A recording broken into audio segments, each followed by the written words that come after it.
Welcome back from lunch. I'm Emily D. Baker, legal commentator, legal analyst, lawyer of almost 17 years, law nerd extraordinaire, and we are back after a fiery morning in court in the Johnny Depp Amber Heard trial, day 13. Johnny Depp's case has rested. They argued for a motion to dismiss that was very interesting. And if you missed it, watch it. I will link the video where I did my commentary on it below, or just watch it live. It was phenomenal. We got a preview of what these teams are going to be arguing in their closing arguments and what they expect the rest of the evidence will show. Now we are getting into Amber Heard's case in chief. And in just a moment here, we should be back live in court and we will see exactly who their first witness is. And if Amber Heard will be back on this, back. She was only on the stand in the UK. If Amber Heard will be on the stand this afternoon. I am there's like adrenaline, like so much happened in court today. It's like, woo, we did all the things. This is going to be a very interesting rest of the week, and I cannot wait. So thank you for being here. Thank you for being a law nerd. I'm going to go ahead and roll the intro. For those of you that are new here, thank you for being here. Don't forget to like and subscribe and do the YouTube things.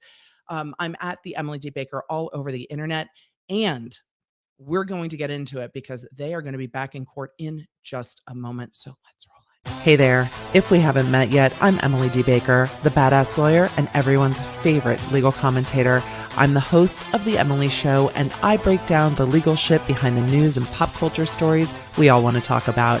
I have been a licensed attorney for over 15 years, but this is not legal advice. I should warn you, I'm a big fan of the cursey words. This channel is where the law nerds unite to talk about facts, not fuckery. All right, y'all. Court has not started yet. We are still waiting for that to happen, but I expect they will be back in just a few minutes. This judge has been nothing if not punctual, and court was slated to start about 3 minutes ago, and this judge has been literally on it. So once court starts, we will be joining there live. I'm going to get to a few of the questions that we have, but oh my goodness, I am still kind of reeling and really want to sit down and not just rewatch, but also process everything that happened in that motion to dismiss. There is so much there. There is so much there. So thank you all. Thank you all for the love to the mods. Our mod squad is great. They enforce my rules in the chat. Why are they my rules? Because I like to have compassionate conversation about these cases. It matters to me very much that the chat is not a Thunderdome. And there's plenty of places to find that on the internet if you want to do that. There's plenty of places for it. I'm not saying it's right or wrong. I'm just saying it's not my preference for my own chat as a content creator. Amber Heard won't get away with that eating chocolate to avoid answering trick, will she? No, that was maddening in the UK. No, she's not going to be eating on the stand. She is going to have to answer the questions. Anxious to see her acting skills. I mean, we'll see. I hope that her testimony is truthful and that she tells her side. Can a witness pop in that isn't on the list? No. There has to be a heads up. They have to be on the witness list, and they have to generally be served and deposed. How can Amber Heard sue Johnny Depp for something his lawyers said? Why wouldn't she sue his lawyers directly? That's a great question. I would love to tell you. George, stop eating my shit. My cat is over here just like, I'm going to chew everything. I'm going to Ben chew it right now. He's thanks, George. Kittens. They were acting as his agents. So she's countersuing him, saying your agents said this on your behalf. And that's why they didn't sue the lawyers directly. And a lot of the statements she sued for were already tossed out. There's only a handful, not even a handful. I think there's 3 that are left in her case. Most of them were yeeted by the court. So it's because of the lawyer's status as an agent. Thank you for the super sticker. So that's why.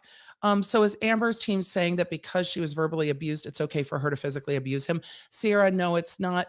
It's not a justification. Are the words that were said literally true and therefore not defamatory? So if he verbally abused her or emotionally abused her, then the words that she was abused are literally true. So that's what it is. That's what it is going towards. And with that, again, this is a court of law, so they are arguing things that you generally wouldn't see discussed in this way on social media or out in the public, you're going to see arguments back and forth with blame. They are advocates for their side. So if they can try to justify her behavior, then they will try to justify her behavior, but that's not what they're saying. What they're saying is it's literally true. Ergo, it can't be defamatory.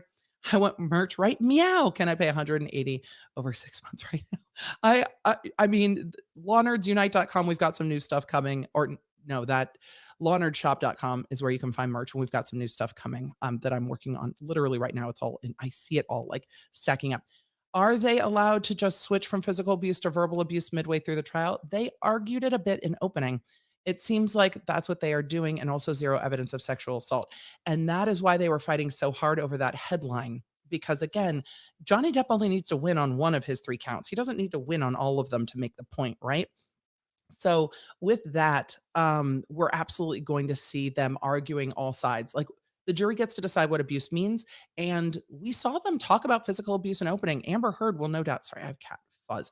Amber Heard will no doubt talk about abuse in her testimony, but they are going to say, even if the jury doesn't believe it, even if there's too much back and forth, you all know and you've seen everybody testify about this verbal and or emotional abuse, and that's where that line of arguing is going.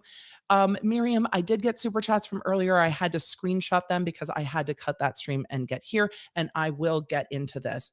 We need a bing 247. I haven't seen it bing on this end yet. I'm sure it will. Do the likey subscribey things. This is off topic, but how can SCOTUS overrule Roe? I haven't read their leaked draft opinion. Draft opinions can change. So I will not be commenting on it until there is a final opinion and until I've had a chance to read it. Especially when it comes to the Supremes, especially when it is a very lengthy ruling, I don't go off of headlines. I loved watching your stream during this trial and was introduced to you through H3. My mom now loves you. Shout out, Jancy. Shout out. I'm hearing X of alleged physical and verbal abuse, but if she claimed to be a victim of sexual violence in the article, why isn't that also being cited? It will be by Depp's team. It won't be by Heard's team. Heard's team is saying she didn't say that. That headline wasn't written by her. Interesting to see Johnny Depp's body language while she is on the stand. Thanks for all you do. It will be interesting, and you're welcome. Do we have a Pride line of Law Nerd merch coming? Yes, we had Pride last year, and it should be out the middle of the month this year. So yes, congratulations on coming out to your family. But yes, there will absolutely be Pride stuff coming, and then part of the proceeds from the Pride is donated as well. Patty McDaniel said, Emily, thank you so much for all the legal commentary. I love hearing your perspective. You're welcome. And the mods do keep the Law Nerd community special. I have a BSW and a degree of science and social work in SWE. Hearing JD the other week was interesting through a professional view. Looking forward to hearing Amber Heard. Thanks for making this understandable. It's my job. I love getting to break down the law. How can proving verbal or emotional make her claim of sexual assault true? It doesn't make her claim of sexual abuse true. They're going to try to distance it because they are going to try to say she didn't write that headline. They wrote it for more impact. Those aren't her words. Therefore, she didn't defame him. Go sue the Washington Post. That's their argument. Did Amber Heard actually say in the UK trial she donated 7 million? Could that be perjury? I don't know what she said in the UK trial. It'll come up on her cross, but I do know that she said it on talk shows, and that will come up as whether or not she was being true or not. Could you explain the limits of doing outside research in court versus when they're on break, et cetera, and not talk about the case? But they all must be working around the clock, even after a bit confused. The jury and the witnesses subject to recall cannot research the case, look at other witness testimony, watch the case. The lawyers can do whatever. The parties can do whatever until they are sworn and under oath. It's 10 minutes, man, that the court hasn't started yet. I'm very, very surprised that court has not come back 10 minutes in. The court is not normally this late. I'm going to go look at a few other feeds to see if I see that. And if the chat starts going, judges back, I'm going to fall over. we referencing back to other trial coverage. Question, towards which side's time do the objections count? Generally, they don't. If Amber Heard's lawyer kept objecting, are they running out their own time? The objections shouldn't count. Generally, it's hard. It's hard to parse that, but it shouldn't count. So the cross-examination, though, will count.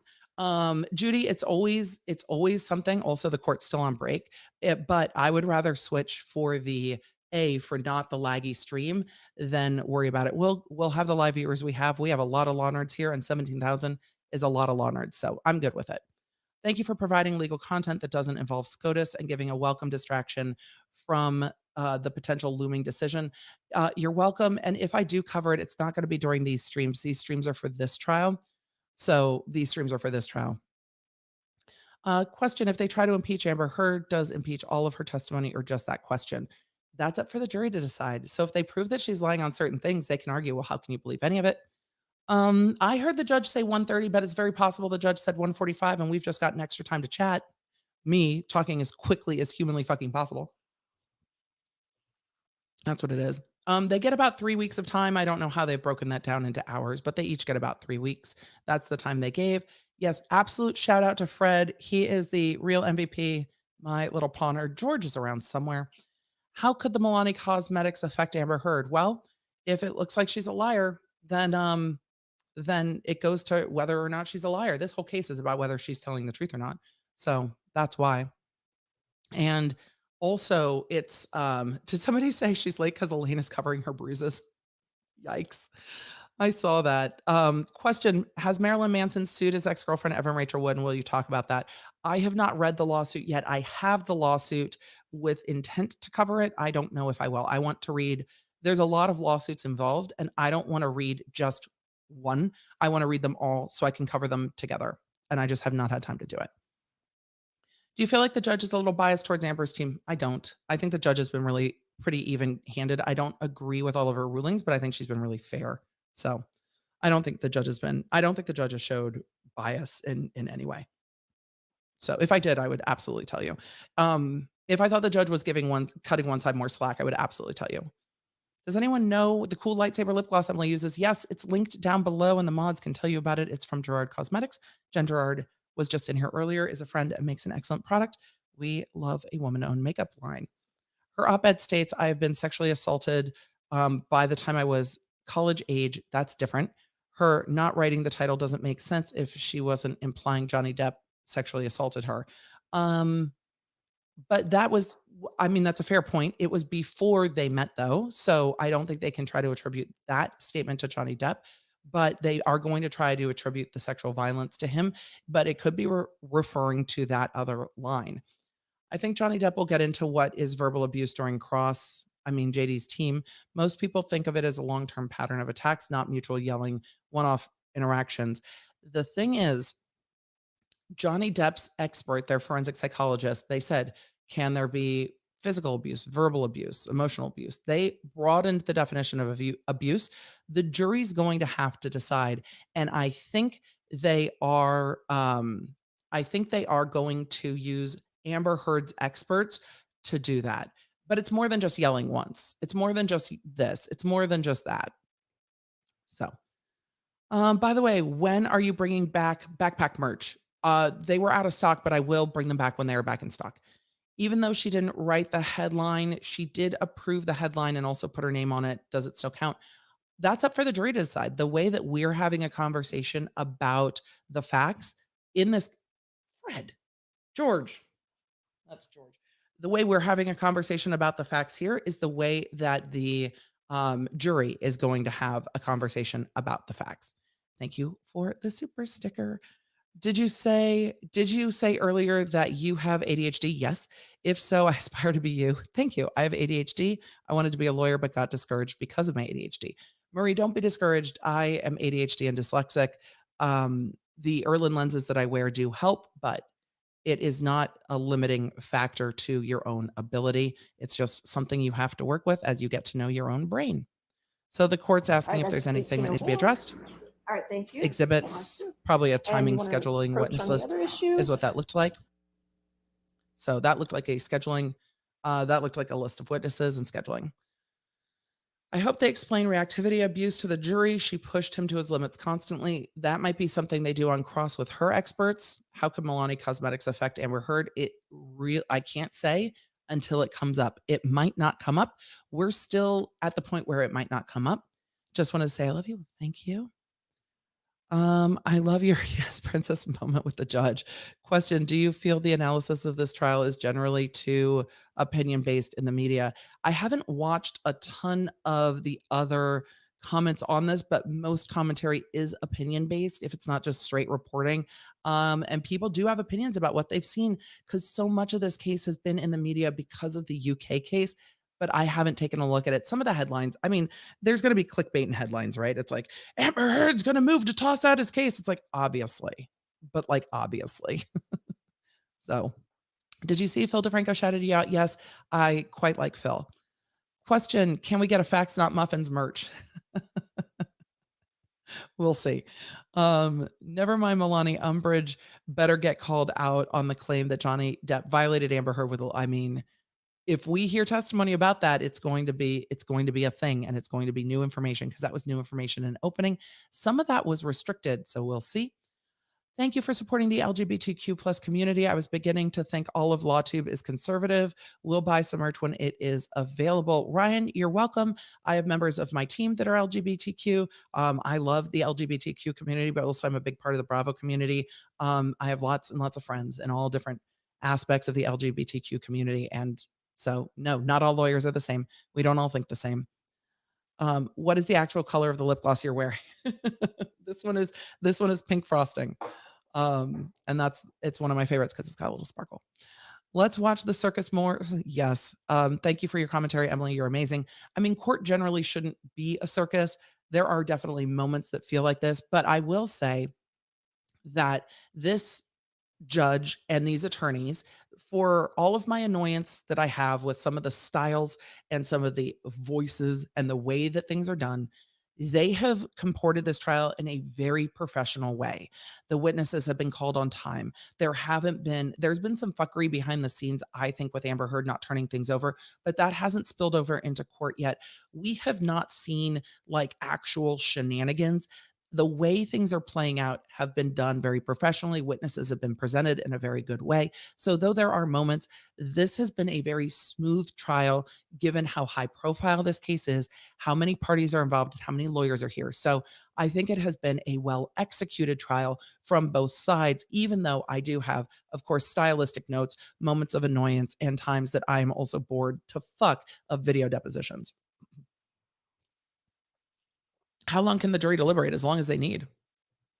Weeks. I mean, in a 6-week trial, at least a week, if not more. Amber Heard filed her whole team because she didn't like the bad press. She shouldn't be looking online at this point, right? She can look online all she wants. Once she's under oath, she shouldn't be looking online, but she's in court. She's a party. She's watching the trial. She shouldn't discuss her testimony, but she can look online. She is not under the rules of sequestration, as it were, so she can do whatever she wants.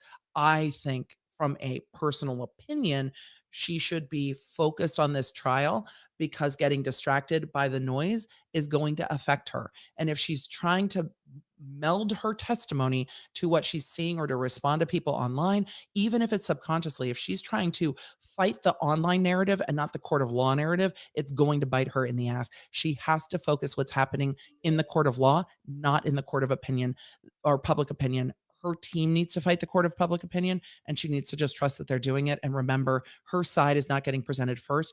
Could her side do better at saying, this is what's coming from her evidence and what have you? And Yes. Umbridge is up first, getting their first witness, which is probably going to be an expert. It looks like they're in person. So, no, she can be online all she wants. I just don't think it's a great idea for her own mental health and for her own potential testimony. Did you see the judge? Looks like she took a deep breath. I'm dying to know about the Amber Heard text and metadata on the photos. I'm dying to know too. I think we'll get to it.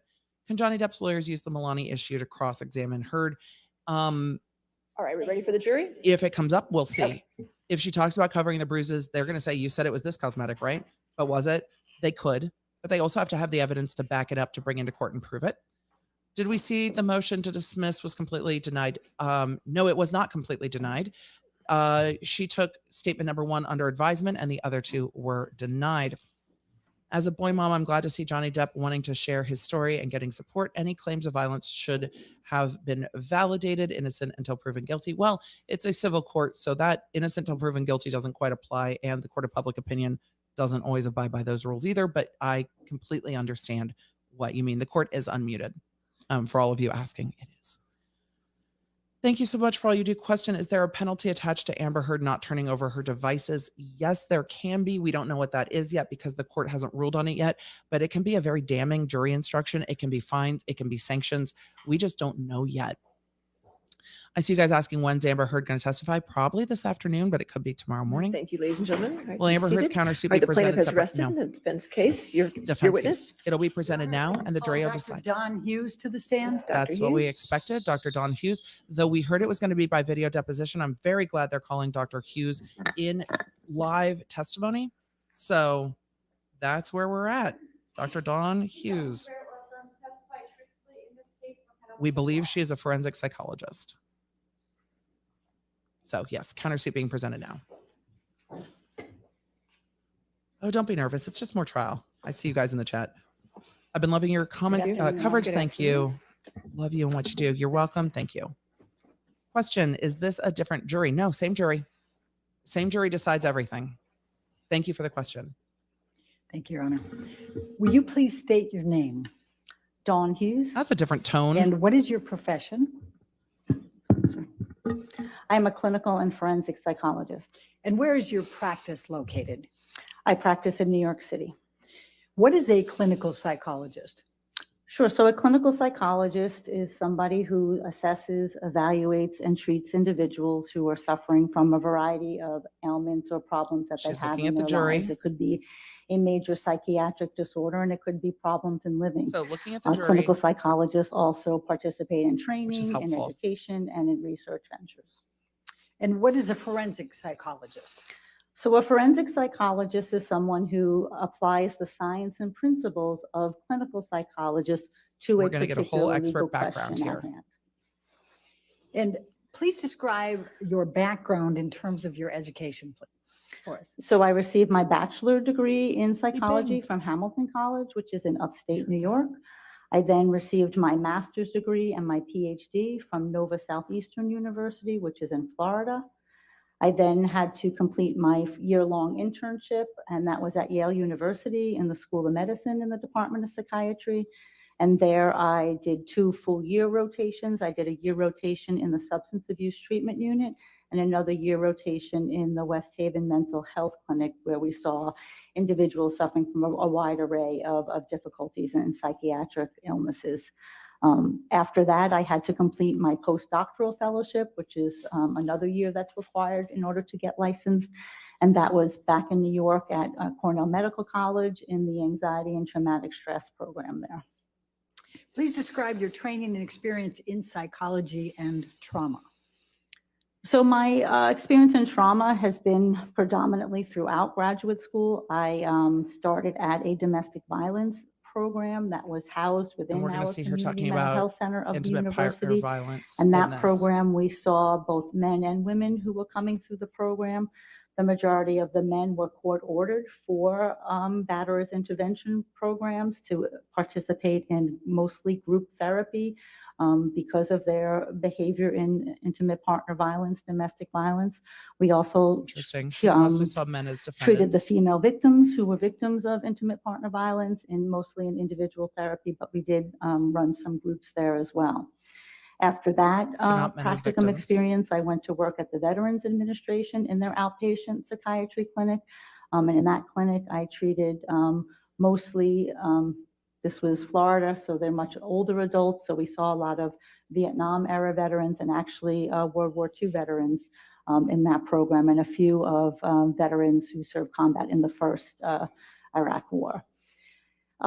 Sort of overlapping in that time, I also was the research coordinator for the Child Sex Abuse Survivors Program, and that was also a treatment program that was housed within that same community mental health center. And we saw individuals, both men and women, who were coming for treatment to deal with the consequences, the psychological after effects of having been sexually abused as a child.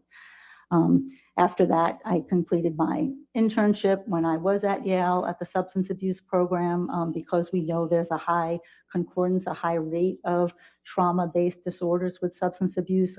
They will ask. Put together a women's group of female heroin addicts, recovering heroin addicts who also had either domestic violence or childhood abuse histories. So we did a dual substance abuse harm reduction model with the healing from the traumatic effects of the violence that they experienced. So we're starting to get into on my the postdoctoral battle of fellowship, the I was in the experts. anxiety and traumatic stress program.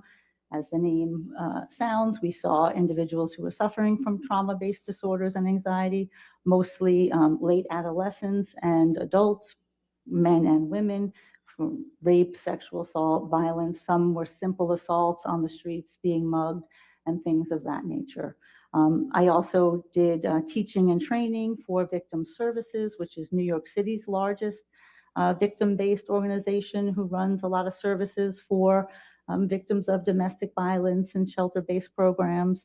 And I did some education and training for them and teaching for a number of years. Thank you. Let's talk about your current occupation. What positions do you currently hold? So I currently have a private practice in Manhattan, and I also have a faculty position at Weill Cornell Medical College. I'm a clinical assistant professor of psychology in the Department of Psychiatry there. This is what we call on the voluntary faculty, which means you don't get paid, but you participate in bringing in the interns, selecting the interns for that year. In that program, I teach, I think for the past 7-8 years, the ethics seminar to the interns, and also participate in other didactics that they have. I'm also called upon to sort of troubleshoot difficult scenarios that clinicians, either trainees or full-blood clinicians, might have. If there's an issue of intimate partner violence or child sex abuse and they don't really know sort of what to do in that situation, I get consulted to do that. And then most recently, I was part of our program's COVID so you can see it in the response pin. We're in Amber Heard's case with her first expert. March, April, May, June, July 2020, where New York City was the epicenter. We sort of mobilized and we're really doing psychological first aid and helping our hospital-based workers deal with the stress and the trauma from seeing so much death and destruction because of COVID in those first months of New York City's COVID wave. So we're going to get her whole resume. What does your independent practice entail? So my independent practice is predominantly, I say 3 things. The bulk is I see individuals in therapy, but again, 2.5 days. Talking to the jury. People who come to my office who are mostly dealing from the traumatic effects of victimization, childhood abuse, rape, sexual assault, sexual harassment, domestic violence. And I see these individuals in therapy. I do have a percentage of individuals who do not have a trauma history, and that's usually the anxiety disorders that I see. They may have panic disorder or generalized anxiety disorder or other difficulties and just relational difficulties or problems in living. The second big part of what I do is this forensic psychology, like I am doing here today. In court, I evaluate not the treating individuals physician who were involved in legal matters. I consult with prosecutors and district attorneys and U.S. attorneys on their cases, and just something that has to do with the legal system. And then the other smaller percentage is the engagement in professional activities in the profession. Do you have any areas that you specialize in? And I believe she's a domestic Yes, I specialize in interpersonal violence and traumatic stress. Intimate partner. And what is violence. interpersonal violence? So interpersonal violence is the umbrella term for when one person does something violent or abusive toward another. And that includes domestic violence, childhood sexual abuse, rape, sexual assault, sexual harassment, physical assault. All of those type of behaviors we understand as interpersonal violence.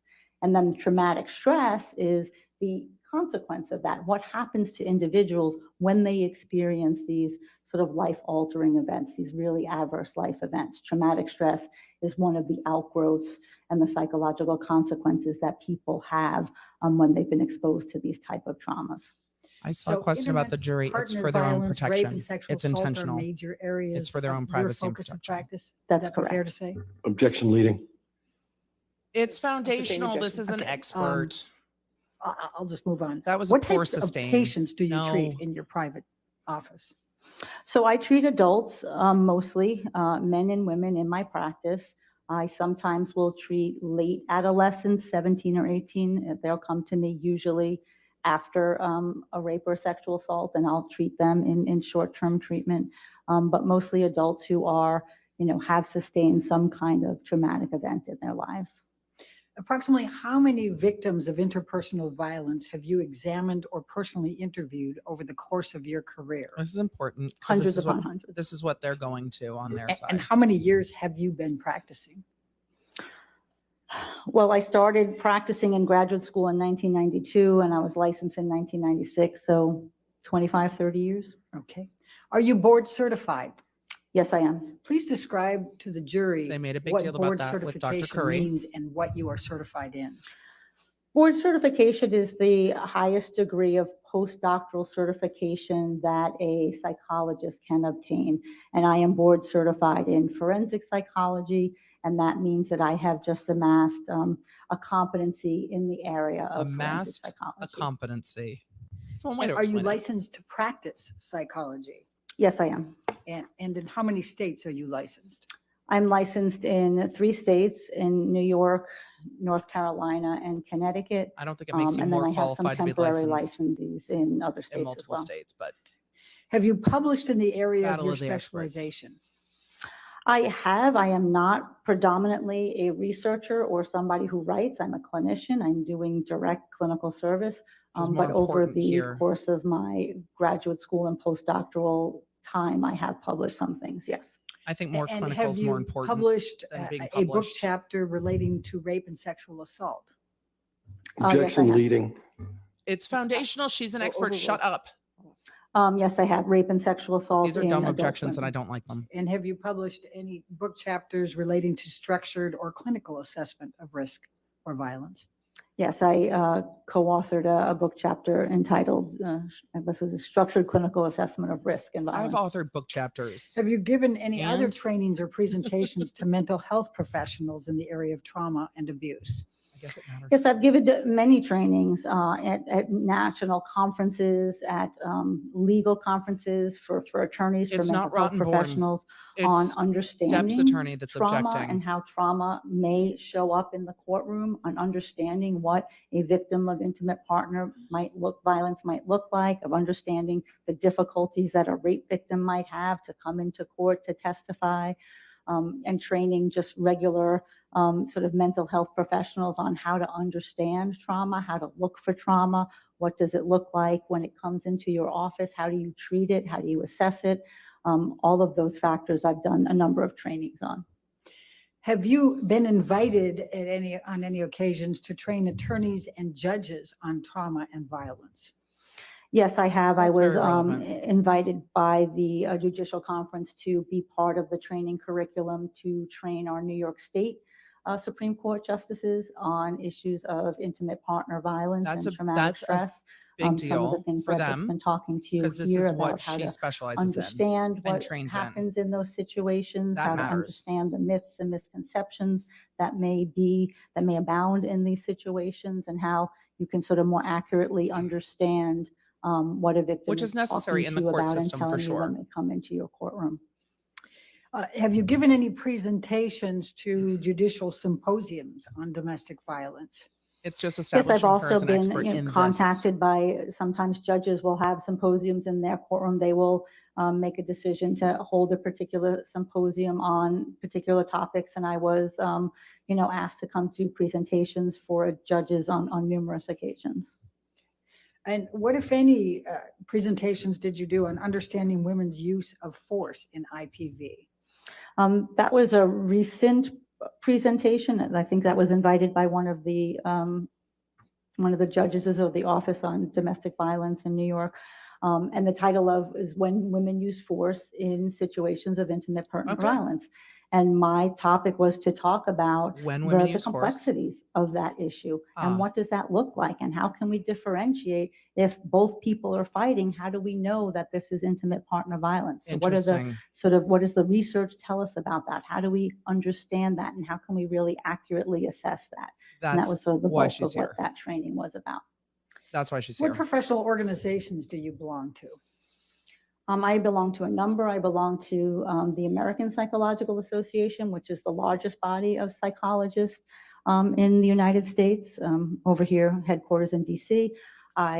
Because it's so big, there are subdivisions of of American Psychological Association. So I belong to the division of trauma psychology. I belong to the division of psychology and the law, the division of psychologists in private practice. I Lots of belong to other divisions. organizations, the International Society for Traumatic Stress Studies, which, as the name says, it's an international society where we are interdisciplinary, mostly psychiatry and psychology, researchers and clinicians, to really understand and further our awareness about trauma and traumatic stress. I belong to the International Society for Trauma and Dissociation. I belong to the Anxiety Disorders of Association of America. I'm a fellow in the American Board of Forensic Psychology. I don't know if I'm forgetting any.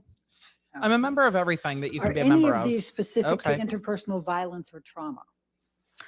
Well, clearly the trauma division of the American Psychological Association, the International Society for Traumatic Stress Studies, and the International Society for Trauma and Dissociation. And then also the Anxiety Disorders of Association continues to talk about trauma, because prior to this new DSM-5, PTSD was originally categorized under the anxiety disorders. So there are still colleagues and researchers in the anxiety disorders organizations who talk about PTSD and trauma. Do you hold any leadership roles in these organizations? Yes, I am currently the president-elect of the trauma division of the American Psychological Association. That is an elected position. You have to be elected by our membership. Which is a big and deal. now I serve as with the presidential trio. So there's three of us. You serve with the immediate past president, the current president, and the president-elect. So it's a 3-year term. And what we try to do is continue to disseminate best practices in trauma psychology and also interface with the larger American Psychological Association organization to continue to disseminate best practices and have just a voice for trauma psychology with our larger body and policy making. I've been involved in the Trauma Psychology Executive Board since its inception. I was a founding member of that division. Is tremendously well qualified for this. Chair, a program chair, an awards chair. I was the APA Council of Representatives, which means I was also elected to serve a 3-year term and sit on the governance board of APA, representing the division of trauma psychology. So I've been very actively involved. I don't see this as in the trauma bragging, division. David. She is stating her resume. She has an impressive resume. She's here as an expert. So the division of trauma She's extremely well psychology are qualified, psychologists who come together who want to disseminate best practices in trauma psychology. We want to make sure that we have our finger on the pulse of research and evidence-based interventions for people who are struggling with traumatic events that have happened to them. Okay. Have you served in leadership positions of other professional organizations? Yes, I was. There's a New York City-based organization. It's called the Women's Mental Health Consortium. She is tremendously well qualified. Also an interdisciplinary organization. It's psychology, psychiatry, nursing, social work. And this was formed in order to give women sort of a referral base and more information about mostly like reproductive psychiatry. We know that certain difficulties and psychological difficulties that you have can erupt when you're pregnant or postpartum. So we wanted to have a number of resources available to women in the New York City area. I was a membership chair there for a number of years, and then I was the president of that organization, I think 2009 to 2017. I don't have my CV, but I think that's about right. That's fair. Why is participation in professional organizations important in your field?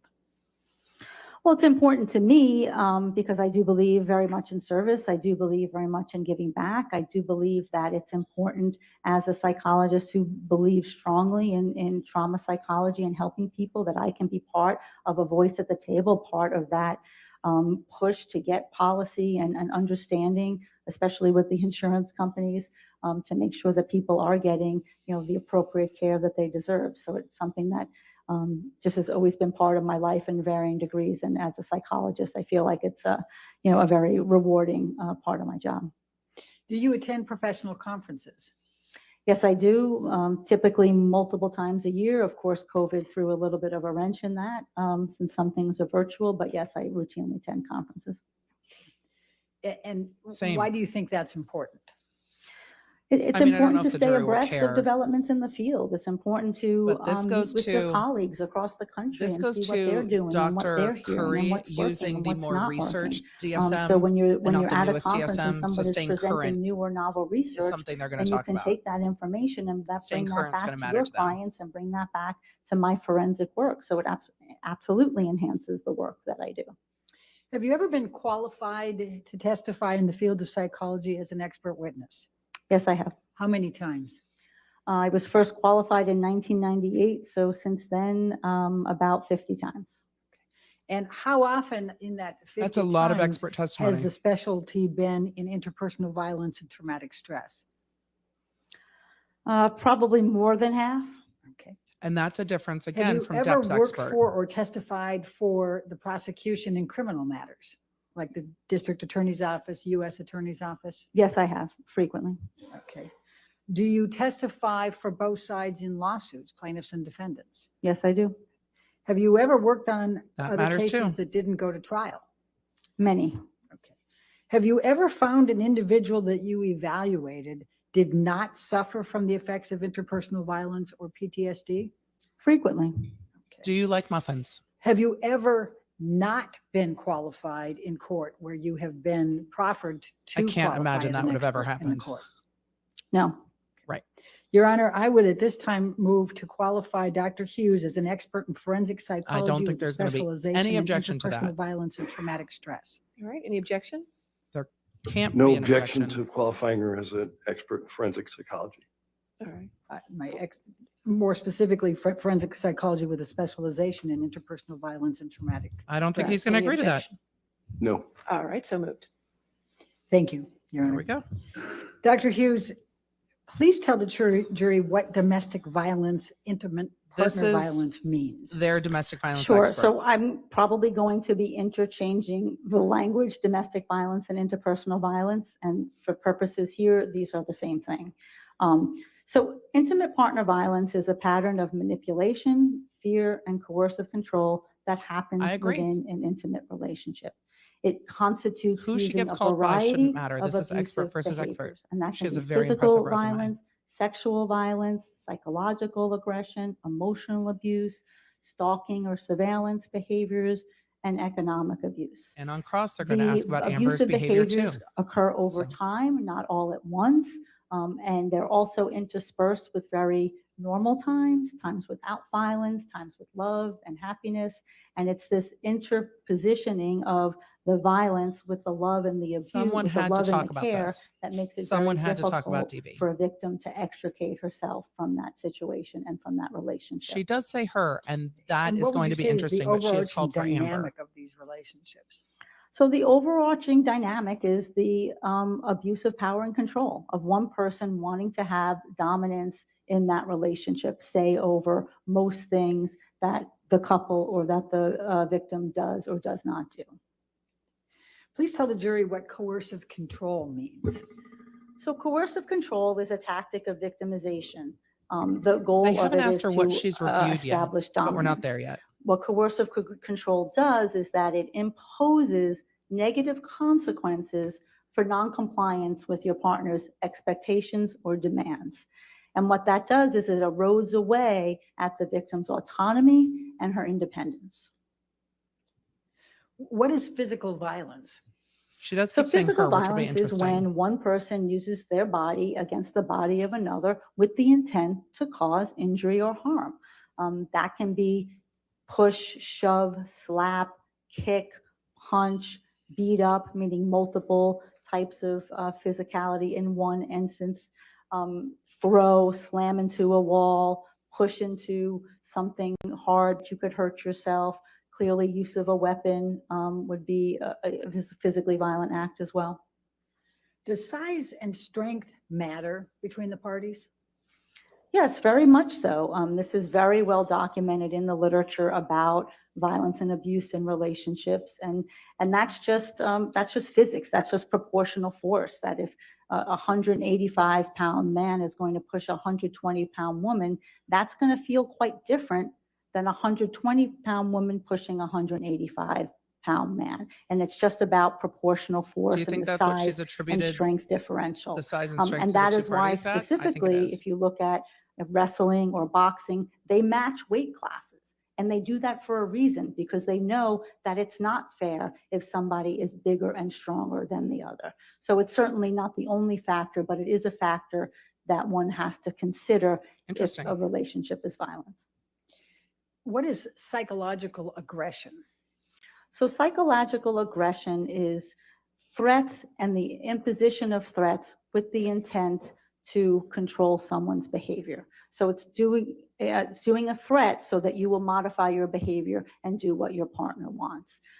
Some psychological aggression techniques are intimidation, slamming your hand on a table, punching a wall, throwing something, mumbling under your mouth, cursing, screaming, sort of these high emotional balance type of activities that can cause a victim to feel afraid and feel intimidated. And then if there has been an act of physical violence where that contingency has already been established, that this person, your partner, has said, okay, I not only have the ability to use violence against you, I also have the willingness to do it. The intimidating tactics take on greater flavor. They take on greater salience. They mean more because you know what could be coming down the pike. What is emotional abuse? Remember, So this emotional testimony can abuse go functions both ways. to denigrate a person's sense of self-worth and their self perception. It's about name calling, being very mean-spirited, putting yourself down, using gender-based language that's offensive, racial slurs, all types of behaviors to really make a person feel less than they actually should. And what is sexual abuse? So sexual abuse in an intimate relationship functions to establish dominance and establish power. What it is simply in the psychological and psychiatric communities is forcing someone to do something sexual against your will when you did not want to. It can be forced sex, either forced vaginal, oral, anal sex, and be forced to engage in any other type of sexual act that you may not want to do. And when I say force, it doesn't mean it has to have physical force. There's a lot of psychologically coercive tactics that are used that many times when violence has already been established in the relationship, the victim often feels that she can't say no for fear of reprisal, for fear of retaliation, for saying no to those acts. So sexual abuse, does happen in intimate partner relationships. A lot of people don't want to talk about it, and they don't want to ask about it because it makes people very uncomfortable. Is digital penetration of the vagina sexual abuse? Action leading. What, if any, role does She's an digital expert. penetration You're of the allowed to lead a vagina bit. play in sexual abuse? Well, it depends on consent. If it is non-consensual, doesn't it? then it is abusive. What, if any, penetration of inanimate objects into the vagina plays a role in sexual abuse? Again, the operative word is consensual. If you are not And this is consenting getting to those into acts, what then it they is talked sexually about in their abusive. opening. Is there a distinction between sexual violence and sexual abuse? Not really. Sexual violence is a term of art. It is the overarching umbrella that we in the psychological and psychiatric communities talk about. So if we are looking at our diagnostic and statistical manual and say, what are the traumas that could cause PTSD, it's listed as sexual violence. So it's an umbrella term that allows us to understand it could be childhood sexual abuse, it could be a rape, a sexual assault, it can be sexual abuse in an intimate relationship. So it's really just an overarching term that we use in the field. I What think are he I'm will. sorry. So it I doesn't think mean, he I will. think people often mistake it to mean that when you are being sexually abused, that someone's punching you or someone's hitting you or someone's doing something like that because you hear the violence. It does not mean that. That could happen, but that term does not require that, nor does it mean that. What are stalking or surveillance behaviors? So stalking and surveillance behaviors are a common tactic of typically men who use violent behaviors in an intimate relationship. What they do is they allow the She said woman typically men. to know that wherever she is, Interesting. wherever she goes, he's going to know. I'm going to maybe look at your phone, see who you're talking to, track you on Find My iPhone, look at your Instagram, look at your emails, really having a way of knowing all of the personal information about you. And what that does, it again erodes the victim's autonomy and it erodes her sense of privacy. She doesn't feel that wherever she can go, that somewhere he's not going to be part of her life in a very objectionable way. And you guys, the Sometimes jury there's the gets to pop-ins that decide show up at places which that expert they they're believe. not supposed to be, and This that is Amber you Heard's don't want expert. them to be, just as a way of checking. Sometimes they'll have friends or family check the up jury on their decides. partners to make sure where they are. What time did you get home? But you didn't turn off your phone at this time, but you came in the door this time. Like all of the sort of constant questioning and interrogation about an individual's whereabouts. So we'll see. What about But this is economic abuse? Heard's, What is that? Heard's So expert. economic So it's abuse Heard's is a way side. to, again, continue to maintain control over your intimate partner. Sometimes it's withholding information about the finances, of not letting you have access to the finances. If you can't have access to a credit card or a checking account or, Apple Pay on your phone, then you're rendered usually much more economically dependent on your partner, and that limits tangible options for you. What if your partner for pays individuals for where $500 bottles of wine? that Then sort what? of tangible options isn't there, we see the economic abuse or the economic restriction when one partner refuses to share any information about the funds. So it's not like I can't go shopping because I won't have money, but I don't have any decision making in our family money. I don't have any idea of what we're doing in our family vis-a-vis our finances. So it's a way of definitely keeping that very separate and not in a consensual. Some couples make that choice. One person does all the money, that's fine. But when it doesn't come from a place of consensual choice making, it can be abusive. So you just described a number of these abusive behaviors. Are all of them present in every domestic violence relationship? Right. No, they're not all present in everyone. And that's why it's very important to do a thorough assessment of a relationship that may be mired in violence to see which ones are present and which ones have a great impact in the relationship, which ones are sort of making the structure of this relationship. After a sexual assault in an intimate relationship, how might a victim in those circumstances interact with her partner? So Those are this fair is one of the questions. myths that people say, well, if she was sexually assaulted by her partner, she would have just left. And nothing could be further from the truth. That's not what happens, especially when it's your husband or your boyfriend or your partner.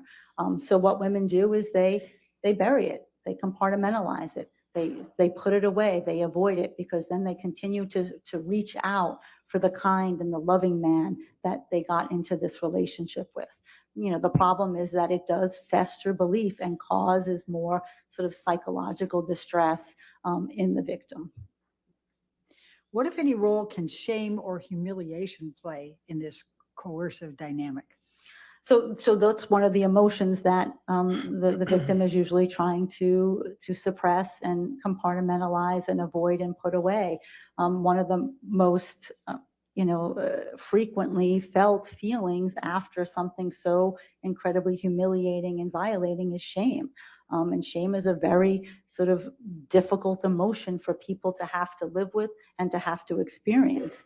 And then a lot of times what we see in these relationships, especially ones where sexual assault is perpetrated, there's typically the emotional abuse as well. So now if you're called names like a whore and a slut and easy and fat, and you're feeling the shame from the sexual assault that just happened, it sort of acts as a compounding effect, and it sort of kind of slowly deteriorates the psychological functioning of the victim, and where they're just really trying to get back to the good guy, get the good guy to come back, but they're suffering these symptoms underneath. What And about again, this is Amber intimidation? Heard's What role witness. does intimidation play in the coercive control dynamic? And intimidation is one of the huge factors that we see in coercive control. Again, the goal is to get your partner to do what you want them to do. And if you've established that you can use violence and other sexual violence and physical violence, slamming your hand on a table, throwing a glass, breaking a door, throwing anything, causing a fit, yelling and screaming, that can rise the fear level in Some of a this stuff can victim go both that she ways. may modify her And behavior that's quicker. what we'll see And he on might Cross. not need to use physical violence because he's already established that fear is there. What, if any, role could writing obscene messages play in being considered intimidating behavior? And this goes to Australia. Objection leading. It's allowed to be leading. She's an expert. I mean, certainly writing obscene messages to your partner could absolutely be an intimidating behavior. So chat, I What, have if any, to role pop does out for a emotional few abuse minutes. or degradation I will be play in the back, dynamics? hopefully before Cross. So emotional I'm abuse gonna and leave this video up. degradation, as I The mods stated are here. before, We've functions got to you. I will be decrease back your sense shortly. of self-worth. It decreases your sense of Thank you all agency. for It makes you watching feel this with bad me. about yourself. And when you feel bad about yourself, you're less likely to actualize and see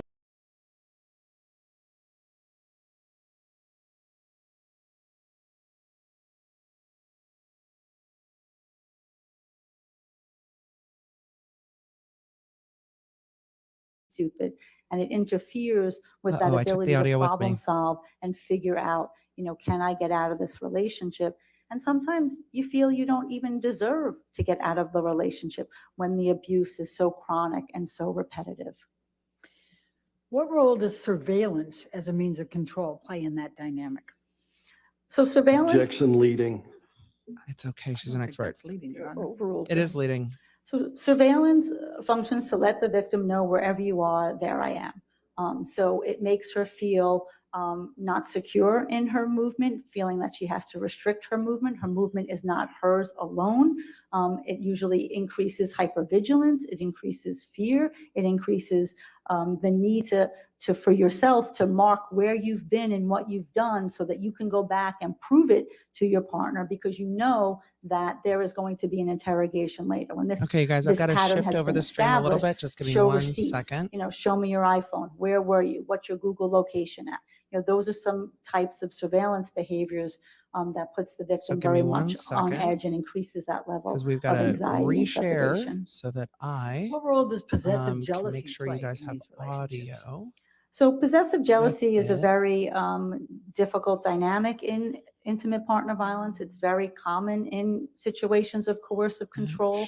It's rooted in possession, that the gentleman feels that So he we're can trying to switch possess over her the audio, and you that he guys. can Thank you for being have her patient with whenever me. he wants. It's very This should possessive come with dynamic. audio through this But the screen, accusations, the problem is when you but make if the not, I might have accusations, to the woman's stop and forced to restart the refute the stream, accusations. which I So apologize they're for. continuing in If we this do, we dynamic do, where she's trying this to is not prove, giving I me didn't do audio. what you said, this didn't happen. And then unfortunately, sometimes it escalates because the man is not taking the no for an answer, because this is a perseverative obsessive pattern that's very difficult to penetrate, that often these type of conversations lend themselves to physical and sexual violence. Does this dynamic happen Nope, overnight? That's not going to let me. No, it That's not doesn't gonna let me happen do it. overnight. It happens over time. We don't, woman Sorry, you doesn't guys, get I'm into a gonna have to relationship with pause a our man stream who's beating her up and and come sexually back assaulting her after and my calling her interview. names and doing all that. Oh, wait, I've got one she more gets option. into Hold the on. relationships for all the right reasons, just like we all get into relationships for love, for companionship, for kindness, for a future. But then slowly, all of these behaviors start to take form. And I say it's sort of like sucking the oxygen out of the room. And then before you know it, you're suffocating. So, and that brings me to my next question. What role do physical abuse and coercive tactics play interspersed with normalcy and positive moments? Objection compound. I'll sustain the objection. Okay. Interesting. I'll figure this out some way. I'll figure this out some way, she says. What role does love and Yikes. normalcy play in these dynamics you've been describing? Objection compound. Overruled. It is. Thank you. Okay, give me one sec. So love and normalcy are almost always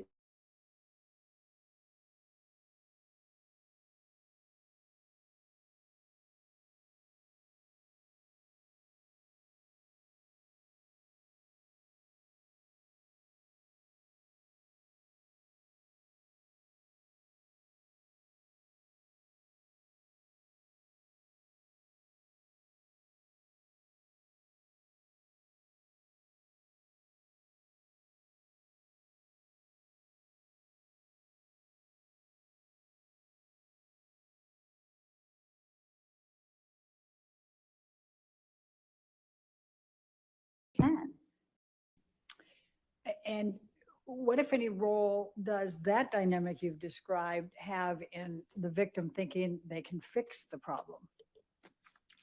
So what do we know from the research? The research with working with battered men who come into treatment is that the only person who can change the abuse is the abuser.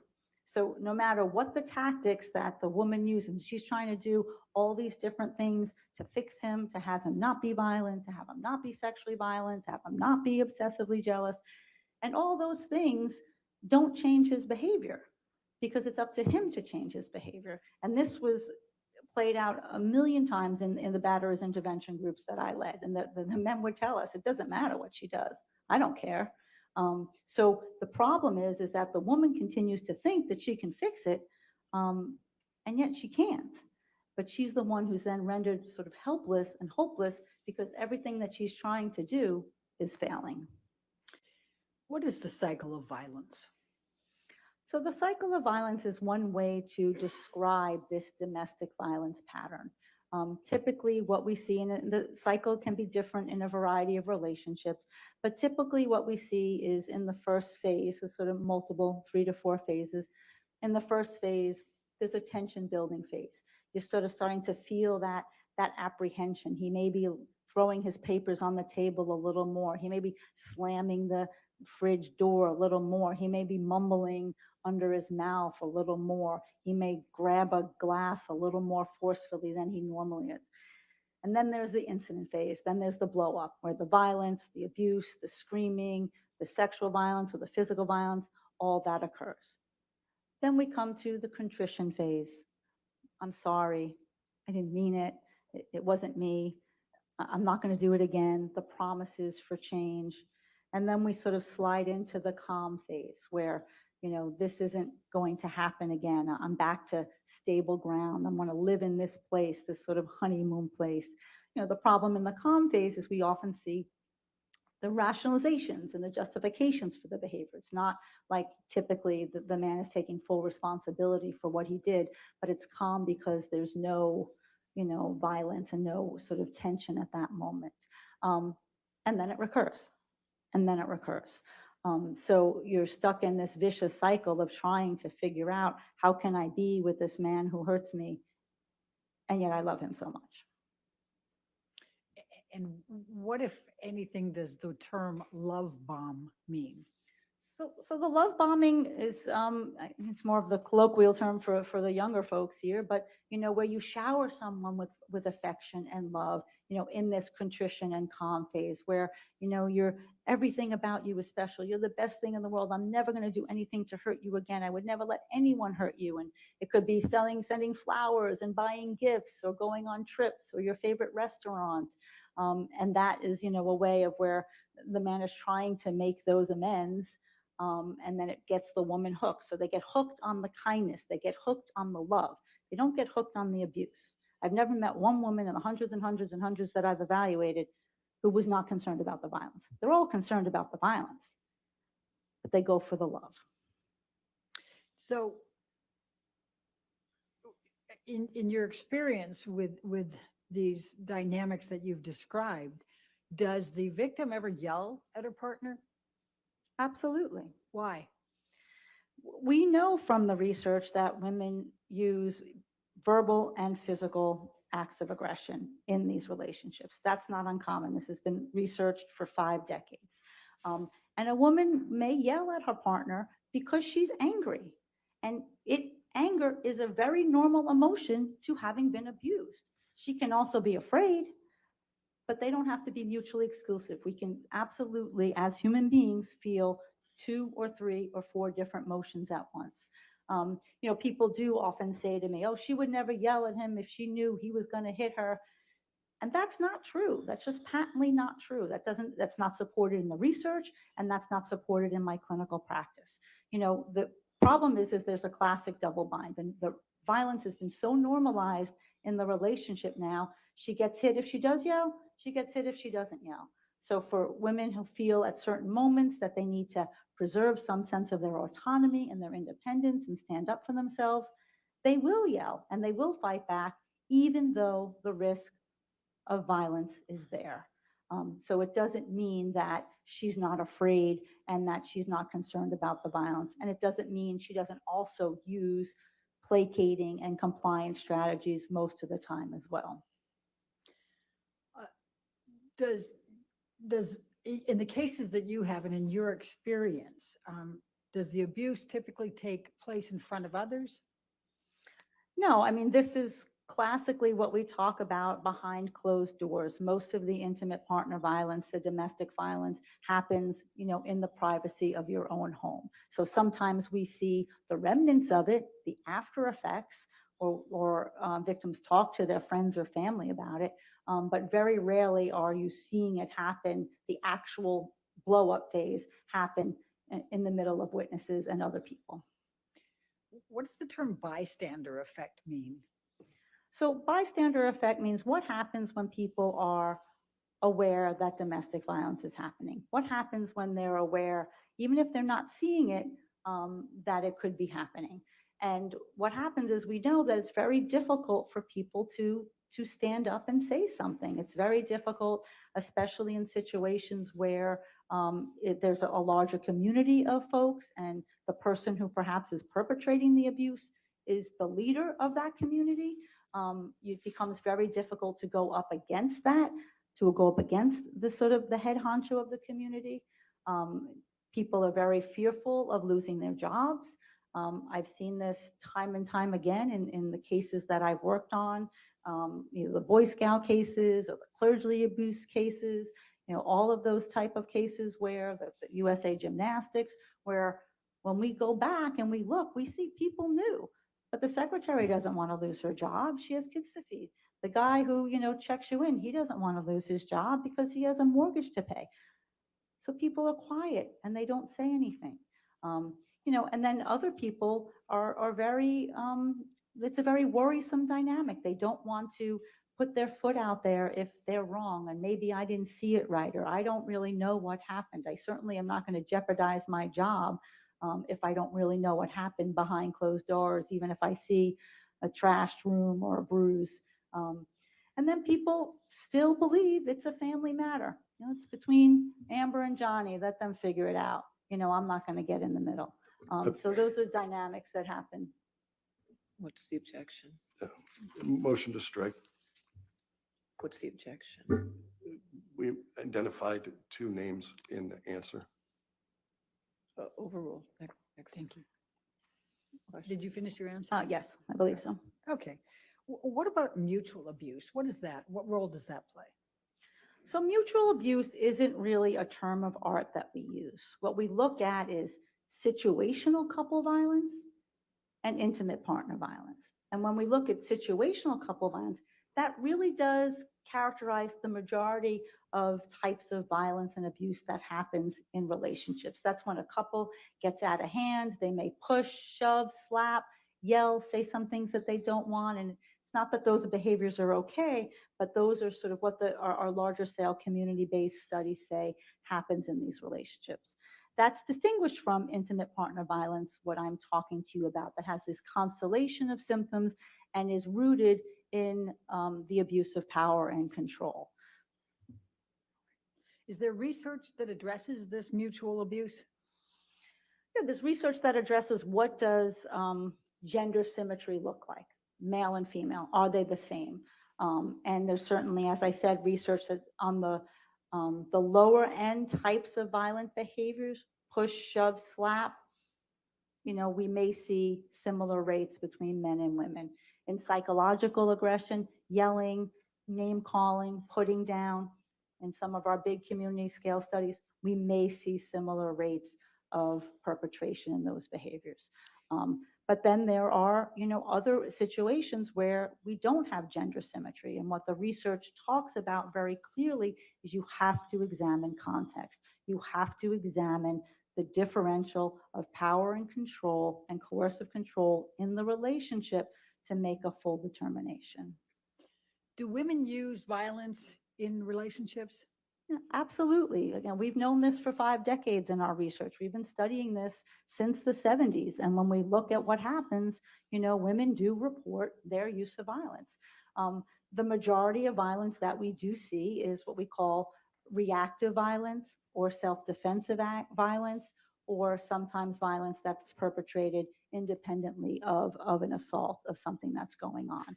But mostly that when the partner begins to become violent, then she may become violent and fight back. And that's not an uncommon dynamic, that if somebody is being pushed or shoved or hit, that a person would fight back. That has been established in the research. And what, if any, effect does that have on changing the power dynamics or the structure?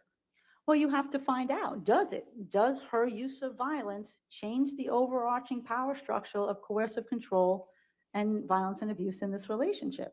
And you have to examine those variables to see, does it or does it not? Can men be victims of intimate partner violence? Absolutely.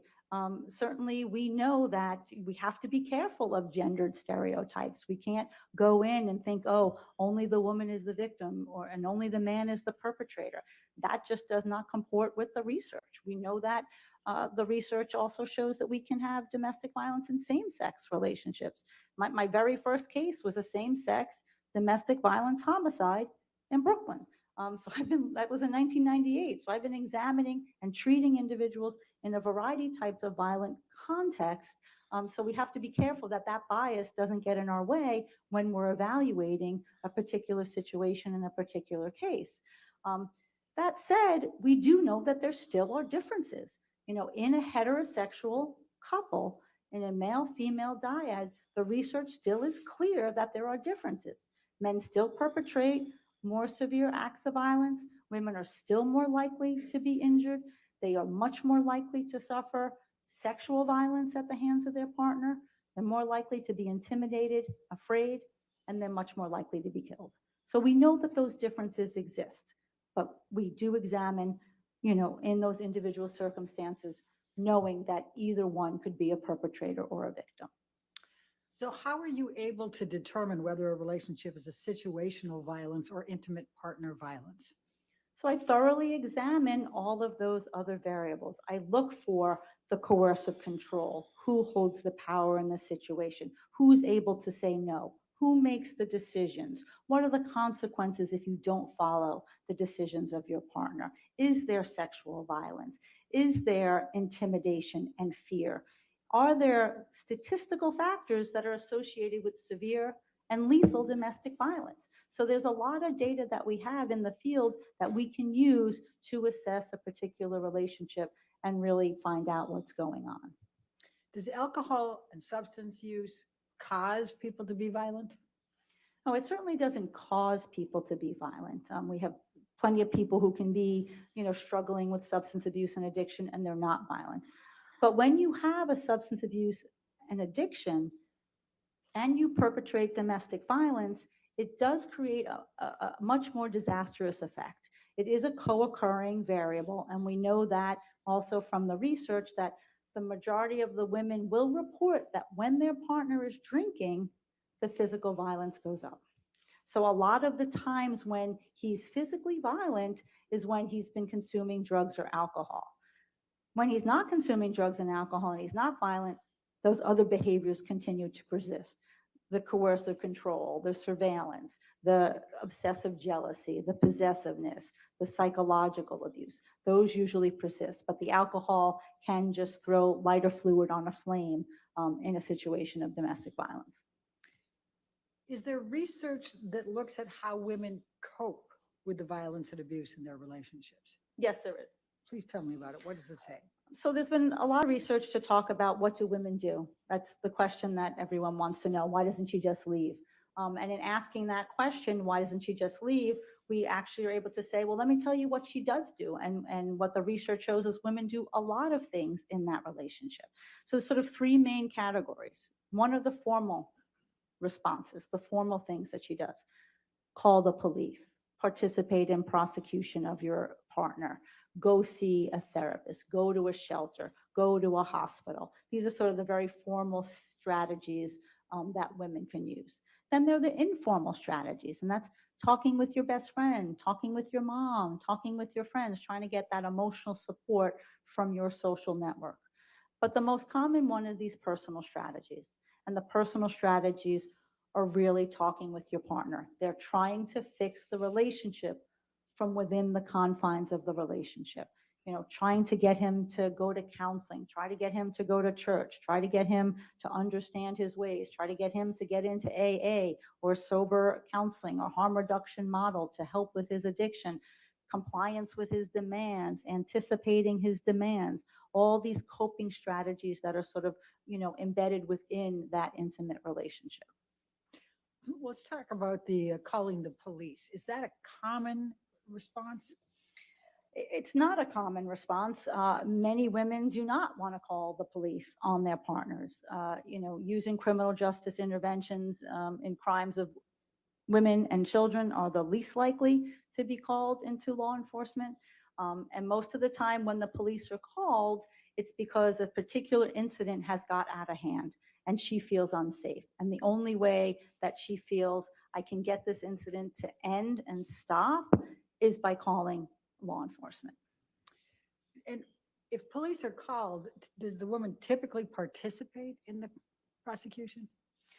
I mean, this has been a problem and a difficulty for prosecutors across the country since I've been doing this work. I'm actually frequently called by the prosecutor to testify about a fact pattern because the victim won't come in and testify. So dropping restraining orders, not participating in the prosecution is a very common dynamic in situations of intimate partner violence, domestic violence. And what we know and what we know from our law enforcement data and colleagues is that when you get that 911 call, they're very specifically trained to say, that's likely not the first episode. The chances are there have been more severe episodes before you get this call. So you can't go on the scene and think that this is the first episode of violence. And that's why a thorough assessment is supposed to be done when police officers arrive on the scene. So usually that episode that calls the police is just meant to stop that incident in that moment, to get a sense of safety. But most women don't want to participate and go forward with restraining orders. Why do women in violent relationships stay in the relationship when the man's hurting them? I mean, they stay for all the reasons we talked about in the cycle of violence. They stay for the loving man. They stay for the man who's kind. They stay for the man they decided to marry and had hope and promises for their future. So there's a lot of sort of love and attachment is why they're connected to their partner. Some people stay because they have economic reasons and they don't have tangible resources to leave. Some people have children in common and they don't want to deprive their children of a father. So some people fear retaliation. If I leave, I'm going to get seriously hurt. And frankly, the statistics bear it out. The most dangerous time for a woman is when she's leaving that relationship. Her likelihood of being killed grows substantially at that moment. So leaving sometimes isn't a best strategy. Staying keeps her safe. So there's usually a whole multitude of factors of why a woman decides to stay in the relationship. And again, as I said previously, it doesn't mean she's unconcerned about the violence. It's just she hasn't figured out a way out yet. What, if any, role does emotional attachment and love play in that? That's, you know, probably the biggest one is that you have this, we talked about that trauma bond that has developed, that psychological attachment to your partner. You don't want to leave him. You've connected with him on so many other levels that giving that up just feels like a threat to your integrity. You're just sort of, and a threat to his, because you're just so intertwined and attached. What, if any, role does hope and optimism play? Hope and optimism are really what keeps victims alive in these situations.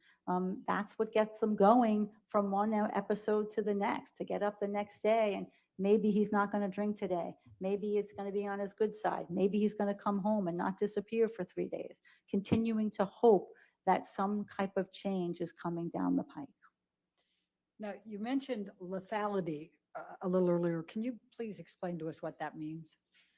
So lethality is means death, means fatality, and we have very well validated instruments and data that looks at what factors happen in a relationship where a woman ends up dead. And we do that through looking retrospectively, saying, you know, here's, you know, this person ended up dead, killed by her partner in a homicide. And let's see what factors were there so that we can work at preventing it.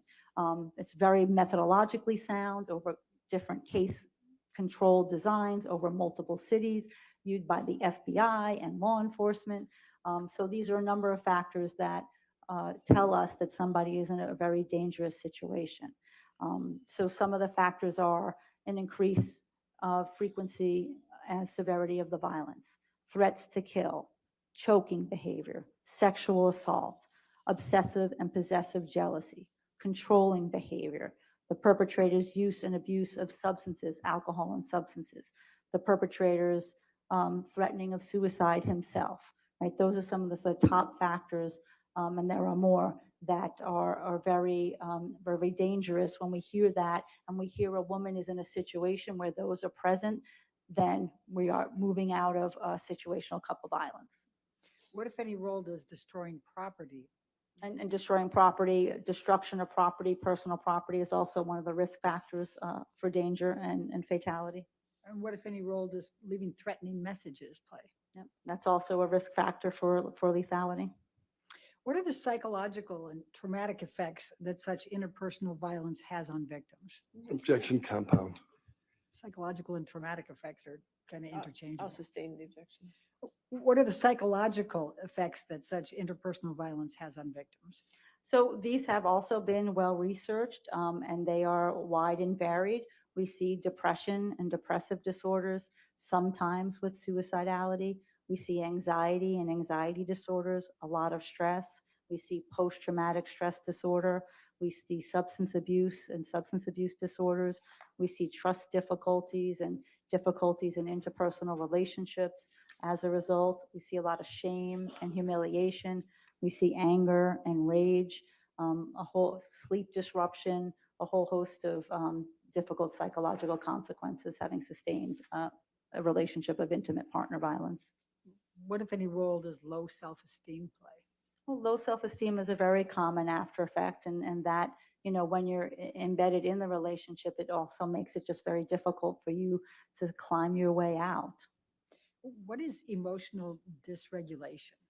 Emotional dysregulation, so it's a DYS, dysregulation, is when you sort of don't feel that you have control of your emotions. You feel like you're fluctuating, from one to the next. It's not the same as a bipolar disorder. It, can happen in short moments that, it's really because your central nervous system is so out of haywire from being exposed to so many traumatic events that you may feel things deeply and with a short trigger and in a very quick time. In your experience, is there a particular way victims of intimate partner violence remember the violence they endured? Well, memory for traumatic events is something that has been well researched. Sometimes people have what we call dissociative amnesia, where because of the physical or psychic pain of what they're going through, a portion of the memory either gets blocked or can't get retrieved. Whether it's stored or retrieval, we're not really sure. But most of the times, the memory is really about when you have multiple repeated events of the same type of thing.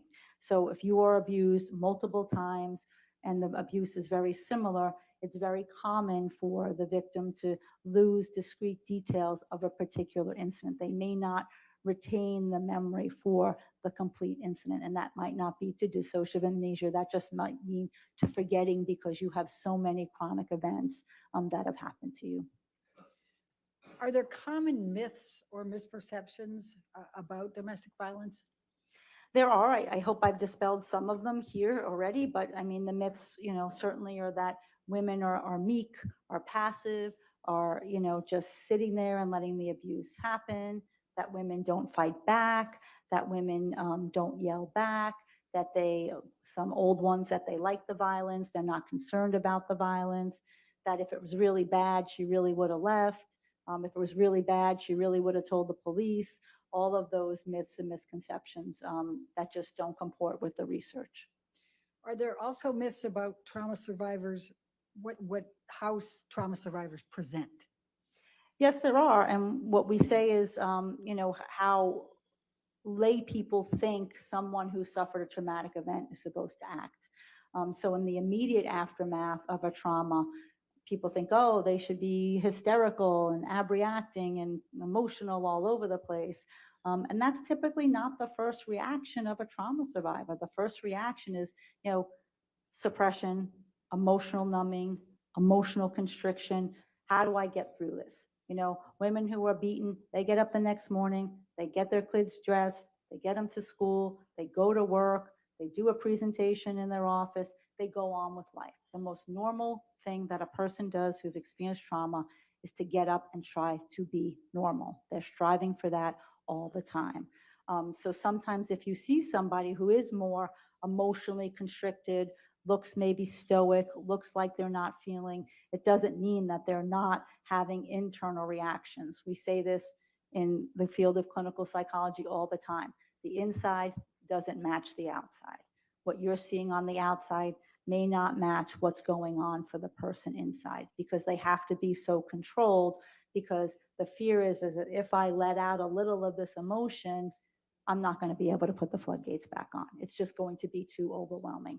And that's true for people who are involved in litigation, and also true for my private patients who are, even though they're coming to me for help, they try Your patients. very, very cleverly to not want to feel doing the it. difficult emotions of the trauma that they We're experience. back. We're still on direct. And We're still going to is be on it- direct. Is it This is just where we're also at. possible that they can look very friendly and smile and laugh and This is things like probably going that? to be the rest of the day. Action compound. It's 3:00.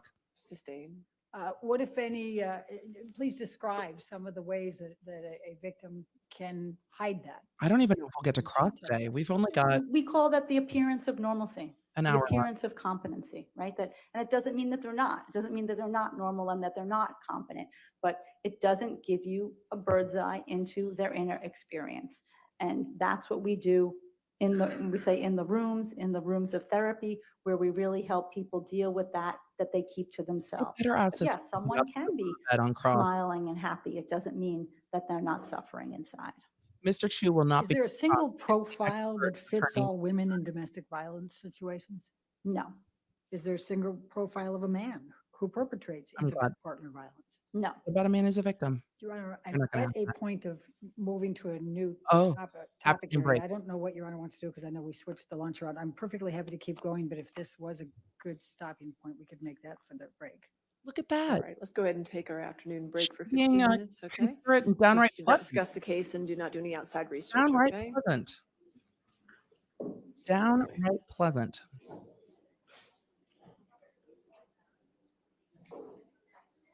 I'm going to pull up the link. We're going to switch over to sharing again, because we had to move and groove so that I could pop out for an interview. Thank you all for your patience, Leonard. Thank you for being here. So we will get the audio back. Let's see. As All I'm right, and Dr. Hughes, since you are testifying, please do not discuss your testimony, including the attorneys at this point, okay? Yes. All right, we'll come back at 3:15 then, okay? Thank you, Your Honor. All right, so we'll be back in about 15 minutes, which doesn't surprise me at all. They are just exiting. Oh, we can watch them exit the courtroom, and then I'll pull down this feed. But we're just watching them exit the courtroom, and we have now gone to the court feed. So I'm going to go ahead and switch around our screen share and things like that. So welcome back. Look, with this expert, I know a lot of you liked Johnny Depp's expert better, but this is a very well-qualified expert. She has a particular specialty and perspective, and that is what she is here to testify about. So just like with Johnny Depp's experts, we're going to see her be cross-examined as well. And Johnny Depp's team is going to try to use this expert to also talk about Amber Heard's behavior and what Amber Heard has been doing. So we're going to see that too. They are going to try to use this testimony to benefit their case, just the way that Amber Heard's lawyers are using the testimony to benefit their case. So again, the lawyers are using the experts that best fit their side, the lawyers that are going, or the experts that are going to say more what they want to say. And this is on cross-examination of Dr. Curry, this is what we got from Dr. Curry. But didn't you have muffins and aren't you biased? And what we're going to get here is, but don't you just focus on women being victims and don't you do this and don't you do that? That's what we're going to get. The jury has to decide the facts. So I see you guys saying, well, she's biased. That's Johnny Depp's team's job to point out. And she has a tremendous body of work. She's not unqualified. How they use that on cross-examination is going to be very interesting. So that is what it is. And the jury gets to decide, but the lawyers get to argue it. So know that the way you guys are feeling, you might be like, hey, we think she's got a particular agenda in this. The jury might be feeling it too. Hey, we think she's very biased in this. The jury might be feeling it too. She is an expert. It is the lawyer's jobs to point that out. And again, that's going to go back and forth between the two because the jury might like it. So with that, we are going to get to some super chats and answering some questions. I'm going to make sure that my screen sharing is on so that we can get back to it when we get back to this, when we get back in about 15 minutes. All right. So let us get to super chats. Thank you all for the brief pause. I popped over to the Sean Atwood podcast real quick because I had promised I would. I didn't know what witnesses we were going to have this afternoon, and trying to line up with a UK live stream took just a little bit of time. But thank you for your patience, law nerds. There's still 25,000 of you here. I appreciate you so much and your support. Question: is Amber Heard's ex on the witness list? I would need to look again. They don't need her ex. Amber Heard was arrested for DV. We know she was. That has to be brought up on direct. And it could be brought up on cross-examination here. They can say, did you review her prior arrest record? Did you review this? All of that can come up on cross. So this witness, if Depp's team is smart, which they've proven themselves to be, they will also use this witness to bolster their case and their perspective of the case. I would like to see Depp's team not hammer on bias so much, hammer on that sum, hammer on how much she's paid, but then get into using the expert for them. Okay, explain cycle of violence. What about when someone does this, says this? And what about somebody recording all the time? I would like them to see them use this witness to their advantage. And I think that's what we'll see on cross if we get there today. Wanted to know how much I enjoy listening to and watching you each day. You're welcome. When watching the news isn't a safe option, we definitely try to keep it respectful here and make sure that we can watch even in difficult topics. Even when the subject matter is difficult, you still bring us the facts, film quotes, and earworms. Well, I try to do all the things. Should Johnny be worried? Oh, we're way too early for that. I mean, this is a jury trial. We're getting into the other side. So we're going to see all the most unflattering stuff. His side has been good. He should be confident and trusting that his story has been told, and we'll go from that. The lawyer's much softer on direct. She's like a different fucking person on direct. Hi, how are you? Tell us about this. Tell us about that. It's such a staggering difference. And I think the jury will notice it too. Question: she already sounds a bit biased against men being victims of DV. Could that rub the jury the wrong way? It depends on the jury. But could it be pointed out by Depp's team? Yes. Will Amber Heard testify with a top hat and a cane? Possibly. If she wants to give him the old razzle dazzle, then she's going to need both of those things. Hughes not as charming or listenable as Dr. Curry. Also a big point. The jury could get bored. I'm sure they're interested. We've heard a lot about domestic violence and interpersonal violence or intimate partner violence in this case, and I'm sure they're interested. But this is the domestic violence expert. Missed it seriously, but thoughts on Heard's rule to strike. I gave my thoughts after that in the stream from earlier today. I thought it was a very interesting, I thought it was great, honestly, from like the legal analysis, like sports commentator side of the whole thing. I thought it was great to watch. We got a preview of closing arguments. I enjoyed it thoroughly. There we go. Emily, just tell us how you feel. That's how I feel. Question: does cross-examination have to be relevant to what was addressed on direct? Can JD's team ask Amber's witness whatever they want? It does have to go to what they asked on direct, because otherwise the objection to that is beyond the scope, which I do say to my children when they ask me things that are totally out of left field. I'm like, objection beyond the scope of this conversation, but it would be beyond the scope. But because this is an expert, there's a little bit more leeway with that because, well, it goes to their expert opinion. Did you review this? Did you review that? It goes to bias. It goes to their opinion. So there's a little more leeway with experts than there are with traditional witnesses or lay witnesses. since these are technically two different suits, could the jury potentially make both of them lose? Yes. Like Depp loses and Heard loses. Yes. Yes. I don't think they can both win, but yes, they could say neither of y'all defamed y'all. Go. Now that I know who Amber Heard is, I won't watch Aquaman anymore. Our 10 cats love watching you. Happy birthday party all month long. We love you, Dr. B, the kids, Fred and George. Thank you. And 10 cats. That would be so fun. It would be busy, but fun. Fred is just living his best life back there. Amber Heard can't stop staring directly at the camera, surprising for a professional actor. I don't know where the camera's positioned in the courtroom because we haven't gotten that far out view. I don't know where the camera's positioned towards the jury or towards Depp's table or Depp's lawyer. So when she's looking at the camera, I don't know if it's catching her eye while she's trying to look at the jurors or what. Can't tell. So glad catching you live and not the replay crew today. Welcome to being live. Super sticker. Thank you. Why is Amber Heard taking so many notes? Is it to look busy or is it helpful? It's probably helpful to her process. I find note taking very helpful. We've seen in other notes that she's also ADHD. It might be keeping her engaged. So I would be taking notes. I mean, some suggested maybe it's because she wants to write her own book. That's also possible. But I would be taking notes the whole time if I was there too. It would keep me engaged.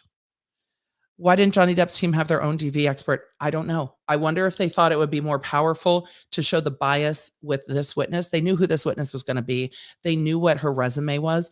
They might have decided that it was more important to have the witness explain Amber Heard's behavior and then use this witness on cross-examination to show, oh, isn't there a large bias against men as victims of domestic violence, and show it that way? Because a lot of you, I'm sure, are listening to this going, well, that sounds like Amber's behavior too. And if you're doing it, the jury's doing it. So that might be part of the reason. Let them pay for the expert with the fancy resume and then use her to their advantage.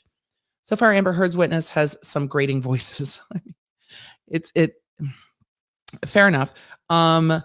Monica said, okay, we are all impressed, but did your husband bring you muffins? He didn't bring me muffins yet. He did bring me lunch. We need to figure out muffins. I have not. During this streams of this trial, the days are so long, I've not had a chance to go out, but we do have a meeting today for band. So maybe we'll pick up muffins. I need muffins now. We've been talking about them for days. The cravings are real, but no, today I've still got cheese sticks that I'm not done with. Reminds me of having to explain my credentials in court. It becomes, do we want me to really go into all the letters behind my name? Yes, Karina, alphabet soup that shit up. Give them all your letters. You earned those credentials. And when it comes to an expert, yes, brag on that resume all the time. Show your expertise. That's what you're paid for. You're paid to stand up and say, I know my shit. Listen to me. That is the point of an expert in court. If I had that resume, I'd be bragging all day long. Same. She's done some good work. I can't stand Heard's team. Now anything they say, all I can think of is, stupid. And that's the problem when they don't get to go first. They get to be fighting in defensive first, and we get to see Depp's team bringing in their witnesses first, and that can be hard to overcome. Do we think she is testifying about an interview with Amber Heard only? Perhaps Johnny Depp was interviewed too. I don't think they interviewed Depp at all. Respectfully, while this expert is well qualified, I feel as though her testimony is moot as it is biased on lies and not grounded in facts due to Amber Heard, and the jury might determine that too. We'll have to see after cross. All the muffin talk has made me hungry. Hello, Jen Gerard. We were talking about your amazing lightsabery lip gloss earlier. Hashtag not called that because intellectual property is real. She is too specialized. How many clients has she diagnosed / treated with BPD or cluster B? Is she at risk of seeing everything through the lens of trauma, sexual abuse? Excuse me. It's a great question. It's absolutely a great question. And that should come up on cross. Apologies. My throat's getting dry again, but that should absolutely come up on cross because there is a risk when your only tool is a hammer that everything looks like a nail, which is something, a quote that one of my husband's dental professors said all the time about different specialties. It's like, when your specialty is this, like if you're a surgeon, everything looks like a surgical issue, right? So there is that risk and they should ask about it. Curry did use the DSM-5. It was more researched assessment tool. And she also used that one version older. It can take a decade to validate each version. It's still valid. Jen, I completely agree with you. They're going to try to make it look like it wasn't, where Dr. Curry on cross said, no, it's not the newest. It's the most researched. And that's why she relied on it. They're going to try to also undercut Dr. Curry, like Dr. Curry tried to undercut the treating physicians that will talk or the treating psychiatrists that will talk. Emphasis on pattern of abuse. Do they have to establish that JD had a pattern of abusing Amber? Not to prove defamation. No, they don't. Why didn't Amber Heard hire her own bodyguard? Something that should not be brought up at all, but should be argued in closing. If she was so scared, why did Johnny Depp have 3 security guards and she had none? But I would save that until closing. I wouldn't say shit about it until close. I feel like this doctor is very biased towards men, and the jury might too. Just got back and starting at the beginning of afternoon testimony after explosive argument before lunch. Wasn't it great? Love your channel, commentary, and thank you. Thank you. You're welcome. I feel like she's extremely biased against men. Her languaging does indicate a bit of that. Chat, y'all aren't body language experts, which is largely a junk science anyway. Well, I do like body language quite a lot, so please cool it with assuming you know guilt based on what they are writing, drawing, etc. Stick to facts. We are here to stick to facts. I do like body language experts. I think they are very insightful and can give more context. But again, context is necessary. And one of the things I will say is that the chat oftentimes, and chat, I love y'all, the chat oftentimes acts like a jury will. They're having the same thoughts in real time, and we're getting to see the thoughts in real time of how people are perceiving things. I've had jurors ask me about my water bottles, my shoes, my body language, how I walked into court this morning versus that morning. The jury is evaluating all of those things too. They're evaluating what she's wearing. They're evaluating how she's looking. They're evaluating her facial expressions. They're evaluating Johnny Depp drawing. The jury might be very turned off by him eating candy, smirking, and drawing. They might be like, you're not taking this seriously. Like, come on now. So all of that is stuff that they're looking at. And it's, I think for that reason, while not name calling, we are going to discuss those things too. Fuzz folks said, our expert witness is typically biased. They're not supposed to be. It seems leading that this witness is using gendered language to describe abuse dynamics. It seems that this witness has a particular perspective, and that'll be explored on cross-examination. But they're generally not supposed to be biased, but they are advocates, if you will, for one side. They're hired by one side to look at things through a particular lens. So, I mean, but they're not supposed to be biased. I forgot how much I hate Elaine Muffin's voice. Please make her stop talking about sex. I mean, once we got into the digital penetration and stuff, I just don't need to hear Umbridge saying vagina that much more in my day. Why use she instead of they as if only women are victims of DV? Michelle, I don't know if it is the languaging that this expert uses. I don't know if she's trying to reiterate the point that Amber Heard is the victim here, but I also think it could backfire on cross-examination.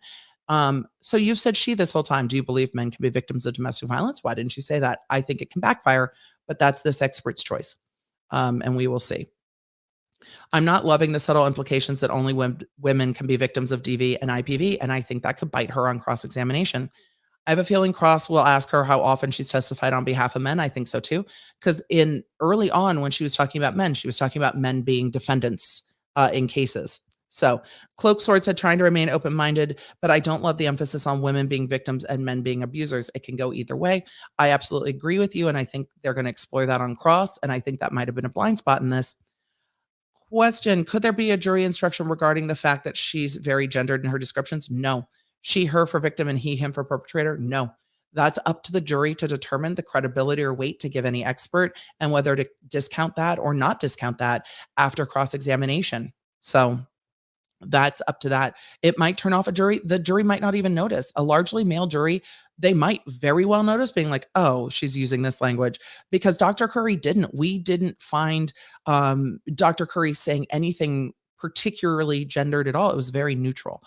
Why did you take your boots off? That's my job. Exactly. Hey, Emily, love this channel. Hope you're well from the UK, but working away from home in Iraq. Just thought I'd say hi in the chat. Hope you all have a great day. Thank you, Adam, for saying hi in the chat. What time is it? I find it biased that she uses she, her for victims, and the jury might too. This expert keeps referring to victims as she, her, and the perpetrator he, him. Is that significant? It might be to the jury. She has a very impressive resume, but is sounding biased. And this is something this expert should have been aware of, but this might be the way that she talks, because in court, women are more typically the victims of domestic violence that come to court. And there are biases against male victims, and that can be very powerfully exploited on cross-examination. So it's annoyed the chat. It might also well be annoying the jury. My partner and I are loving your streams. Hello, Edie. We're a big fan of the cursey words. Fuck yeah. Shout out to Remy Jade. Remy Jade, shout out. I'm sorry, but if I have money in my bank account, then it's mine. My partner can figure out theirs. Courtney, I completely agree. But in a lot of the relational violence cases I've seen, control of money tends to be a critical and early on factor because it makes it much harder for people to leave. It can actually be very terrifying. Like, no, your direct deposit check goes into my account. You don't have the passwords.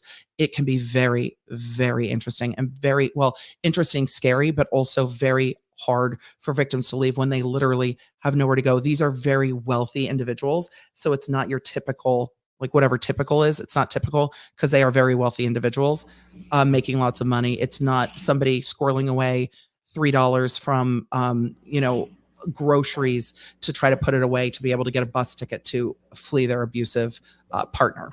But it does happen, and it is a big factor. A jury full of men equating men as automatically being perpetrators of abuse and women only as victims is not going to bode well. It's sexist, and we'll see. Gender-specific language denotes bias. They will address it on cross. There are very specifically repeating she. I hope JD's team pushes back on that on cross. They have to, and this is the lawyer right here. I don't know his name. This is the lawyer that has been doing the experts. He will be doing the cross here, and I hope he does. With expert witnesses, often you learn things about yourself. I mean, it's sure. Sorry if this was asked, but why didn't Amber go first? I think this is to give context to her testimony so that her behavior is explained. I think they had to after her diagnoses came in with Dr. Curry so powerfully. Your next question. Thank you, Your Honor. Dr. Hughes, did there come a time when you conducted a forensic psychological evaluation of Amber Heard? I'm interested in this. They're both very interesting. Please tell the jury what a experts. forensic psychological evaluation I found Dr. is. Curry more personable, Could you turn it on at the bottom base? Okay. but personability. A forensic psychological evaluation is an evaluation that is conducted for the courts to answer a particular legal question. I wonder how many evaluations she It contains did. multiple parts. Ms. Heard is not a client of mine. She's never been in therapy with me. She's not under my clinical care. It is an objective evaluation to determine a particular legal question. Forensic evaluation follows a methodology that what we say it's She a sounds a little bored. multi-method, multi-hypothesis driven methodology, which means I look at a variety of different documents and data using multiple hypotheses. It's not just one hypothesis, one theory of the case. You're going in looking to see, what possibly could be going on here.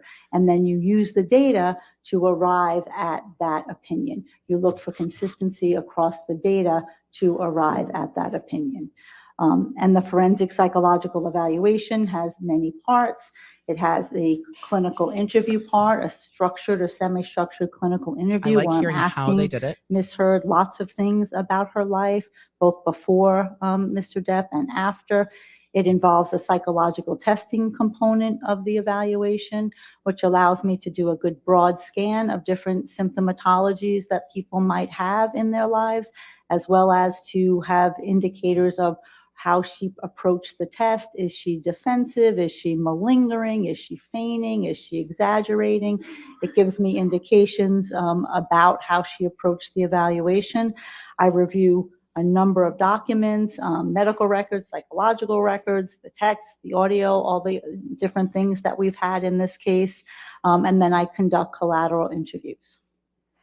So, Dr. Hughes, just to be clear, do you assume everything the victim reports is true when you conduct these examinations?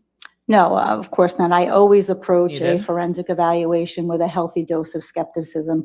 With any forensic evaluation, there exists a motivation that the individual may be telling you something that is not accurate. It doesn't mean that that's there, but you have to control for that. It's their And perspective. know that you're looking for, again, what does the Right. data tell you, the external data, about what the person is also telling you. Did the forensic evaluation follow a standard methodology, or was it specific to Ms. Heard? No, this was my standard methodology that I would use with As it any should be. individual who's in a forensic matter, and I was called to evaluate them. When did you meet with Amber Heard? Okay, so I met with Ms. Heard What are you for a referring total of to? about 29 hours. I met with her for the first time in September 2019.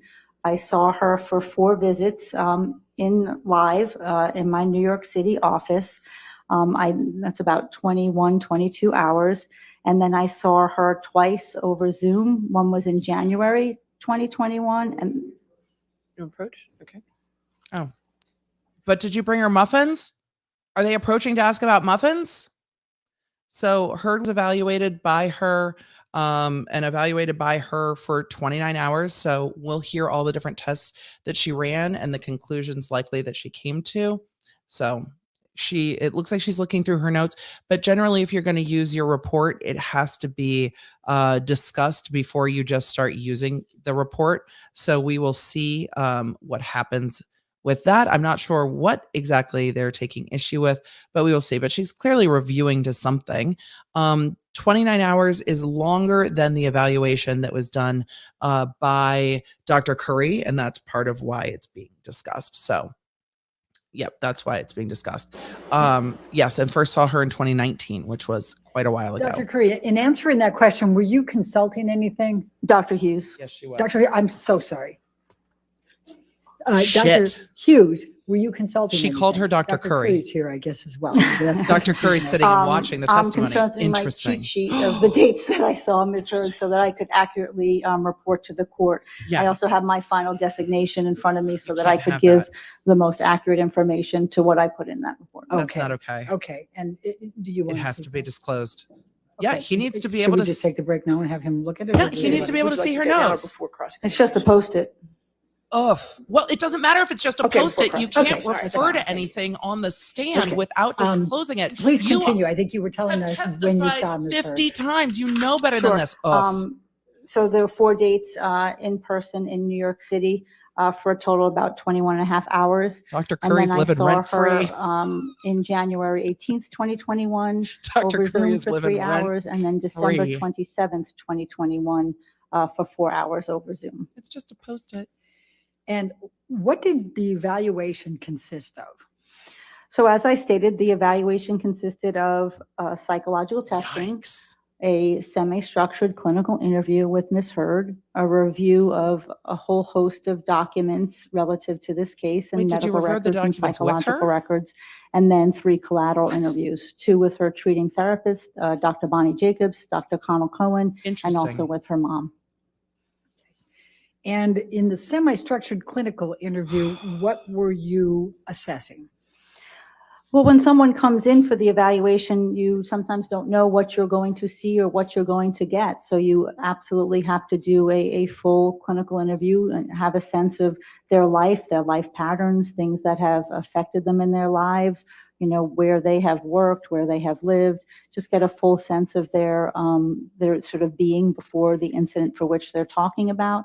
Then I'm I gonna need do a a full clip of the intimate face partner palm violence assessment, from looking Umbridge. at all those characteristics that I talked to you about earlier I heard to her get a smack her sense of head. the full structure of I and need the to see the clip. dynamic of this relationship. need I it. also did looking at what were the effects, what were the psychological consequences of being in that relationship.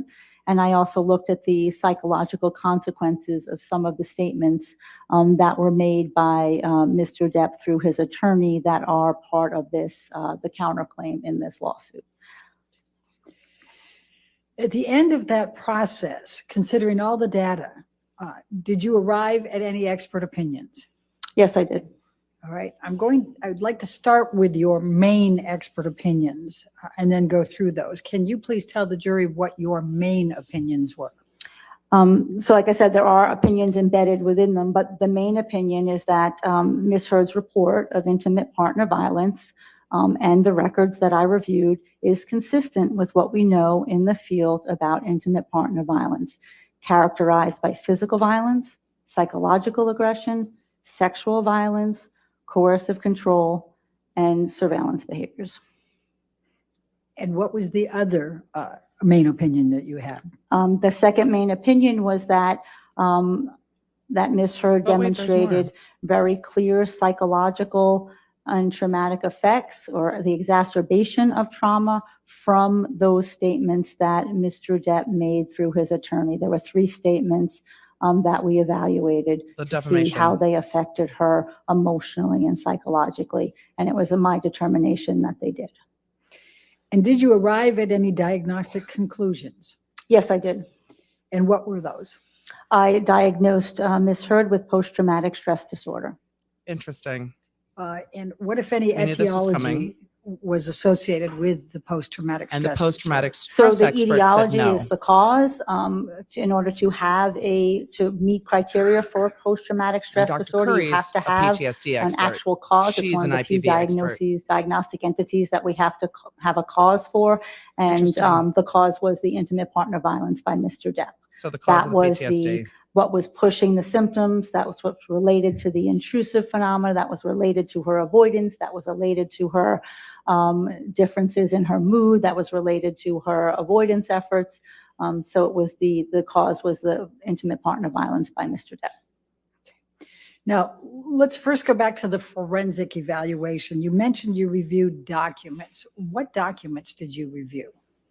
So I'm going to refer to my list of documents so that I can be clear for you all. No, It is a 4-page.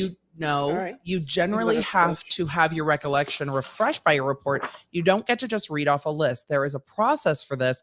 And as an expert who has testified in court, she said 50 times she would well know that she can't just sit there and read. She has to say, it is in my report. And then the attorney has to say, would that refresh your recollection?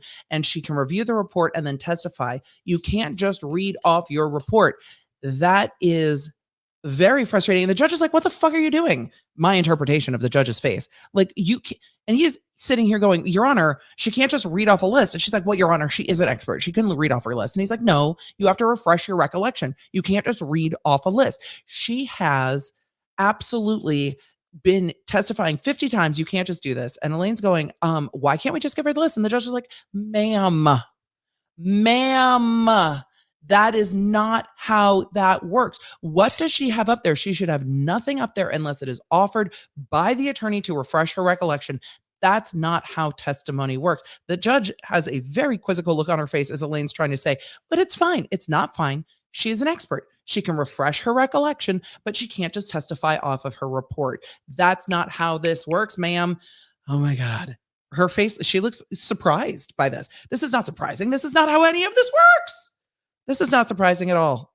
I'm shocked that this is coming up with their expert. I wonder if this is going to damage the credibility of this expert, because the fact that they are at the bench this long and it's not immediately dealt with indicates to the jury who's sitting there watching this that something is up with this expert. You can't just do this. You can't just read it. That something is up with this expert that was not going on with Johnny Depp's expert. We didn't have any sidebars like this with Johnny Depp's expert. This expert should know better. This expert should have been prepared for that. And I think that this lawyer for Depp, I forget his name. He's done all of the examination of the experts. I think he's done a great job. But again, this is a problem. She should have nothing up at the bench or nothing up at the witness stand, and they should absolutely take it off of the witness stand, and the attorneys should have an opportunity to review it. Whatever he's asking for, the judge thought was too much there, I think. And they are, oh God, that's so interesting that this is coming up, but she can't just read it. And you clearly see them referring to holding something. She can't just read it. This is completely inappropriate. And it's just going to be really interesting to see what happens. But now we know that Dr. Curry is in fact in the courtroom. I want to know what Chanley Painter thought of all of this. Chanley, what'd you think? But now we know Dr. Curry's. Dr. Curry, oh shit! Dr. She Hughes, did it again! Oy. My apologies. Fucking My hell! apologies. Dr. Hughes. Get it together, Umbridge. That's The embarrassing. confusion of having her in the courtroom. Dr. Hughes. Because she's if, living rent free in your if you head. need to consult He's your appalled. notes Did you to see Ben answer Chu? something, let us know that you need to consult your notes. Ben is Otherwise, not thrilled. This is try to answer to appalling. the best of your ability. They should take it And away from her. then No, If you need to do that, just let us know you're no. consulting. your Go up notes, to the okay? bench and take it from The her. concern is that you not read from them, that you consult them as you need to. You're an Okay? expert. Correct. I just don't want this to be a memory test of having conducted. That's exactly many what testifying documents, is. notes, It is and a fucking psychological memory testings test. to- You can reference your notes, just don't Look at read. Johnny Depp. He's like, Yeah, what no the fuck? problem. Okay, great. Oh my So God. please tell us what Oh my documents God. you reviewed. Oh Please my tell the God, jury. this expert just killed Okay, herself. so This I expert reviewed just a wrecked number herself. of documents, a plethora She of just documents. did in most- her own and testimony. I obviously won't read them all. Oh my God. But I reviewed Oh my God. certainly all of Oh my Ms. Hurd's God. testimony that she gave. in her deposition testimony in this case, her deposition or good. her trial testimony in the UK case. I did the same thing for Mr. Depp. I reviewed his deposition testimony as well as his trial testimony in the UK as well. I reviewed a number of the depositions that were put 50 forth times? in this case.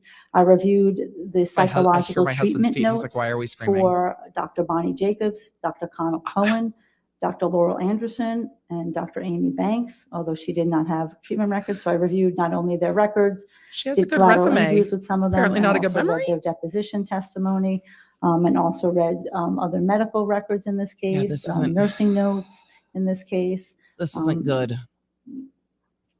In the highlights. And And I also other listened things. to the audios that were put forth in this case and read the text messages. The judge and has been patient on both sides. What, if anything, But did you do with respect to The jury's any probably videos? out. And I also saw the video in the Yes. kitchen. Yes. Okay. Umbrage is shooketh Now, because this witness, the she shouldn't be looking at collateral anything interviews up that there. you conducted, They should why go did take you it. conduct those? They're going to wreck her on Well, cross. collateral interviews is a standard part of a forensic evaluation. It's an opportunity to hear from another treating clinician, the person who's actually treating the individual you're evaluating, and get a better sense from that person of what they saw, what they knew, how they experienced this person. Sometimes our clinical notes don't give the full breadth of what really was going on in that therapy, because the can't believe notes this are just meant to be happened. sort of short and to the point of what happened, who was there, and what was the plan. So it was really helpful to talk to these two clinicians who really were with Ms. Heard throughout I the think she's reading duration them. of her relationship with Mr. Depp. So they give us sort of a contemporaneous look at what was going on for her emotionally, and then what was she reporting, what was she saying about the relationship to her therapist. And you mentioned Dr. the Curry did name know the Dr. assignment, Bonnie Jacobs. and Please Umbrage tell the wishes Dr. Curry jury was who testifying Dr. right now, Bonnie clearly. Jacobs is. So Dr. You're being Bonnie snarky. Jacobs was Ms. Heard's therapist, and may I refresh my recollection with my notes, Your Honor? Do you see Ben? Ben Shoes like, do you, She's allowed to For the consult the dates, notes. if you'd like me to she's tell the not. dates. If she's asking me a question, I'm not gonna answer. You're right, Your Honor. I just- This yes. is May I? Yes, highly you may consult the unusual, notes, and this yes. they should. Objection, Your Honor. What's the grounds, plaintiff?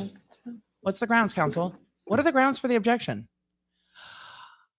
I love that they're approaching, I think, some of that strategy. Don't laugh. They're trying not to laugh, but he needs to not laugh in front of the jury, and he can't.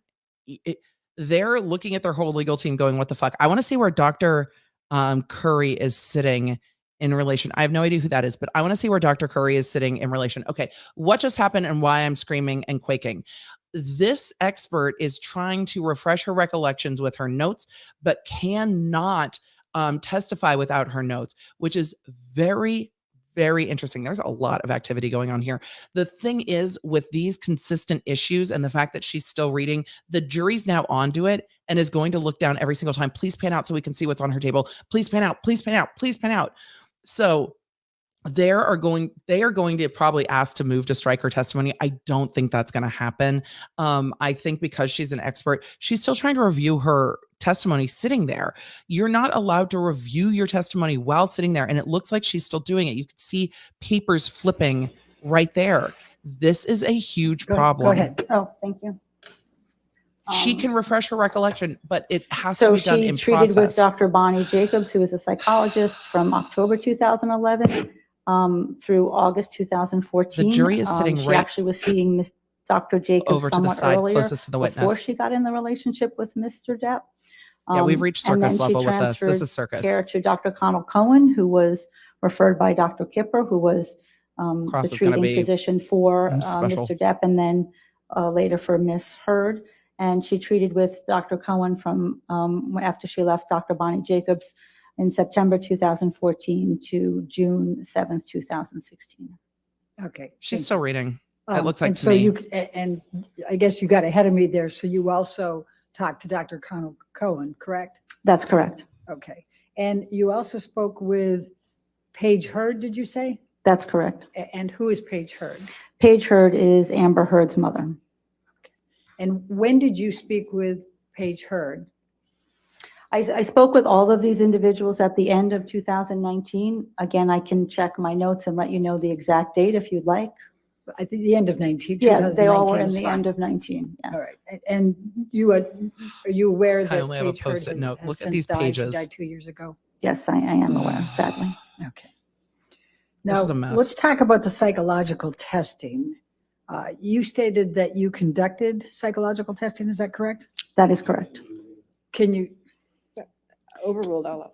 Can you please tell the jury how many psychological assessments you administered to Amber Heard? I administered 12. Can you please tell the jury which ones you administered? She's still looking at her notes. So I am going to refer to my designation No. that has the list so that I don't forget anything. No. Okay. The reason that Heard's team or that Depp's team is allowing this is So because I it makes her look administered, bad. Objection, hearsay, Your Honor. She can refresh her recollection. She didn't. As She's long as reading. she's not reading it. She is Right, reading you it. just can't read that. You're not supposed to read from it, but you can She's reading refresh it. the recollection as you're speaking. But she's reading it. So I can look and just look up and that's refreshing my recollection. So you're reading Okay. it. All right, if we could approach for a moment. Oh, the judge is pissed. Oh, shit. Yo. Oh, that snark to the jury is not going to go good.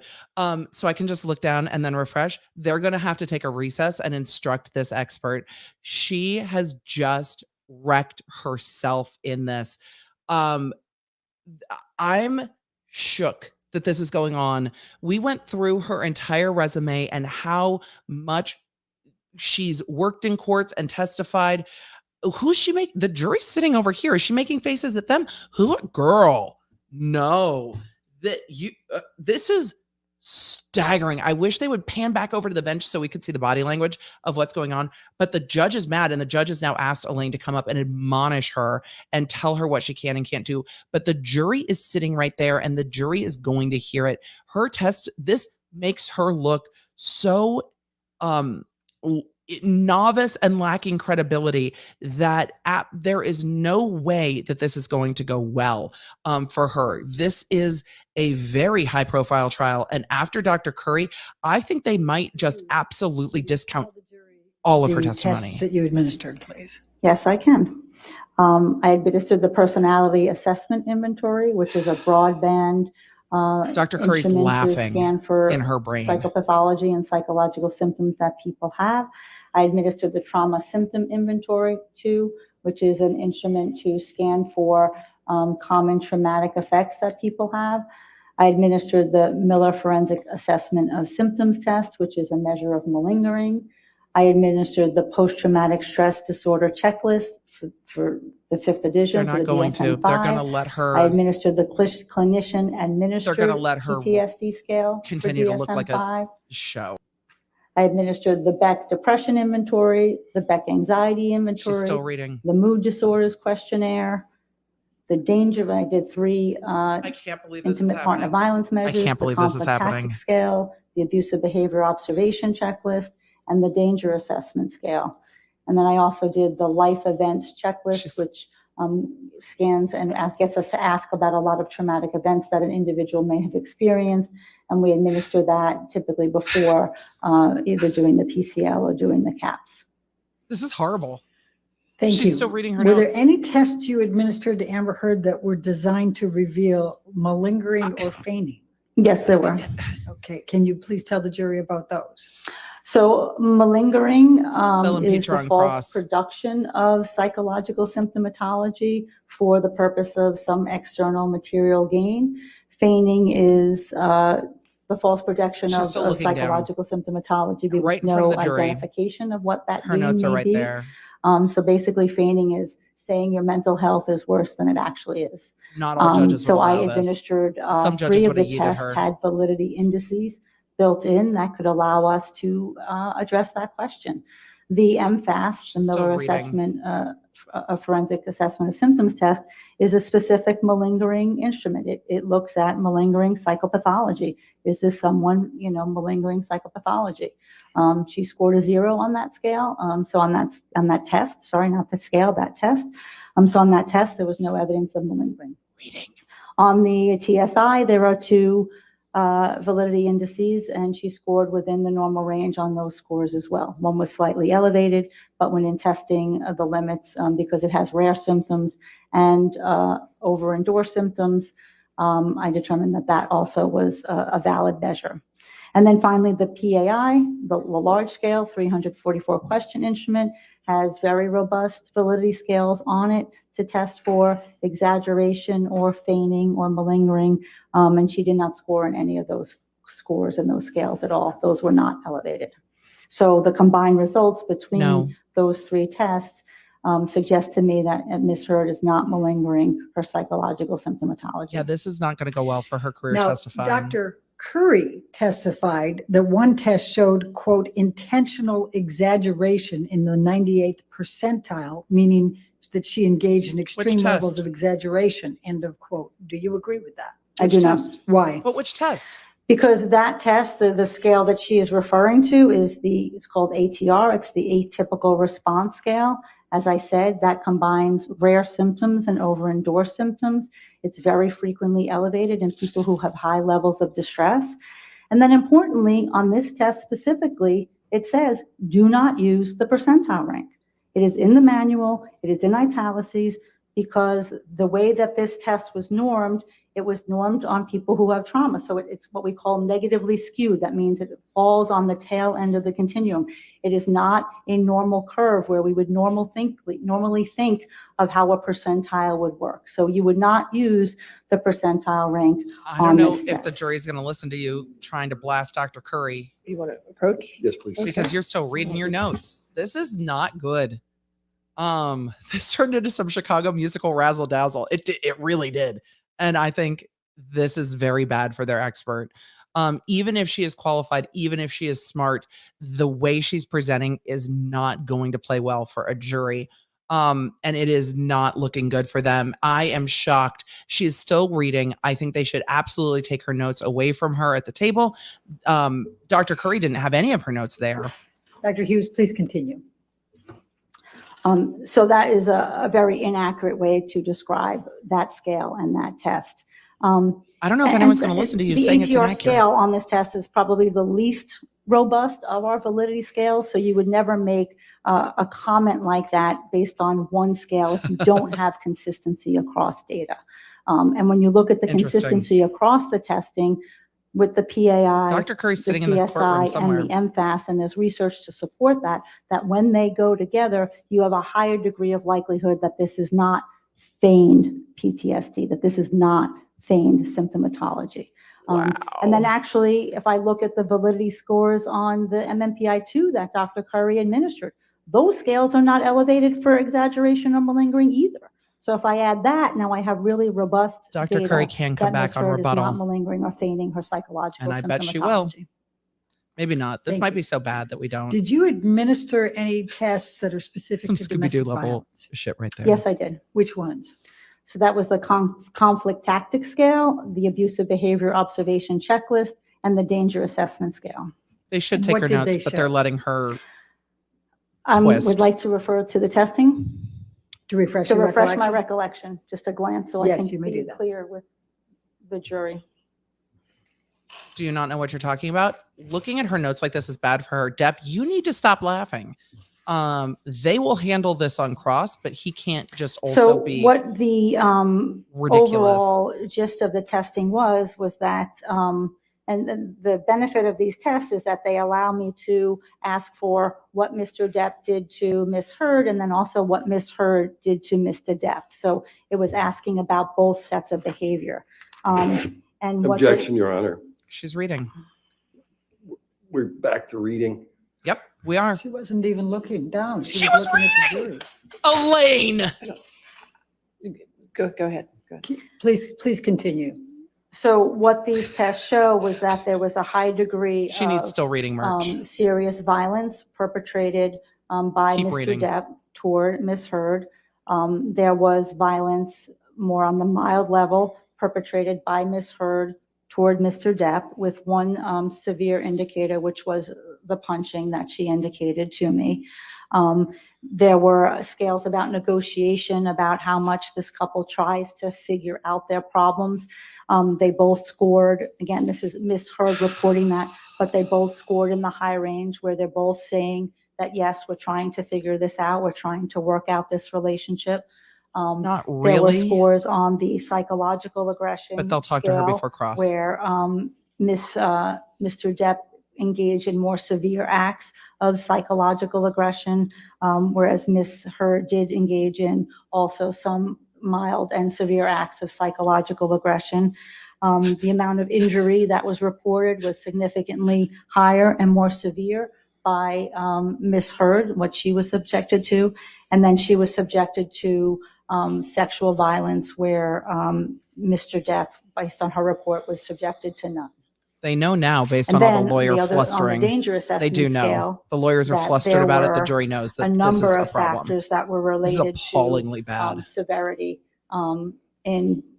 in violent relationships, and a risk factor. When we look, as I said earlier, when behaviors come up on this scale, they're very worrisome, very scary. and Scan we back have to the take expert. them We want to see her seriously. reading So her there were a notes. number of Cameraman. behaviors that came up on this scale, such as Mr. Depp threatens to kill her, the increase in severity of the abuse, the forced sexual activity. There we go. Back the to her. She choking just took off her behavior, reading glasses when the his camera panned back. obsessive jealousy. Objection, foundation.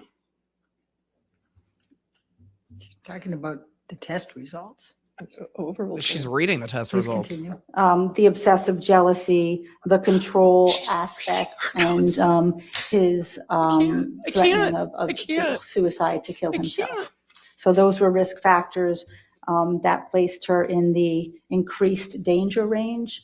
And this is a range that, says that we certainly have to advise women of their risk and consult with law enforcement if they're involved, or judges if they're involved, because this means that a woman is at risk for more serious or lethal domestic violence. So did the results of the psychological tests you administered to Amber Heard support a diagnosis of PTSD? Objection, leading. She's an expert. What, if any, psychological tests did you administer that supported a diagnosis of PTSD for Amber Heard? Sure. So there were 4 tests that supported that diagnosis. One was the PAI, which was that 344 question large scale personality inventory. On that test, her largest subscale, her highest subscale was the one that measures traumatic stress. So that was clinically significant. On the TSI, 2 of her scales were the intrusive experiences dimension and the defensive avoidance dimension, 2 of the classic scales of trauma and Same. PTSD. On the PCL, which is the post-traumatic stress disorder checklist 5, that she scored in all 4 domains of PTSD. And that's an instrument that says how much are you bothered by these symptoms? And in all 4 clusters, which would be the intrusive experiencing, when things about the abuse or the trauma enter your mind when you did not want They them, can't take her want them to. glasses. Sometimes they're cued, sometimes they're uncued. She answered in the avoidance category, which is a second category of PTSD, that I do things to try not to think about this, to try not to feel this, to try not to get upset. What kinds of Sometimes things? I avoid certain people because they become a trigger for me. She scored in the what we call the negative alterations in cognition and mood, changes in her thoughts and feelings as a result of the abuse and trauma, and also in the It's a very physiological good point, Jay. hyperactivity, the hyperarousal, the hypervigilance, the startle response. So on the PCL, she endorsed symptoms in all 4 of those categories, saying, some of these symptoms are bothering me a lot. And then finally, the clinician administered The clinician? PTSD scale for Who? the DSM-5. Not you? And what that allows me to Whoa, do, whoa, whoa, whoa, unlike whoa. the PCL, is The really look at clinician? symptom severity. Aren't you the and symptom clinician? frequency. How is this really playing out for this individual? Who And administered the similarly, test? she scored in all 4 categories of trauma and of having intrusive experiences and nightmares and avoidance efforts and physiological hyperactivity and changes in her mood and her thoughts. And her total score was a 28, No, I'm which stuck. falls in the moderate range. Who So that administered means the that test? She has experience You in said a it was you, moderate then you said the degree of clinician. post-traumatic stress disorder I'm in a symptomatology. loop. And those tests allow me to make that definitive diagnosis that she suffers from PTSD. Who's the Thank clinician? you. What, if any, consideration did you give The to white Amber balance in the Heard's court is better. history The of world doesn't look childhood green. abuse in making your diagnosis? I mean, that was a significant consideration, given that we know that childhood, well, first of all, we know that people can experience multiple traumas across the I mean, lifespan. we all are. And we wanted to make sure that the symptoms that she was experiencing were related to what she experienced with Mr. Depp and not her childhood. And certainly, you know, earlier on in the evaluation and when I evaluated and spoke with her, that was true. Yes. And that was also true. Nobody brought it up on about the latest clinician. I'm measure, so the confused. Clinician administered PTSD scale for DSM-5, the Who? CAPS-5. And that's because the content, you have to look at what is the content of the symptom. So it's not that someone says, oh yeah, something traumatic comes into Yes, my it can. mind. No, what is it? What comes into your mind? What bothers you? What are the triggers? And those were all specific to Ms. Heard's relationship with Mr. Depp. The reason the childhood is also significant is that we know that if somebody suffers childhood abuse as a child, they are much more likely to have an adult re-victimization. And they're much more likely then to be more vulnerable to obtaining a PTSD, to getting PTSD if they've had that prior vulnerability. So it's a very strong vulnerability characteristic to obtaining PTSD when you have a subsequent trauma. That'll be The other interesting when the aspect PTSD about her expert childhood testifies abuse again. is that she was raised in a family of violence. She was physically abused by her father. She saw her Which is father just abuse her mother. horrible. Her father was very explosive and had violent outbursts. And both her parents also struggled with substance abuse very significantly. So she had learned from a very early age how to caretake, how to live in a situation that is mired in chaos. How do I take care This is of a a lot for a parent who's passed forensic. out, knotted out from heroin? And how do I get up and get my sister to school? She learned at a very early age that she had to figure out how to do this in this scenario. Maria, And I would say wonder. lastly, what that environment taught her was that she learned that she could love someone who hurts her. She knew that people who hurt her also can love her. That's and she learned how to have this very big tolerance for cognitive inconsistency, this tolerance for two should be diametrically opposed emotions. But she grew up knowing or believing perhaps that this could happen. And she also believed that she could fix him, just like she tried to fix her father and just like she tried to fix her mother. She truly, truly believed that she could fix Mr. Depp and rid him of his substance abuse problems. But that did not work. She's not the treating doctor. Did you review Dr. Curry's CAPS-5 that she administered to Amber Heard? Yes, I did. What? And what, if any, agreement did you have with Dr. Curry's interpretation? Most emotional of we've the seen from her CAPS-5? this whole trial. I didn't agree with her interpretation, having been a trauma psychologist for over 25 years and administered hundreds of these. I found that there were flaws in how she chose to administer it and then some of the coding. Ms. Heard on that CAPS-5 to Dr. Curry certainly reported trauma-based symptomatology related to the abuse by Mr. Depp, but somehow that was not coded as such. Oh, this is actually happening, Carly. Did you Take care. Review well. Dr. Curry's MMPI too that she administered on Amber Heard? Yes, I did. This is wild. And do you agree with her interpretations on that test? No, I do not. Why She does not? Because this profile is a normal profile. There are no clinical scores elevated above 65, which is 1.5 standard deviations of the mean, which is what we use to determine clinical significance. And if none of those scales are elevated, it becomes very difficult for us to make assumptions about a person's psychology and their functioning. Now, remember, the psychological testing generates hypotheses about a person that we then, using our clinical judgment, have to make a decision about. We have to make an assessment about it. And if none of those scales are elevated, it just doesn't give us rich information to make those determinations. The one scale which is accurate that was elevated was one that measures defensive responding, sort of a protective responding, an unwillingness to admit minor faults. That was elevated, and that was true. But the result of that is you have a defensive profile. You have somebody who's not giving you a lot of information. So the scales are all low. So there's no way you can take that MMPI and then say it meets, it's consistent with borderline personality disorder. You just don't have the symptom expression on it in order to do that. And that's my next question here. What, if any, diagnoses did you make of personality disorders? there we for go. Amber Heard based on your testing? I did not make a personality disorder of Ms. Heard. Why not? Why not? For a number of reasons. Number one, a personality disorder requires a pervasive pattern in a variety of contexts. Two keywords: pervasive pattern, variety of contexts. That means if her emotional instability, her affect dysregulation, or her fear of abandonment is only occurring in the relationship with Mr. Depp, and we don't have evidence of it before, and we don't have evidence of it after, it is not. All right. What our approach? Wow. Y'all, cross is going to be something. We've got like an hour left. But she just testified that she did not diagnose her. You're going to need more water. That she did not diagnose Ms. Heard with any personality disorders, but she did diagnose PTSD. But the PTSD expert, and this is where the battle of the experts comes in, the PTSD expert said that she did not qualify for PTSD, but the interpersonal violence expert did diagnose her with PTSD.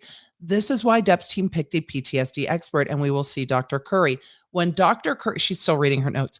When Dr. Curry was cross-examined, the things that came up that were really a big deal was that Dr. Curry had dinner with Johnny Depp and that there were muffins. But her findings, not so much. The issues that this expert is going to have on cross are much larger, I think, than the issues we saw from Dr. Curry. And I think it's going to be very interesting to see how that goes.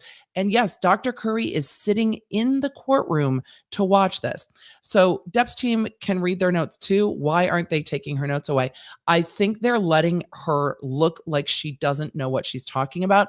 It makes her look bad. It makes her look like she's not credible. That's why they're allowing it to happen. And that's why they keep drawing the jury's attention to it by going up to the bench and talking about it. So, let's see. I know the chat's jumping. We've got like 35,000 people in here. So we are on slow mode. I will try to get to everything. You guys, thank you, Law Nerds. Don't forget to like and subscribe. It's hard to empathize with her right now. Are these emotions even real? For Heard, I don't know. They might be, but that could be a lot of different things. I'm not going to try to judge her. She's showing up differently today, but it's her case now. It's her show. Seems like a history of childhood trauma abuse. Setting someone up for PTSD could cut both ways, given Johnny Depp's childhood. It could, but Johnny Depp's, the experts haven't evaluated Johnny Depp. So that's where we're going to get for it. Love your channel times a trazillion. Thank you, Deb. You're such a blessing. Thank you. IMO, it's a win just by him telling his side. I think he feels that way too and clearing his name. Hashtag Team Johnny. Well, thank you for that. I'm hashtag Team Let Court Be Fucking Interesting. And oh my God, is it interesting today. Interesting. Johnny Depp and Amber Heard both experienced abuse in the home growing up and are both at different ends of how they choose to relate. They are not good for one another. Everybody needs a lot of therapy up in here. So with that, I am stunned that they are having this many problems with this expert. I'm going to try to get to some super chats.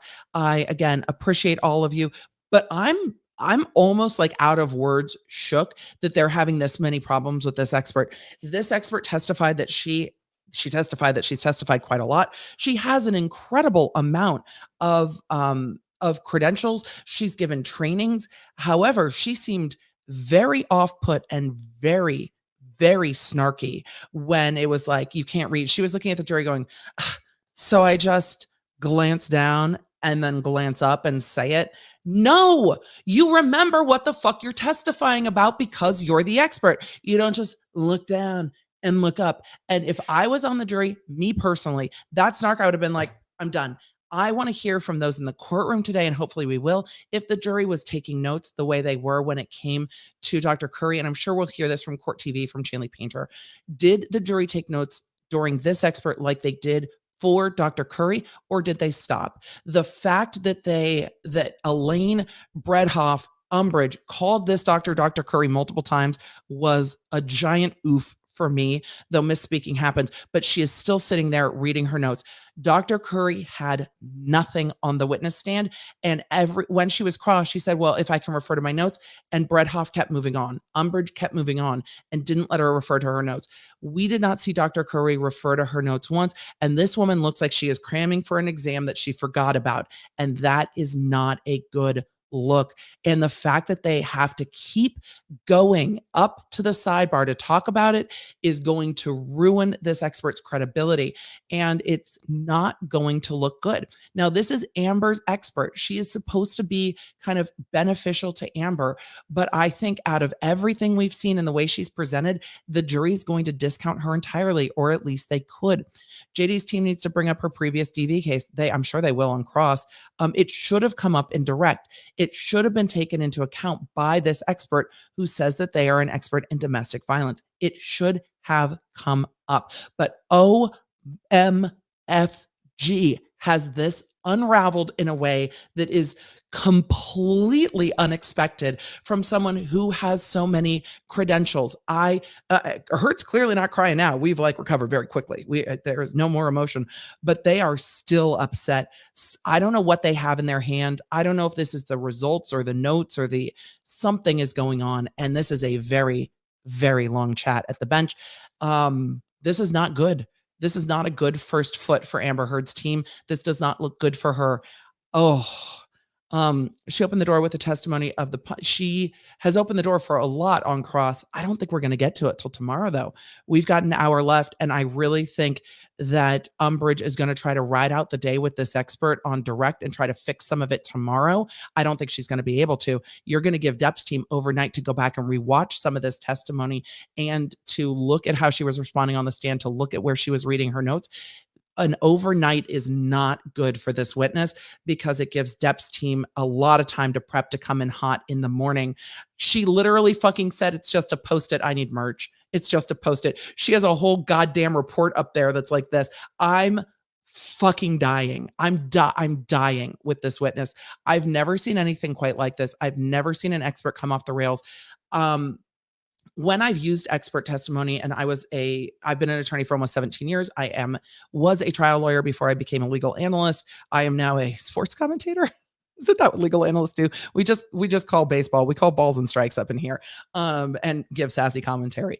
But when experts would testify, if they needed to refresh their recollection as to a date, it would be like, can I direct you to line whatever of your report? Does that refresh your recollection? They would put the report face down or put it back in their briefcase and say yes. And then they would have to testify from their memory, not the report. The report is not the evidence. The testimony is the evidence. If the report was the evidence, they would just admit the fucking report into court. The report is not the evidence. She can't just read it in. This judge is having a whole lot of a conversation that she shouldn't be having to have. And that is fascinating to me.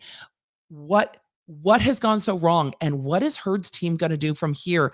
But their big ABC credentialed witness, like ABC Soup credentialed witness, is falling apart on the stand. What do they do? I'm going to try to get to some of the super chats. This judge doesn't often look annoyed, but if you have to explain how to do direct examination to the lead counsel on this case in a very high profile case, they're still talking about this witness because the judge is gesturing. I'm surprised they haven't taken a break to yell at this witness yet. I'm wild. The notes are not grounds for a mistrial. I don't think it's helpful grounds for a mistrial. Will they try to strike this witness? Maybe not. But I think that they will just let her continue to twist and let this expert explode on themselves and say, look, this expert's opinion are as unfounded as Amber Heard's lies against Johnny Depp. That's the direction Team Depp is going to go in with this. I don't know how we're going to resolve it.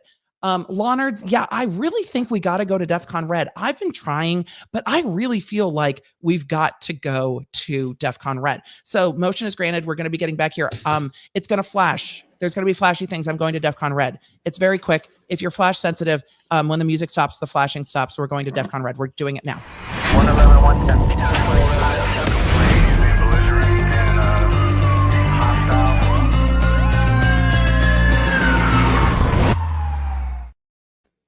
I hit Did- the wrong DEFCON red. Sorry, y'all. What, if anything, did Dr. Cowan say to you about any type of diagnoses of personality Wait for the hearsay disorders? objection. Dr. She's an Cohen did expert. not diagnose Ms. Heard with any personality disorder. And what, if anything, did Dr. Bonnie Jacobs say about diagnosing Amber Heard with any personality disorders? And wrong Dr. red. Sorry, Jacobs folks. similarly did not diagnose Ms. Heard with any personality disorder. Thank you.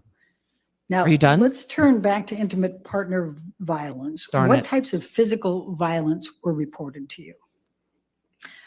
So there were a number It's of not physically hearsay violent behaviors that because were it's Amber's reported, own statements. that Ms. Heard reported that Mr. Depp Heard perpetrated. reported.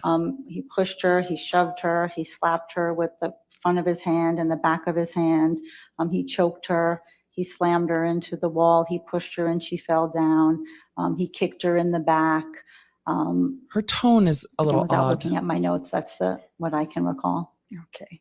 Oh, her And what notes are now type in a of folder. Do you injuries see did that? Amber Heard report to you? The notes are now in She a folder. reported mostly bruising, pain, some cuts.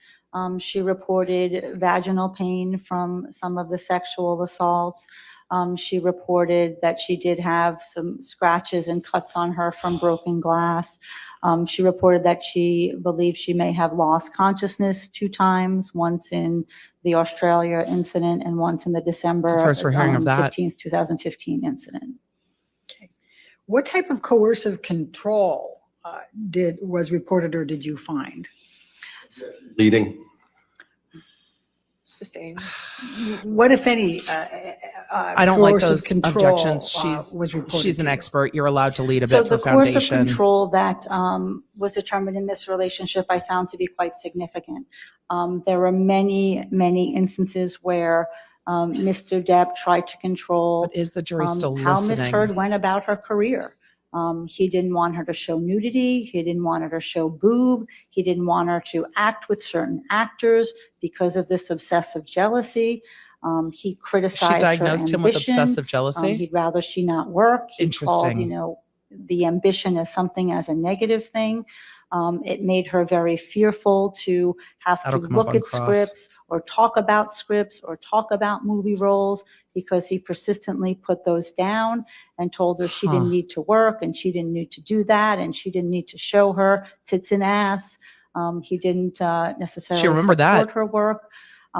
The way this Tits manifested and as well is that he ass. called almost every actor that she had to work with, males and females. So no matter what show she was filming or shooting, he would call the leading actor. He would call the director. He would tell you, I got eyes down there. I got eyes down on the set. How does So she she know all never this? felt safe to be herself and be an actress in these films or productions because she'd have to come home and then endure his anger at her for doing something or for not doing something. When she was filming and he was in the same town, she feared that he would show up on the set and, to know what her call sheet, what she was filming that day. She, even told her assistant, don't give it to him. Don't let him see it so that he won't show up. They, And sometimes he did. they said he didn't So even it was show up on his very, own sets. trepidatious for her. But they're and very saying he showed up on her anxiety-provoking sets? That he continued to Okay. do this. He tried to control what she wore. When she was going out with him, things were fine, but he told her often, no woman like mine is going to dress like a whore. And didn't How do want you her know? to wear revealing clothing, or revealing clothing according to him. She recalled an incident when she was going These are her on reports. a job audition. And he said, you're going to go out with those tits and ass, and she had to sort of go in and put on what she said, mom jeans, so that she didn't look sexy, so she didn't look revealing, and continued Huh. to try to plead with him about what jobs she could take and she could not take. This made her be very sort of restrictive and try to conceal things. She would hide her scripts because she couldn't read them in front of him because he would put them down or want to see where there might be nudity, where there might be something where she's doing a love scene. And then almost every person that she was in a film with, there would be those barrages of the consistent accusations of infidelity. She And we reported. saw that on the Australia pictures, the Billy Bob. He was one person that he It's continued, interesting to how much she's berate advocating. her about having an affair with. That's what obsessive control looks like. Those messages on the mirror. That's what obsessive control looks When you like. look at how he Interesting. wanted her to there was some interference with the family, with her sister, when some big things statements. were leaked. He was obsessed, believing that it was Whitney who did it, and eventually Miss Heard had to succumb and say, okay, yes, it was, and then alienate herself from her sister because she just couldn't take the fights anymore. She just couldn't take the constant barrage of criticism. So there were many instances when, in terms of their interactions, of she would have to text him right back, but when he this would has gotten text, very when she odd. would text him, he could not answer for days. This has gotten very and it's odd. this sort of, when we talk about, the ghosting, but your husband doesn't ghost you. Your partner doesn't ghost you. And there were so many times of this sort of withdrawal of affection, which was on his terms and when he wanted to do it. It should be I'm reported. aware that there is, testimony in this case that, Mr. She's Depp testifying decided that to this leave because he happened. didn't want to be violent. And I do think that's true sometimes. I think he did leave in times where he didn't want an altercation. He did leave after an altercation. He did leave and then came back and continued the altercation. So leaving wasn't the defining This is variable. very The problem was big, that, with this definitive obsessiveness and this statements. perseveration that he had, the fight would always come back. So leaving might end the argument for that moment, but Miss Heard knew he was always going to come back and he was going to, start the interrogation once again. And start the interrogation once again. And what is the effect of the coercive control on Amber She is Heard? stating these as her opinion. I mean, the effect was drastic. She talked to me Interesting. that she, her roles consistently dropped over the time that she was in the relationship Up until with she got Mr. Depp, just Aquaman? because it was so difficult to go on auditions, to want to be in a different location with him. Whenever she was not on location with him, it was very stressful. It was very anxiety provoking because of the accusations of infidelity. We heard that through Isaac Baruch's testimony when she called and was saying, babe, there's no one here. There's no one here. That was something that she had to do repeatedly and constantly over the course of the relationship. So it caused a significant amount of anxiety, of distress, of having to try to conceal and maneuver around him to try to have the career that she wanted to have. It made her hypervigilant, and definitely contributed to sort of her psychological symptomatology getting worse over time. What about sexual violence? Oof. So there was a number of incidents of sexual violence reported in this relationship. This is going to get graphic. Those are documented early on in Dr. Bonnie Jacobs' notes, where when Mr. Depp was drunk or high, he threw her on the bed, ripped off her nightgown, and tried to have sex with her. There were times when he forced her to give him oral sex when he was angry. These weren't in loving moments. These were angry moments, moments of dominance, moments of him trying to get control over her. There was a time when they were in Hicksville in the trailer, I want to say trailer park, but I guess there's trailer park. It is a trailer park, where that's what it was he called. was accusing her of a woman hitting on Amber, and that was the problem. Amber and we've heard testimony of that got accused already. of women hitting on her, and it got accused of men hitting on her. So there were so many targets that came through in his obsessive jealousy. But when he on that incident when Kelly Sue was accused of hitting on Miss Heard, and they went back into the trailer, Mr. Depp performed a cavity search and ostensibly was looking for drugs and felt it acceptable to rip off her nightgown and stick his fingers up her vagina to look for cocaine, thought that maybe she was hiding them there. And again, these incidents often happened in a drug-fueled rage. There was another incident in the Bahamas where when he got angry, he took his fingers and he put them in her vagina and moved her around violently in the closet. Again, an act of sexual violence. That's why they were talking about the closet. Of course, the incident in Australia was one of the most severe instances of sexual violence that Miss Heard had to endure, in which when he was beating her and choking her and telling her, I'm going to fucking kill you. I hate you. I hate you. I'm going to fucking kill you. And he grabbed a bottle that was on the bar and penetrated her with that bottle. And Miss Heard reported to me of dissociating and going outside of her body. And the only thing she was thinking is, oh God, I hope it's not the broken one. So there was a broken bottle. Interesting. What if any psychological Was this after the abuse finger? I have so many questions. There was so a number of psychologically many abusive behaviors. As I questions. stated, Miss Heard admitted to me and I have so many reported that she questions. engaged in those behaviors as well. She reported that she did call him names and offensive comments and said things to him that were horrible, and that she was incredibly saddened and horrified by her behavior. And looking back, She doesn't seem to at believe this that. point, not being in the constant barrage of abuse, does not recognize her. The abuse by Mr. Depp, he called her a number of names, frequently whore, slut, cunt, lesbian camp counselor. Those seem consistent with the text messages. Ambition was a weaponized term in that relationship. So he called her a lot of names and humiliated her. And of course, I think we talked about the intimidation tactics that, Mr. Depp was often banging and throwing and hitting things in the household, which sort of got the tension to rise up very significantly, very quickly. The way that she's testifying as an Can you expert tell is me how you very conducted your analysis to odd arrive at these to me. And conclusions? at the break, I will talk about Sure. why So it's what odd. I did was look at the incidents that were reported But this is and look at the corroborating data around it. So as we stated, most of these incidents of intimate partner violence happen behind closed doors. Not everyone is going to witness what the parties are reporting behind closed doors. So you look at what is the data that surrounds it. Isn't there any data Did you before listen it? to Is the there audio any data recordings? after it? Is the person is the victim telling somebody in real time about what's happening? Are there therapy notes? Are there pictures? Are there text messages that sort of allow us to fill in the pieces of the Is there picture, even metadata? though we don't have exactly what happened at that moment? The more collateral that we have and the consistency across those data points, Okay, where it are the gives us medical greater notes? confidence in our results. Great. Where are the medical notes? Can- What did can you give review? us some examples. Yes, what did you review? Sure. So Vague. It is vague. But what did you review?